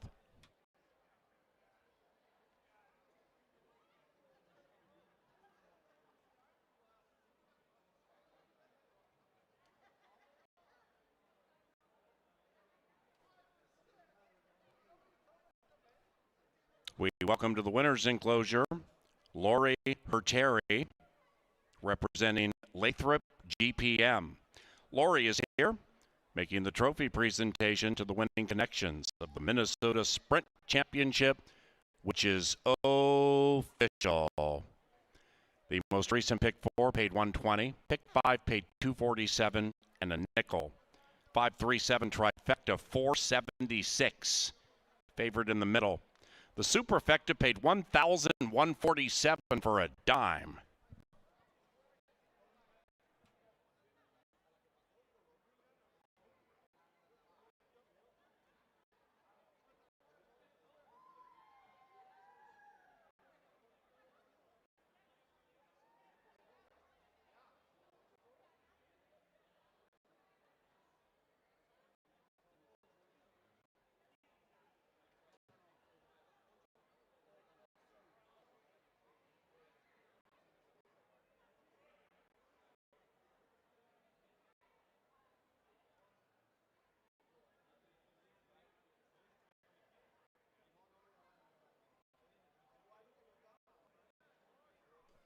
Into the winner's enclosure, Distorted Pro and Guillermo Rodriguez.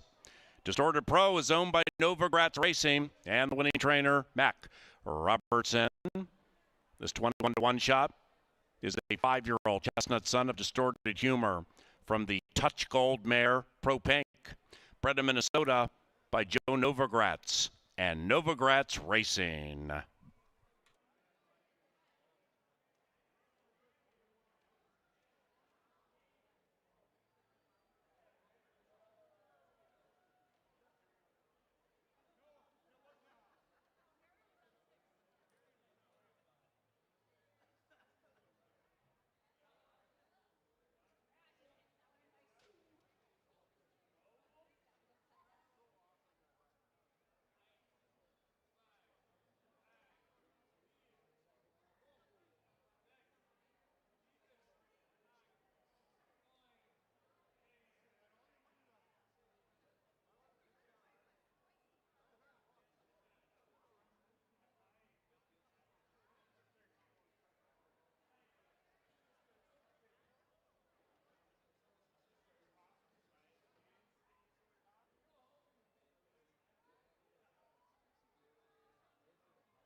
G-Rod triggered an upset, and he's with Kevin Gorg.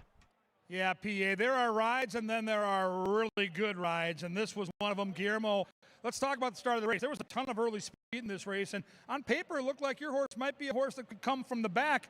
You popped out of there. How much was that a part of the strategy? Well, Nate Quinones, he told me, hey, I don't think we can beat those horses coming from behind. So if you break good out there, do your thing, go on it and don't look back. So he broke good out of there. I was right next to the speed horse and feel like I have a lot of horse. I was like, holy shoot, but it worked out great. And you know horse racing, when you break fast and are on the lead and get past in deep stretch, it's normally curtains. How were you able to, you and the horse, stay together and re-rally like you did?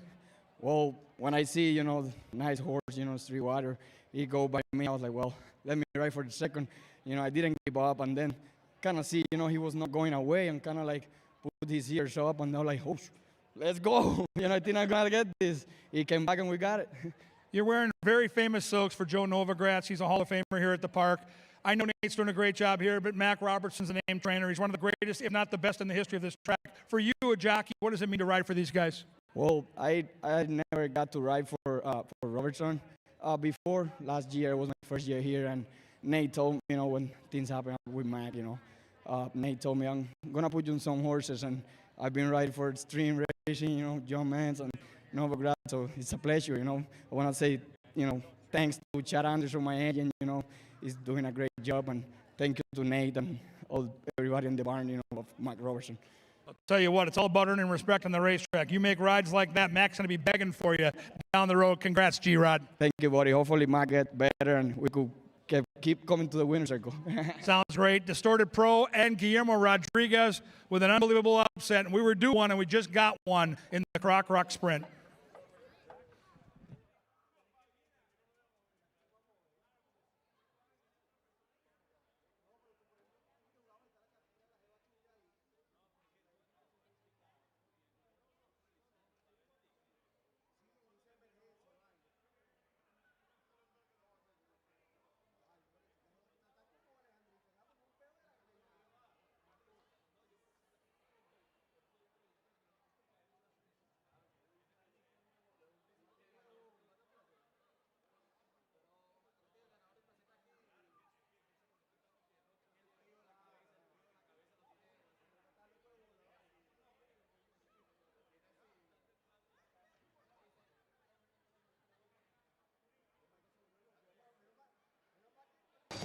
And they're racing. Really rough beginning for the Alligator Hunter.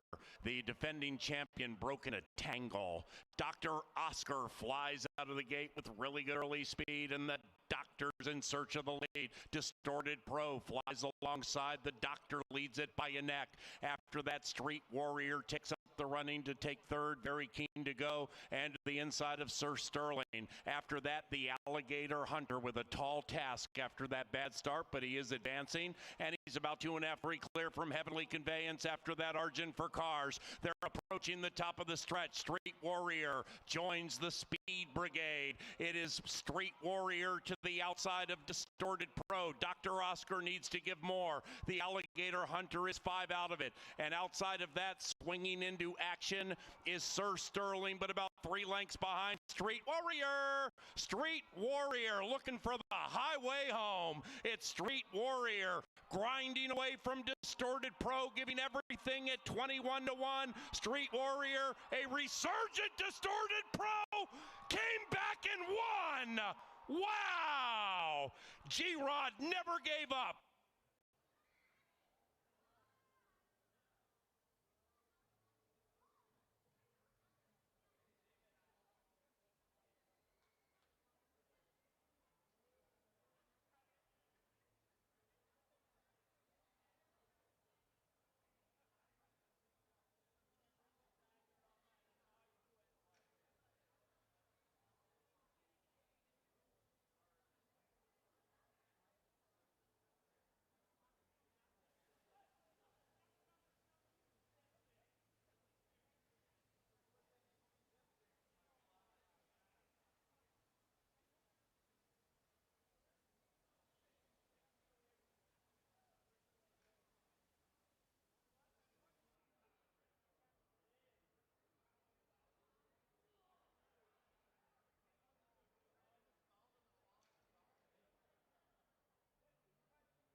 Plata looking to remain undefeated. He's locked in battle with the talented Mr. Banjo Man, and they're far clear from the rest of the field. Dom Plata, Mr. Banjo Man. It's Dom Plata slowly edging clear. Dom Plata with another display of excellence is the Futurity champion.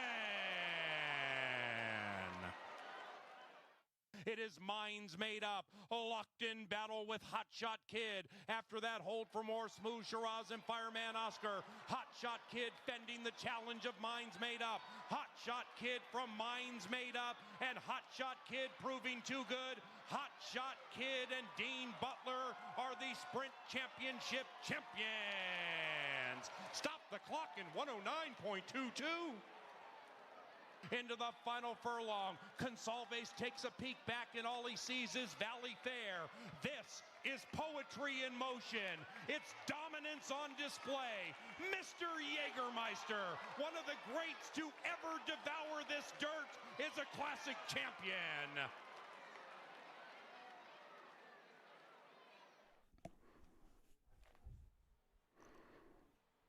All right, let's see if the upsets continue. The quarter horses get center stage now. We begin with the $47,000 quarter horse Futurity. This is the 31st running. Distorted Pro, 21-1. We have 9 battling here, and we'll handicap it with Angela Herman and noted quarter horse aficionado Jeff Madej. Yes, we are down here to start the quarter horses for Festival of Champions. We ended the thoroughbreds with a bang, didn't we? Nice big price to end off things. And now we got a few of these. The Futurity is first. And of course, we had to bring down the local quarter horse expert to go through this field of 2-year-olds. Now, we don't have any scratches in here. We don't have any rider changes. We got 9 going in the gate, Jeffrey. So we got to start on the inside because usually, you know, you see this name a whole bunch and you'll see the whole army of riders come out for Jason Olmstead. He's won this race 16, 17, 19, 21, and 22 and looks to get back on the winning side of things with Sophie. Your thoughts? Well, you know, Sophie, first of all, we just saw Mac Robertson win at 21-1. So Jason Olmstead has been, what, 9-time leading trainer, 9 consecutive titles. I don't think we want to let him slip away at a big price, and he's got a couple. That's fair.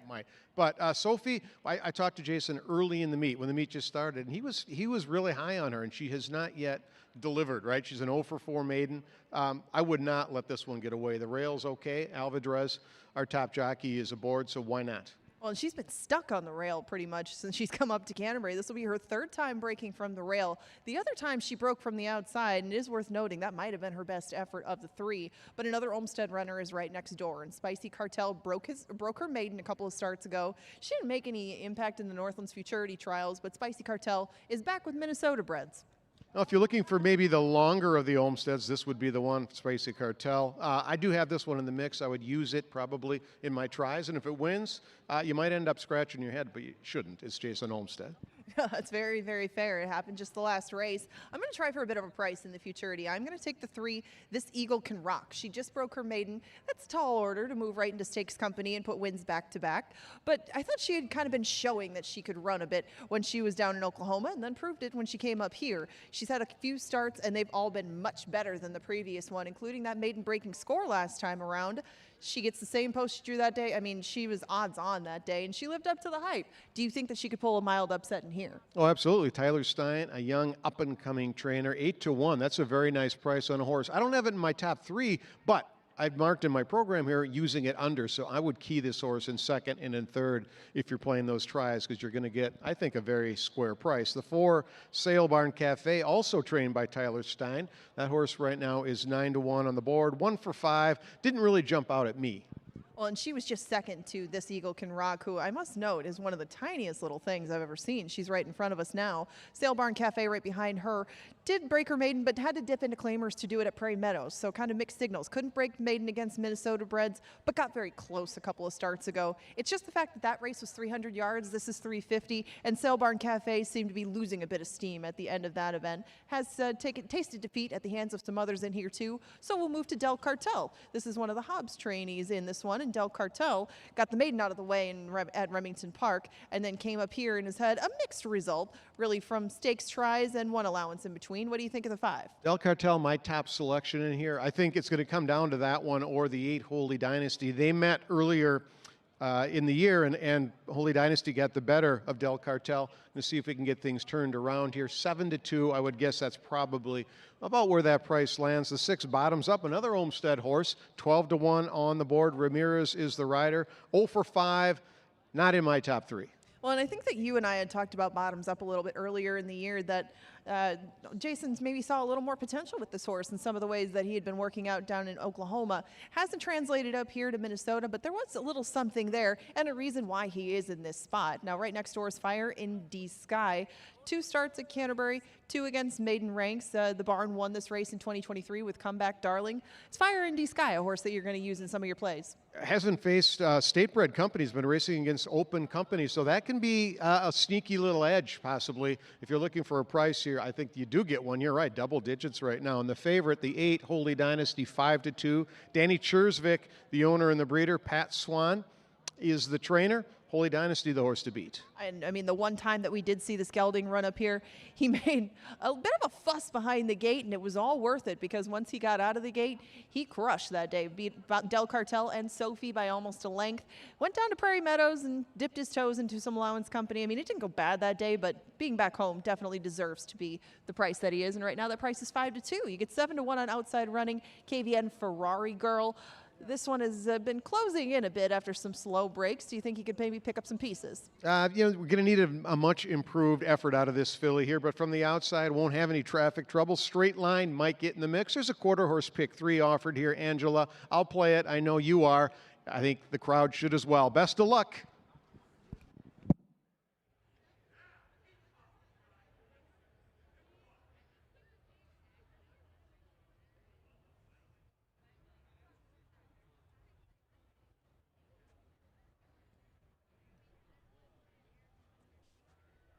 Sir Leonard Dykert.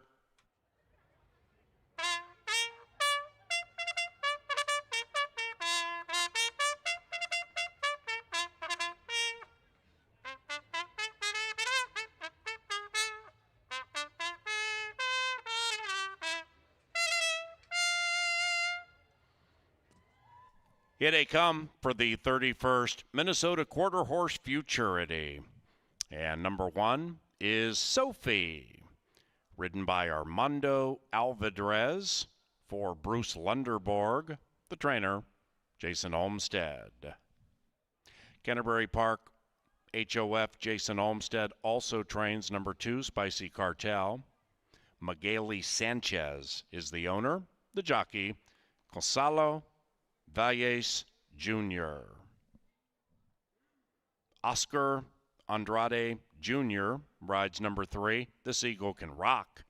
Tyler Stein is the owner and trainer. Tyler also trains number 4, Sail Barn Cafe. The owner, Ryan Berry. The jockey, Moro Rodriguez. Mario Delgado rides number 5, Del Cartel. The owner, Cesar Albino Martinez. The trainer, Haley Hobbs. Jason Olmsted trains number 6, Bottoms Up, for Paul Ludeman and Summer Run Inc. In the irons, Francisco Ramirez Jr. Number 7, Fire in the Sky. The owner, Michelle Hurley. The trainer, Bill Gettitz Jr. The jockey, Aram Martinez. And number 8 is Dan Chersvik's Holy Dynasty. Holy Dynasty is trained by Pat Swan, the jockey, Eugenio Navarrete Jr. And Mark Wilson owns and trains number 9, KVN Ferrari Girl. The jockey, Laren Delorme. This is the $47,000 Minnesota Quarter Horse Futurity, and they blast 3 minutes from now.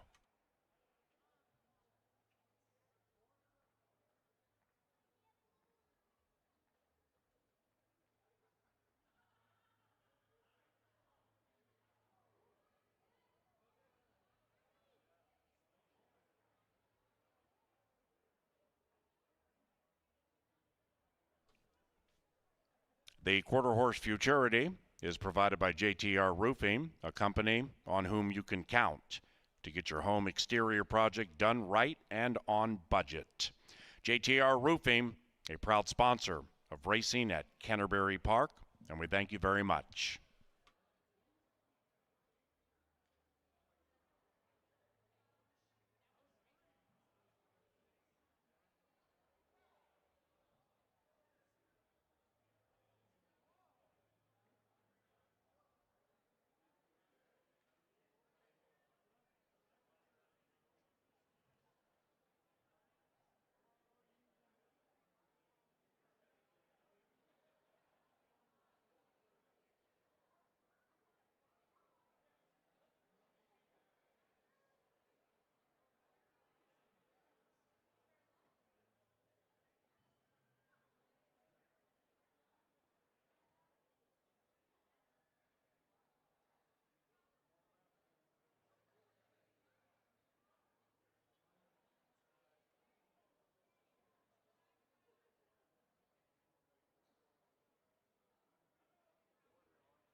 All right, let's cap the late stages of the Minnesota Quarter Horse Futurity. And at the finish line, Jeff Madej and Angela Herman. Yes, we are down here at the finish line trying to take everything in the last couple of minutes before they go into the gate for the Futurity. And when we saw them in the paddock, Spicy Cartel was acting up a little bit, but has taken lots of money since that time. Spicy definitely living up to the name, but everybody else seemed to be behaving themselves, and this does make a difference when it comes to 2-year-olds because this is a big stage for them, some of them with not that much experience. No, you're right. It all comes down to being calm and collected on the track, getting behind the gate, getting loaded in, and then braking fast. You miss the brake, you lose the race. So being composed is part of it. The mental game has to be there along with the physical game. I think Del Cartel looked really good. I do believe Holy Dynasty, though, Ange, the one to beat. Surprise Spicy Cartel, though. 3-1 bet down from a 12-1 morning line. That's aggressive. Well, and that was sort of the case in the paddock. I mean, the inside two were taking some money, but not quite as the money that they are taking right now. Your selection, Del Cartel, is 3-1. I mean, I got to say, my pick is a little bit cold on the board, but I don't think she deserves to be. I think she's on a good part of the track, and the momentum being with her recently, 350 does come into play for some of these horses. Now, they've run at 250, they've run at 300, 330 maybe through their careers, but not everybody has hit this distance. Is there anybody in here who you think might excel with a little bit of extra ground based on what they've done so far? I think people look at Sophie and think maybe she doesn't want to get the distance. I think Sophie pops. We've got the top rider here.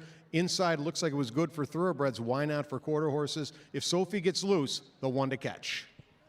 Well, that's kind of how we see it down here, Paul. Everybody behaving themselves quite nicely. It's an even board, really, if you look at it. Holy Dynasty is at 2-1. Everybody else at a very fair price. It looks like a good race to put together trifectas, superfectas, and you have very limited time as they are headed to the gate shortly for the Futurity. And in fact, they're still spinning about a good 50, 60 yards behind the gate. Indeed, Holy Dynasty is the 2-1 favorite. This Eagle Can Rock, number 3, just went from 15-1 to 10-1, looking to win 2 in a row. And the Olmsted tandem of Sophie and Spicy Cartel to the inside, consistently taking good win wagering money. They'll be to the gate shortly.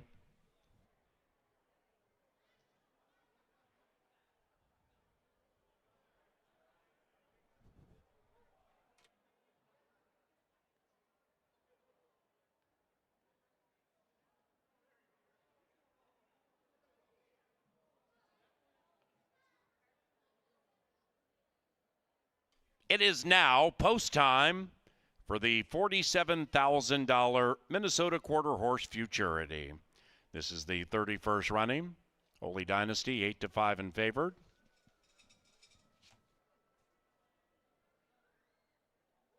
This race first was run the first year of Canterbury Park, 1995, and Laura Painter scored for Jim and Asher Murray with High Whistlin' Willie. Sunday, Scott Schindler won it in 96 for the Petersons, Bob and Julie, with Six Like This. EOS Keep Dreaming won it last year for Ed Ross Hardy and jockey Angel Ramirez. For owner Corey Wilmus. EOS Keep Dreaming runs in the next race, the Quarter Horse Derby.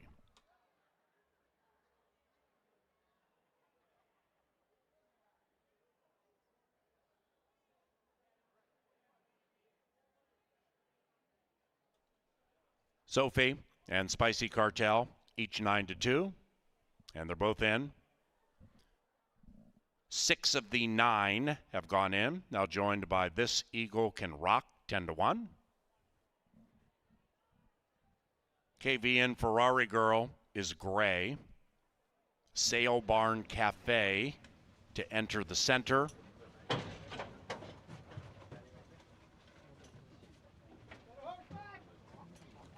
Stand by for the Quarter Horse Futurity.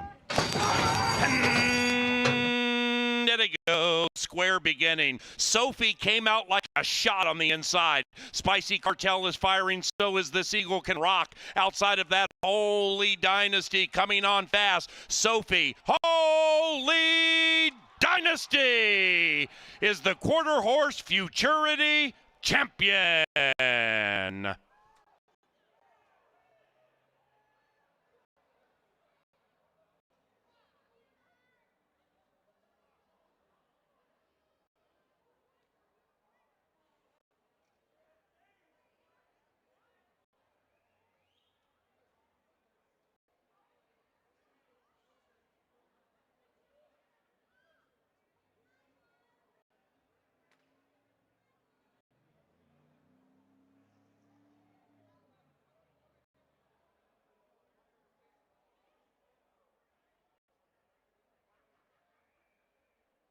Number 8, Holy Dynasty, impressively. Photography for the rest, stand by.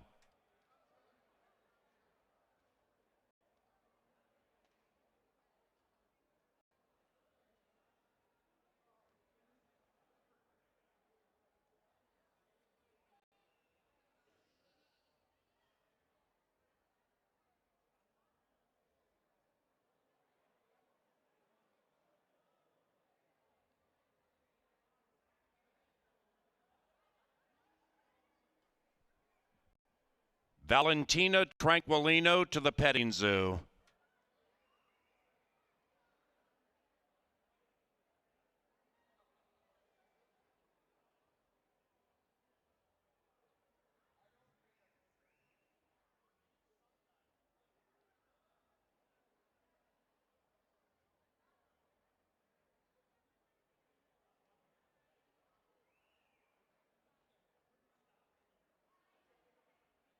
The numbers 8, 1, 3, 2.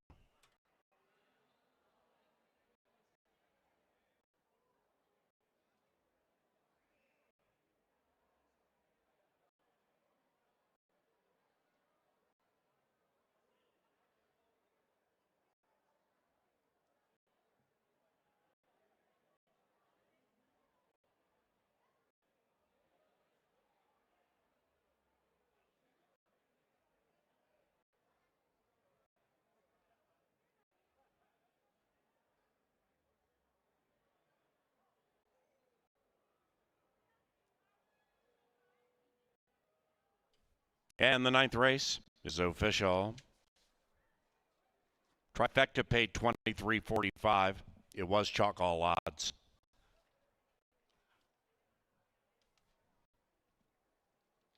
Canterbury Park welcomes to the winner's enclosure Cam Malum. Oh, Cam Malum. It's making the trophy presentation to the winning connections of the Quarter Horse Futurity.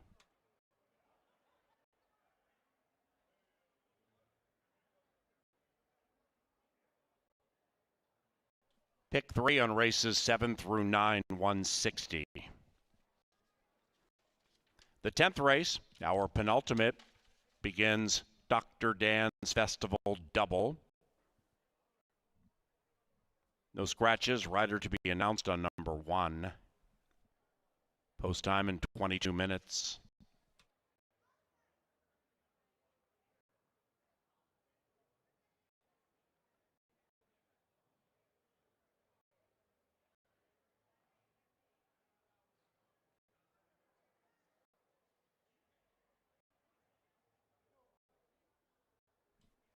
Holy Dynasty is a 2-time stakes winner this spring summer at Canterbury.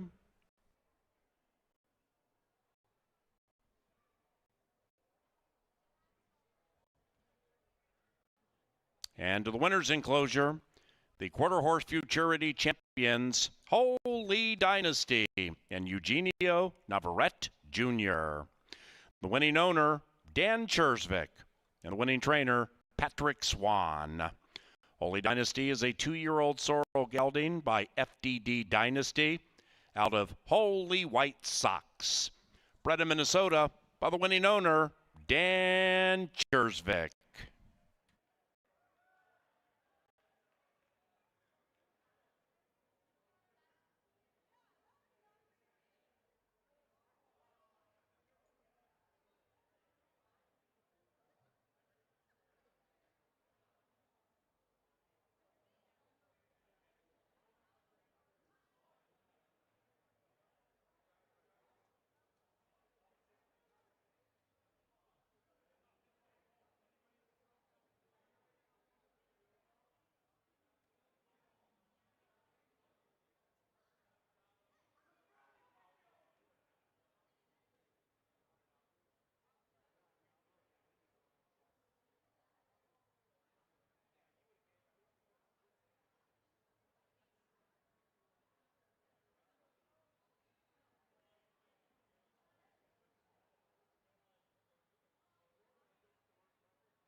The winning owner and breeder of Holy Dynasty is in the winner's enclosure with Angela. Yes, well, we meet again, Dan Chersvik. I talked to you with the North Star State Futurity, and now he blows them away again tonight. What a run by him. Tell us more about him. Yeah, he ran a good race here a couple months ago, but he was really green with the getting in the gate, and he was just really immature mentally and physically. And so I told Pat, let's just take a step back. We circled this race and kind of worked our way back. Pat did a really good job of working with them to try to get him over those gate issues and just kind of let him grow up a little bit physically, mentally, and it worked out. Well, and I mean, the money's at 2 for quarter horses, so where do you think maybe we might see him pop up next? His fans might want to see where he runs next. We're just going to kick him out for the rest of the year and bring him back in Remington in March and hopefully have a good 3-year campaign. All right, well, the 3-year-olds have their work cut out for them next year to beat you. Congratulations. A nice one again. All right, thank you. Appreciate it. All right, the favorite gets it done very impressively in the futurity.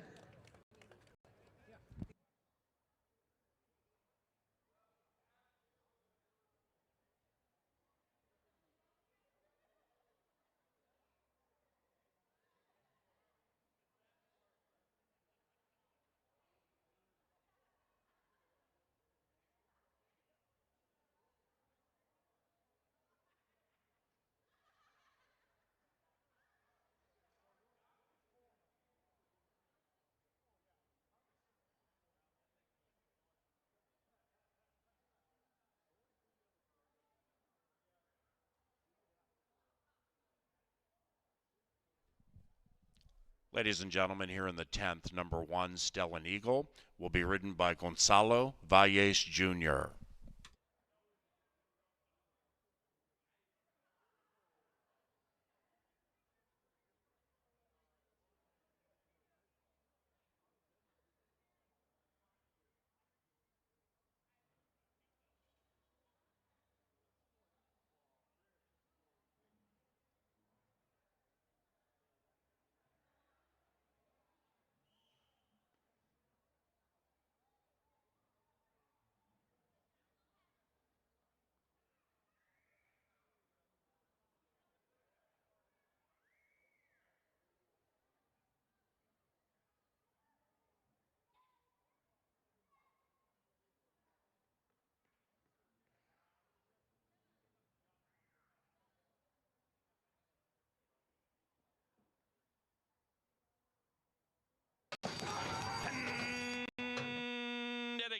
Buffalo Square beginning. Sophie came out like a shot on the inside. Spicy Cartel is firing, so is the Seagull Can Rock. Outside of that, Holy Dynasty coming on fast. Sophie, Holy Dynasty is the quarter horse Futurity.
The first feature is amazing. To the final furlong, and Planet Dance is resurgent, and she takes the lead. And Courtly Cathy has no response, and Planet Dance and Chad Anderson are the Distaff Classic champions. What a great race that was.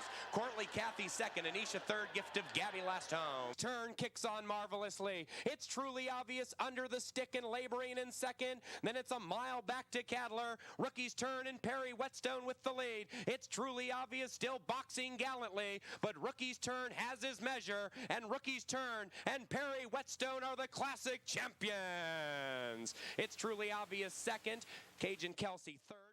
Ryan's Moment leads it. Here comes on the outside Island Bay Dancer. Ryan's Moment by a length and a half. Island Bay Dancer trying his best. It's a Ryan's Moment from Island Bay Dancer, and that's 3 wins on Festival Day for Chad Anderson. Ryan's Moment wins the sprint in 1:11.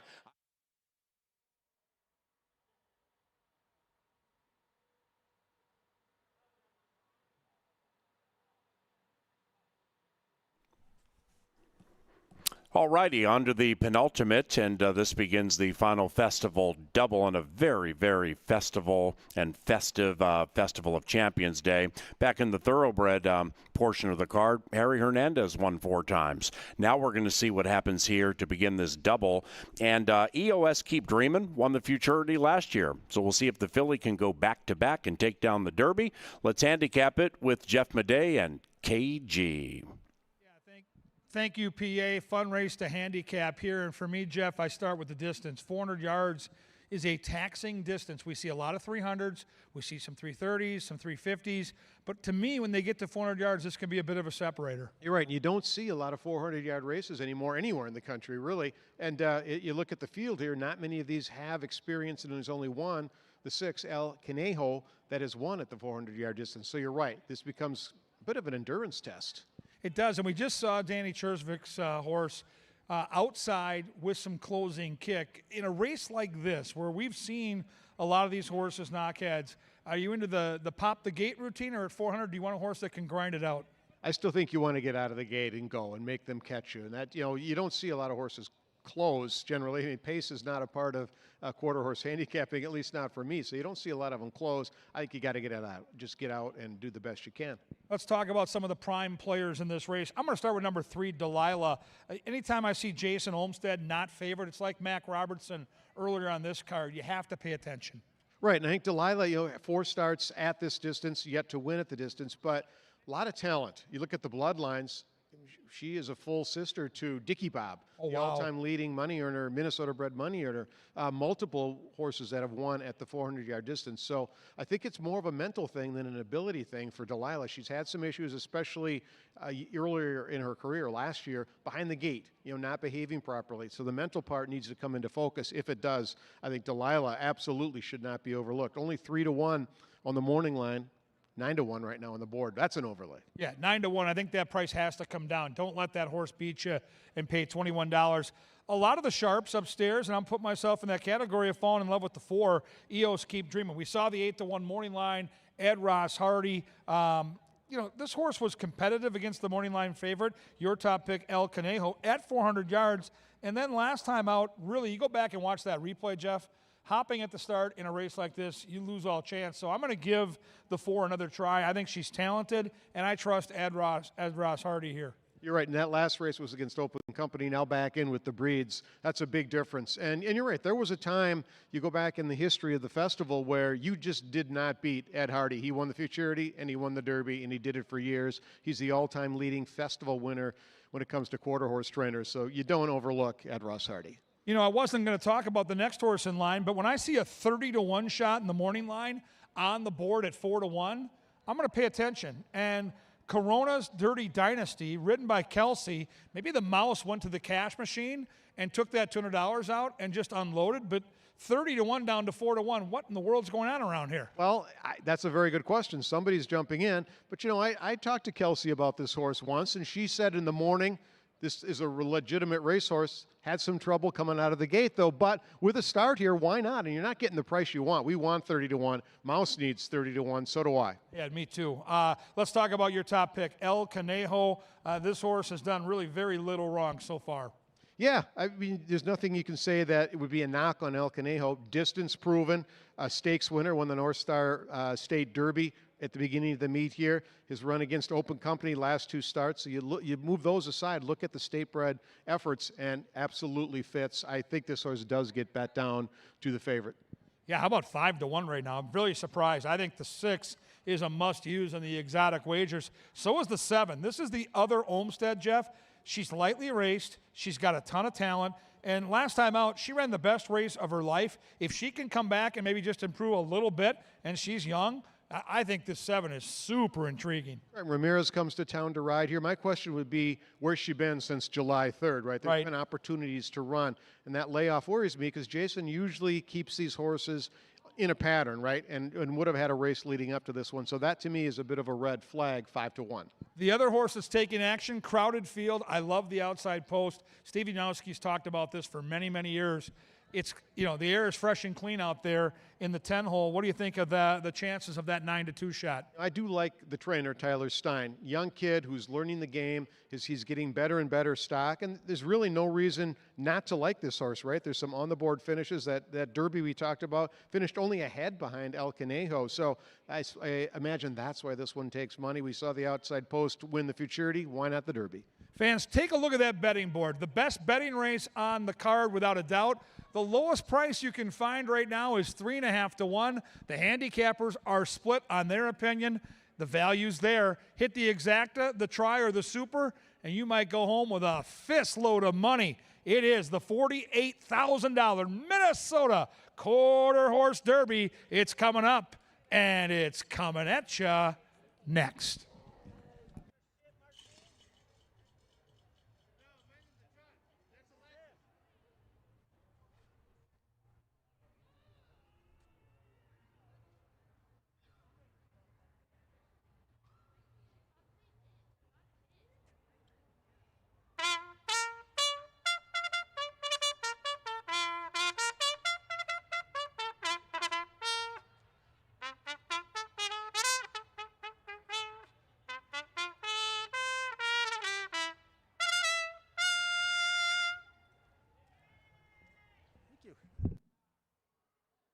Here they come for the 31st Quarter Horse Derby.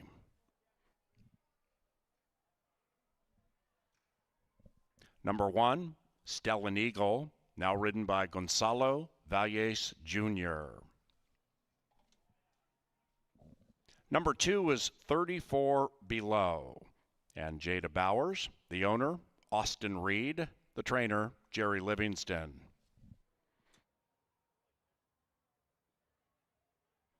Number 3, Delilah, owned by Bruce Lunderborg, the trainer, Jason Olmstead, the rider, Armando Alvarez. And number 4 is EOS Keep Dreamin'. Corey Wilmus owns, Ed Ross Hardy trains, Eugenio Navarrete Jr. is in the irons. Number 5, Corona's Dirty Dynasty, and Kelsey Haar for Joy Gora's Tailored for Gold Stables and trainer Jerry Livingston. Number 6 is El Conejo and Mario Delgado, the owner-trainer, Haley Hobbs. Tom Maher and Paul Ludeman own number 7, She's Hell Bent. Francisco Ramirez Jr. rides, and Jason Olmstead trains. Number 8, Dashing Avery, owned by Cesar Albino Martinez, trained by Haley Hobbs, Moro Rodriguez in the irons. And Laren Delorme rides number 9, One Sweet Ferrari. Mark Wilson is the owner-trainer. And Jerry Oxner owns number 10, JJ Sweet and Sassy. Tyler Stein is the trainer, Oscar Andrade Jr. in the irons. 5 minutes.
with 2 minutes to post to the Minnesota Quarter Horse Derby with their thoughts on the field in the upcoming 10th on track are Jeff Madej and Kevin Gorg.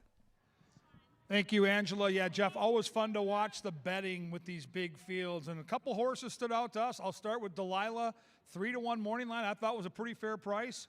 Getting 6-1 right now. That's juicy. Yeah, those bloodlines. We talked about him in the paddock.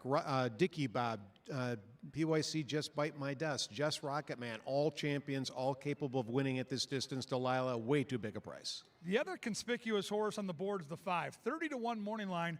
Bet every step of the way. And we know Johnny the Mouse Mickelson upstairs, and we love him. He's done a heck of a job with the TV production. He doesn't bet enough money to move the odds that much. No, he certainly doesn't. So that's interesting because on paper, there's not a lot that suggests this horse could win the race. But below double-digit odds, that's a surprise to me. As we predicted, El Conejo being bet down now 5-2.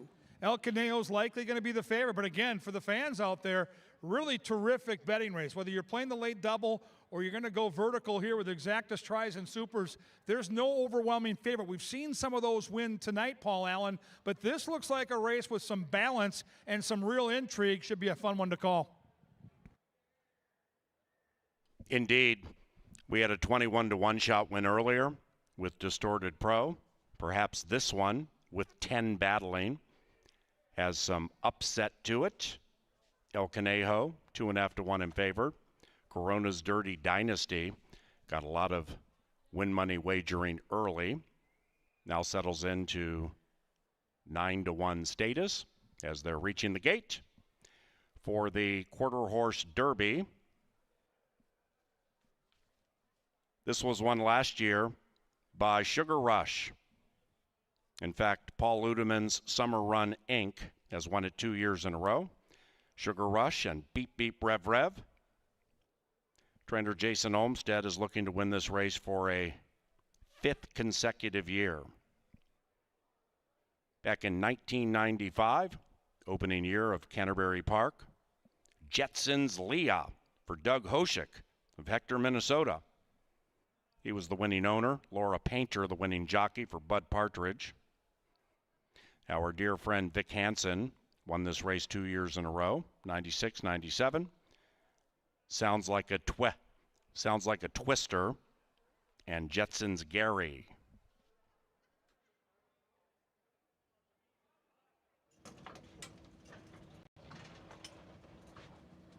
In line.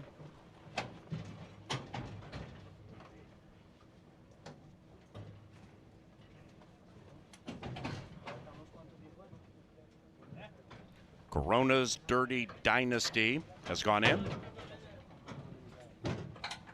One Sweet Ferrari, the gray filly, and JJ Sweet and Sassy.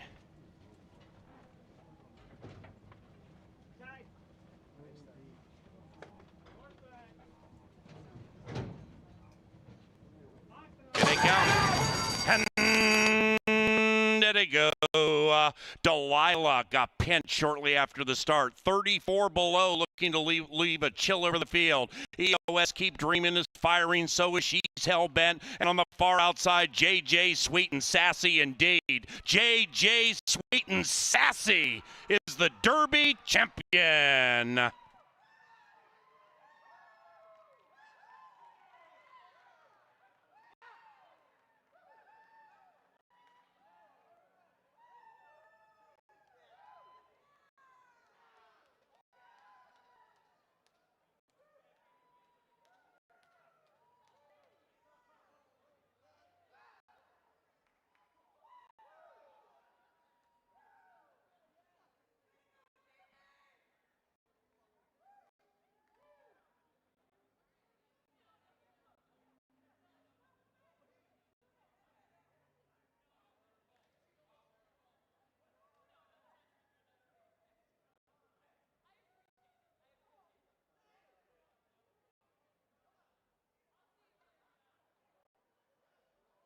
Number 10, JJ Sweet and Sassy.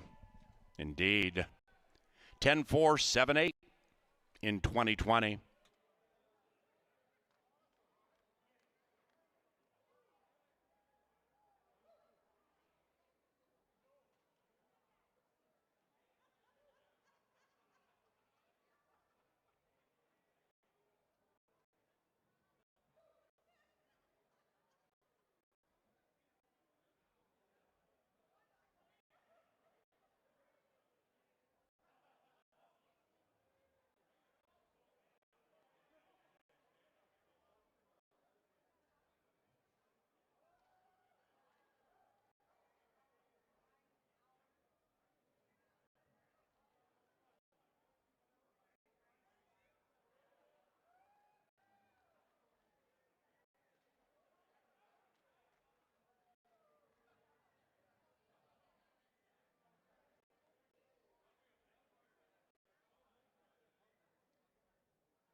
The 10th race, the Quarter Horse Derby, is official. Pick 3 paid $169. Pick 3 from race 8. The 10-cent Superfecta paid $169, 10-4-7-8. The 11th is our final live race, Festival of Champions Day. It's the Cash Caravan Stakes. And scratch number 2, beep, beep, rev, rev.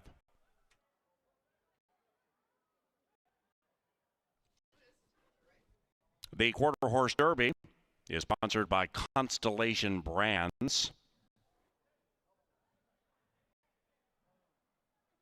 Constellation Brands wants you to cheer and be amazingly you during the Festival of Champions with a vibrant collection of flavors of Kim Crawford wine available here at Canterbury Park. Thank you, Constellation Imports. And we welcome to the winner's enclosure Canterbury Park's General Manager, John Gruen. John is making the trophy presentation to the winning connections of the Quarter Horse Derby.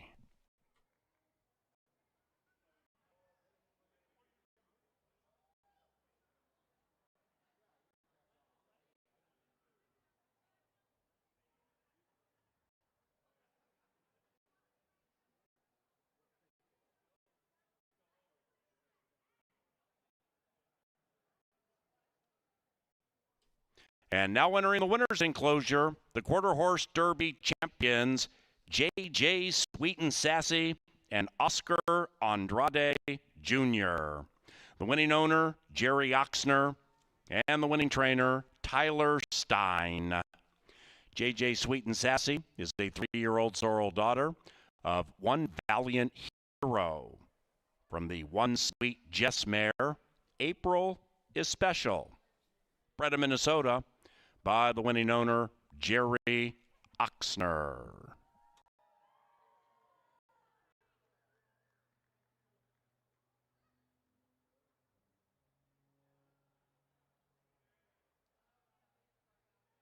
The Cash Caravan is 20 minutes from now.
Kevin Gorg is in the winner's circle with the victorious Derby trainer, Tyler Stein.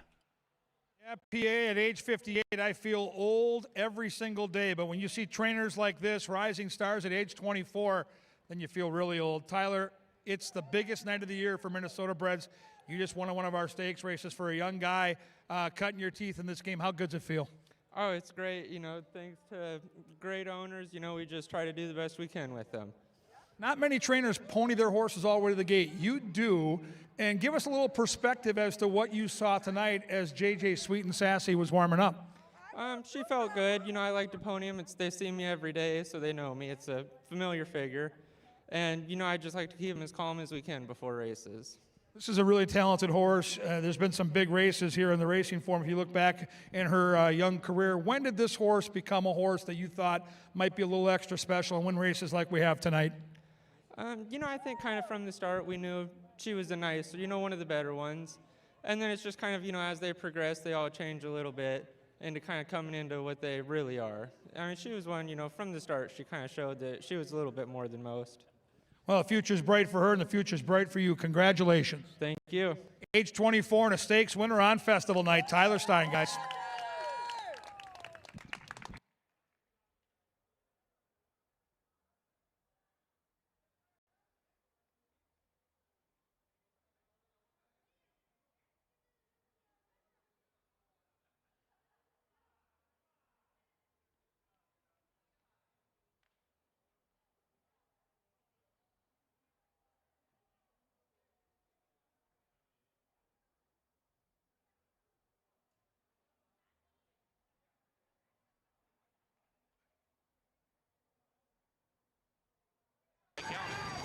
And did it go?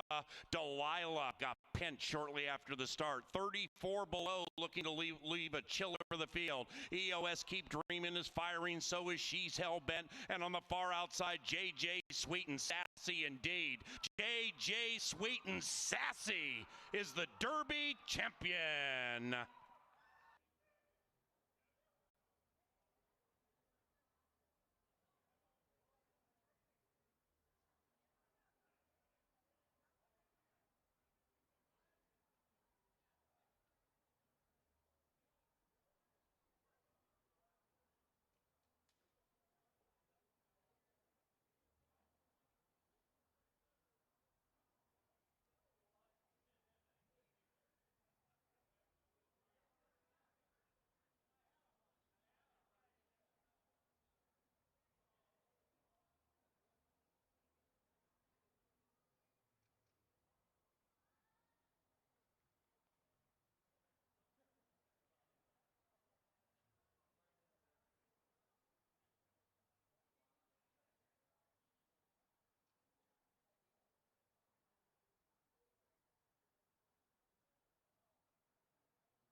Well, 11 races, and we've cut down to one. In fact, Angela, it's the final quarter horse race of the year. It's the Cash Caravan, another really cool stakes race. Our 9th stakes event.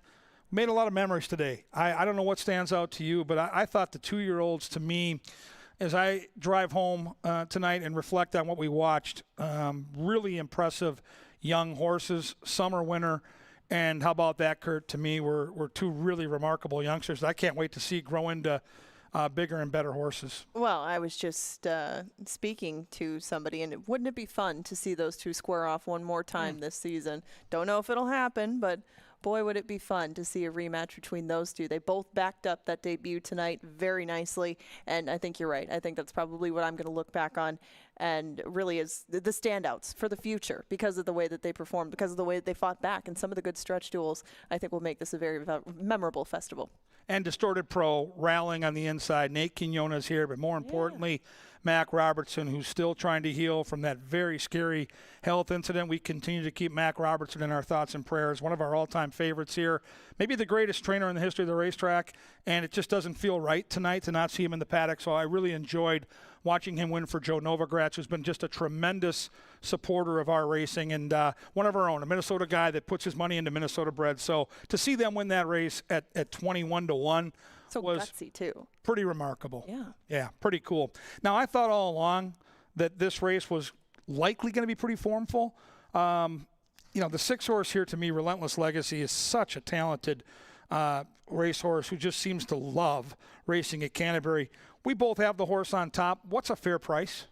A fair price would be even money, and we're not going to get it, but I think that 4 to 5 is about the best you can expect on Relentless Legacy. He won this race in 2023, and that was one of 7 in a row that Jason Olmstead has posted for victories in the Cash Caravan. Now, one of his did scratch out of here. Beep, beep, rev, rev. Not going to go in the gate tonight. They're going to leave the duties to the outside runner, Relentless Legacy, in that barn. But there are definitely some nice, fillies, and another gelding in here too. But I thought that the fillies had maybe an upset potential to them outside of a Relentless Legacy, and 440 yards can be the equalizer in that respect. This is a testing distance. This isn't one that all quarter horses excel at. A lot of them make their livings somewhere between 250 and 400 yards. You go beyond that, and you have to have a quarter horse that's got a good stride on them, that has an unfettered trip for the most part. They can break a little bit slow at 440. I'm okay with that. But to really get that distance, you need a horse that has shown potential at any sort of 400-yard race. So I guess we begin there because really the inside filly, 5 Bar Fantasy, has held her own with some really nice graded foes both this year and last year. And 5 Bar Fantasy can handle all the distance that they give her. It's just, I don't love the inside, although the inside's been pretty good tonight. Kelsey Harmick's an excellent teammate with her, and she's back in the saddle tonight. Yeah, I like the plethora of 400-yard races in her running lines. And I think inside, if this horse can pop the gate and get into a good position early and brace for the challenge that the 6 certainly will provide at some point, I'm with you. If you're trying to beat the favorite, I thought the 1 and 3 both had a pretty good look here. Let's talk about the 3. EOS Try Nasty, in from Prairie Meadows, 3rd time off the layoff, has never raced at Canterbury, but it's Ed Ross Hardy, so you have to pay attention. And this one got off to such a quick start as a 2-year-old. I mean, you can see down in Remington Park, going 2 for your first 2 there is not easy. Going down there, especially against Open Company in your second start, which she did, not that easy. But then you pick things back up later in her 3-year-old year and this year, and things haven't duplicated themselves the way that they did when she was a little bit younger. I guess it was an early 3-year-old, not a 2-year-old, but EOS Try Nasty still is one of those that hasn't proven things going a bit longer yet. So she would be, my only question with her would be the distance. Brother Tommy right next door, though, has come close. Usually is pretty quick out of the gate, but shorter distances really up till now for this one. Yeah, it'd be fun to see Jada Bowers get a win here. Horse is 0 for 12. It's a tall task, but certainly you mentioned the early speed will be in good position. We're getting a good look at the 5. Gorgeous looking gray filly in the paddock. This is Mystic Coronita. And I look at 400-yard races in the running lines. I see a couple, and neither one was embarrassing. A couple of 4th place finishes at long shot odds, so that's encouraging.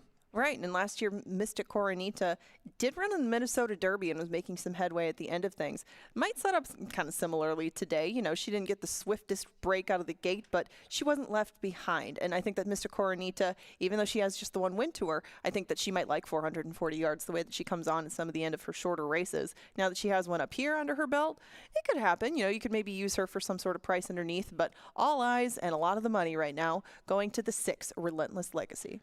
Well, he has a win at the distance. He's the fastest horse on paper. He has 4 wins at Canterbury. I want to make it real blunt for people. If he gets a clean break out of the gate, they're not beating him. I tend to agree. And Relentless Legacy's strides lengthen as he goes. That 440 win did come in this race, and he's kept outstanding company over the last couple of years. He will be tough to beat. And on the outside, El Galito, another gray in here. I know you love the grays. All 3 wins have come right here in the home state of Minnesota. Haley Hobbs puts him onto the track, trying for a bit of a rebound, but he hasn't faced state bred company in quite a while, and he hasn't been far off when he has. Ran this distance in the Cash Caravan last year, was beaten less than a length. That's your handicap and angle to get the 7, a slice. I'm going to key the 6 horse on top and try to hit the trifecta.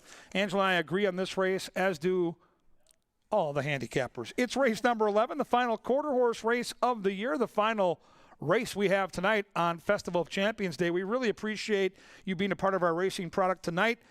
The Card Club's open 24 hours, 7 days a week. And don't forget, we race 2 more weeks.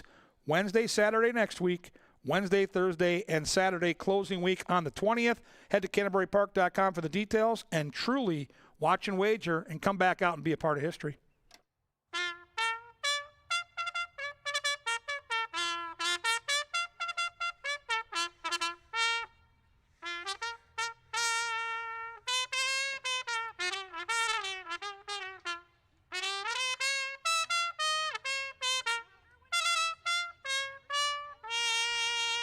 Great job tonight, Lynn Diker.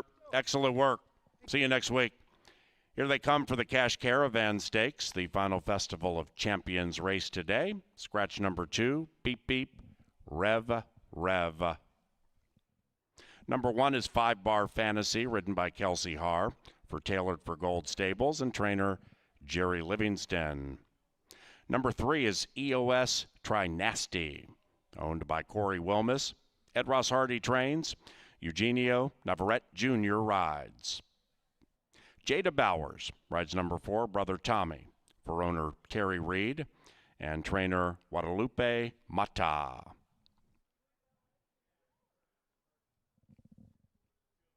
Haley Hobbs trains number 5, Mystic Coronita. The owner, Arle Danella Urbina Sanchez. The rider, Moro Rodriguez.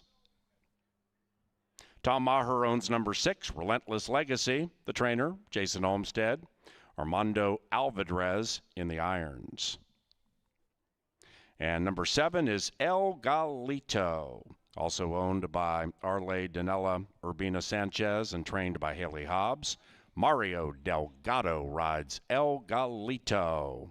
Just 4 minutes.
We thank our friends with Comcast Xfinity for sponsorship of Race 11.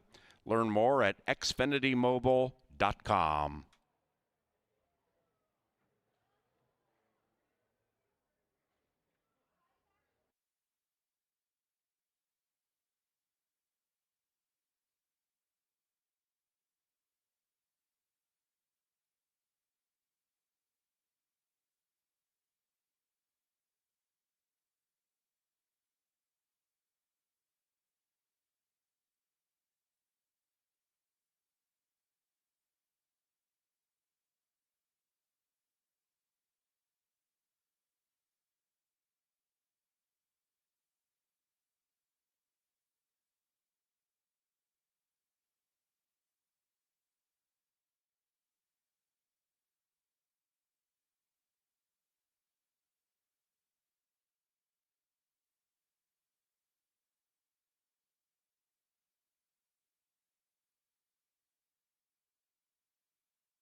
Arriving at the starting gate, it is now race time for the 11th, the Cash Caravan.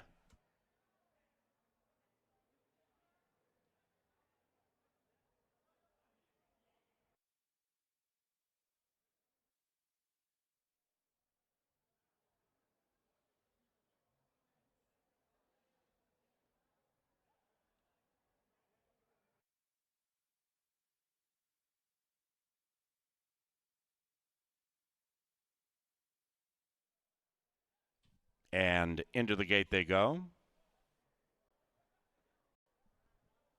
Relentless Legacy, prohibitively favored. 5-bar Fantasy.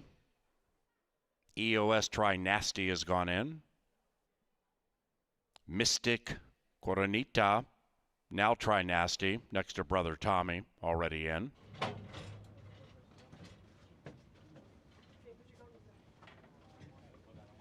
El Galito and Relentless Legacy, the last two.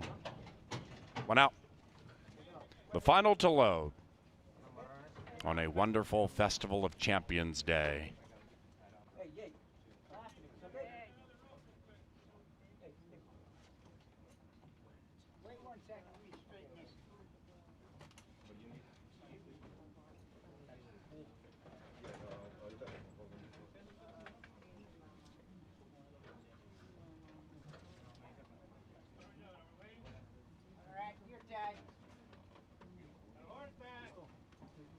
The favorite, last in, and here they come. And they're racing in the Cash Caravan. Good start. 5-bar Fantasy came out in top star fashion. Outside of that, Relentless Legacy at 1-9 finds the stride. EOS Try Nasty between them. Far outside is El Galito. Relentless Legacy is a relentless quarter horse and is the Cash Caravan champion.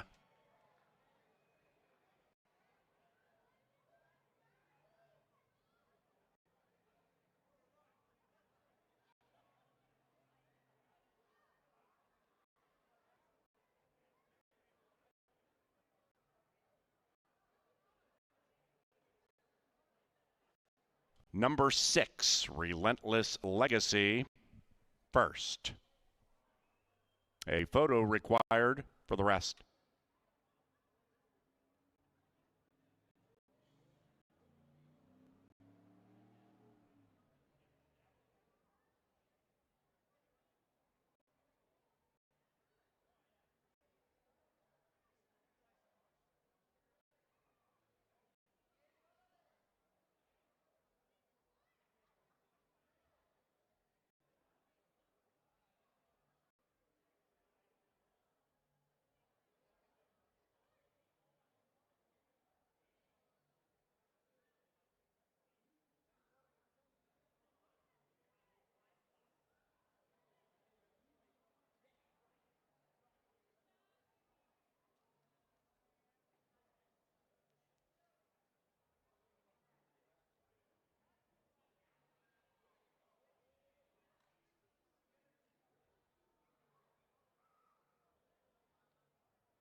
The numbers 6, 1, 3, 7.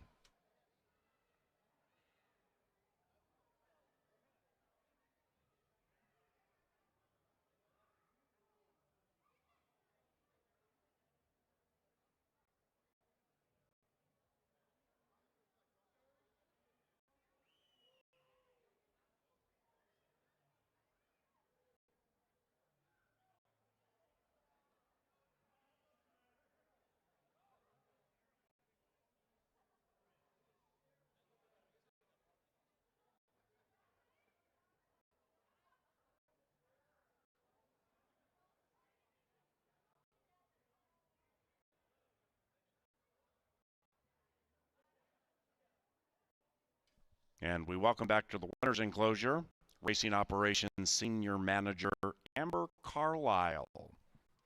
Amber has the trophy presentation to the winning connections of the Cash Caravan.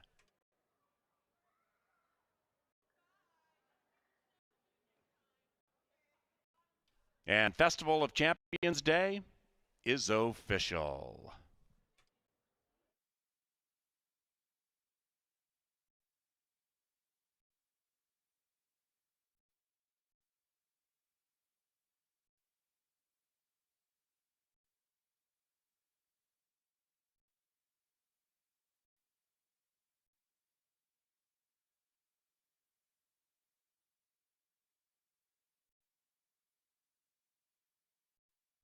Final pick for 105.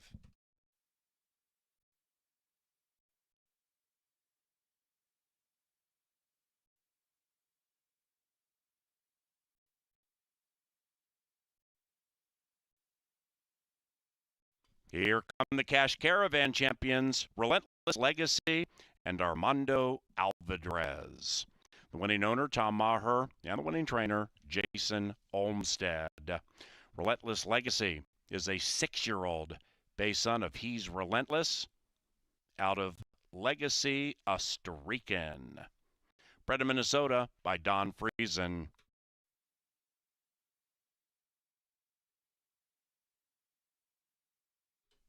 Ladies and gentlemen, racing resumes at Canterbury Wednesday, and that begins the final 5 days of live racing this 2025 season.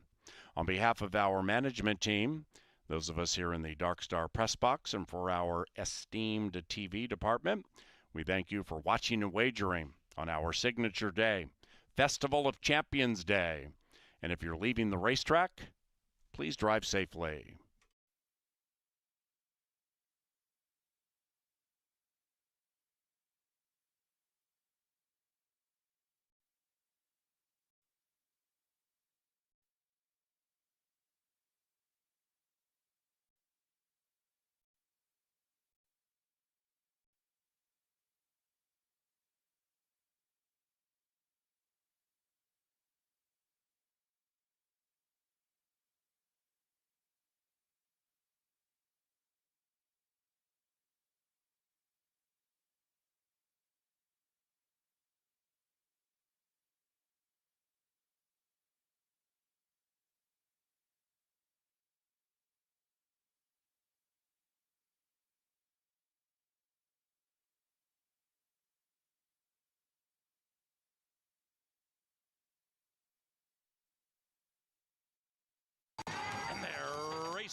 the Cash Caravan. Good start.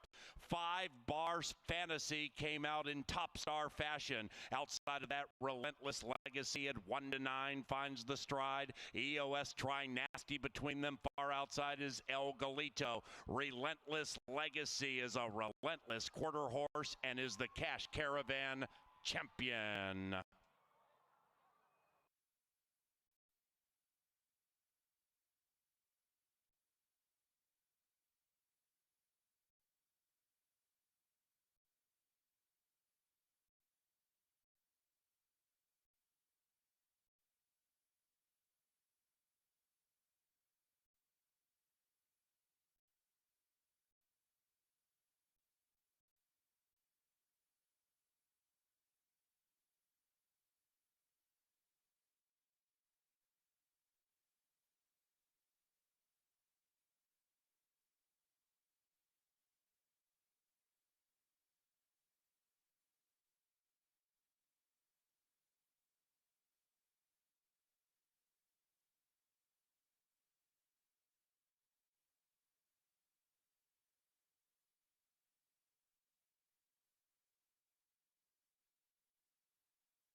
Carrie saved some for us.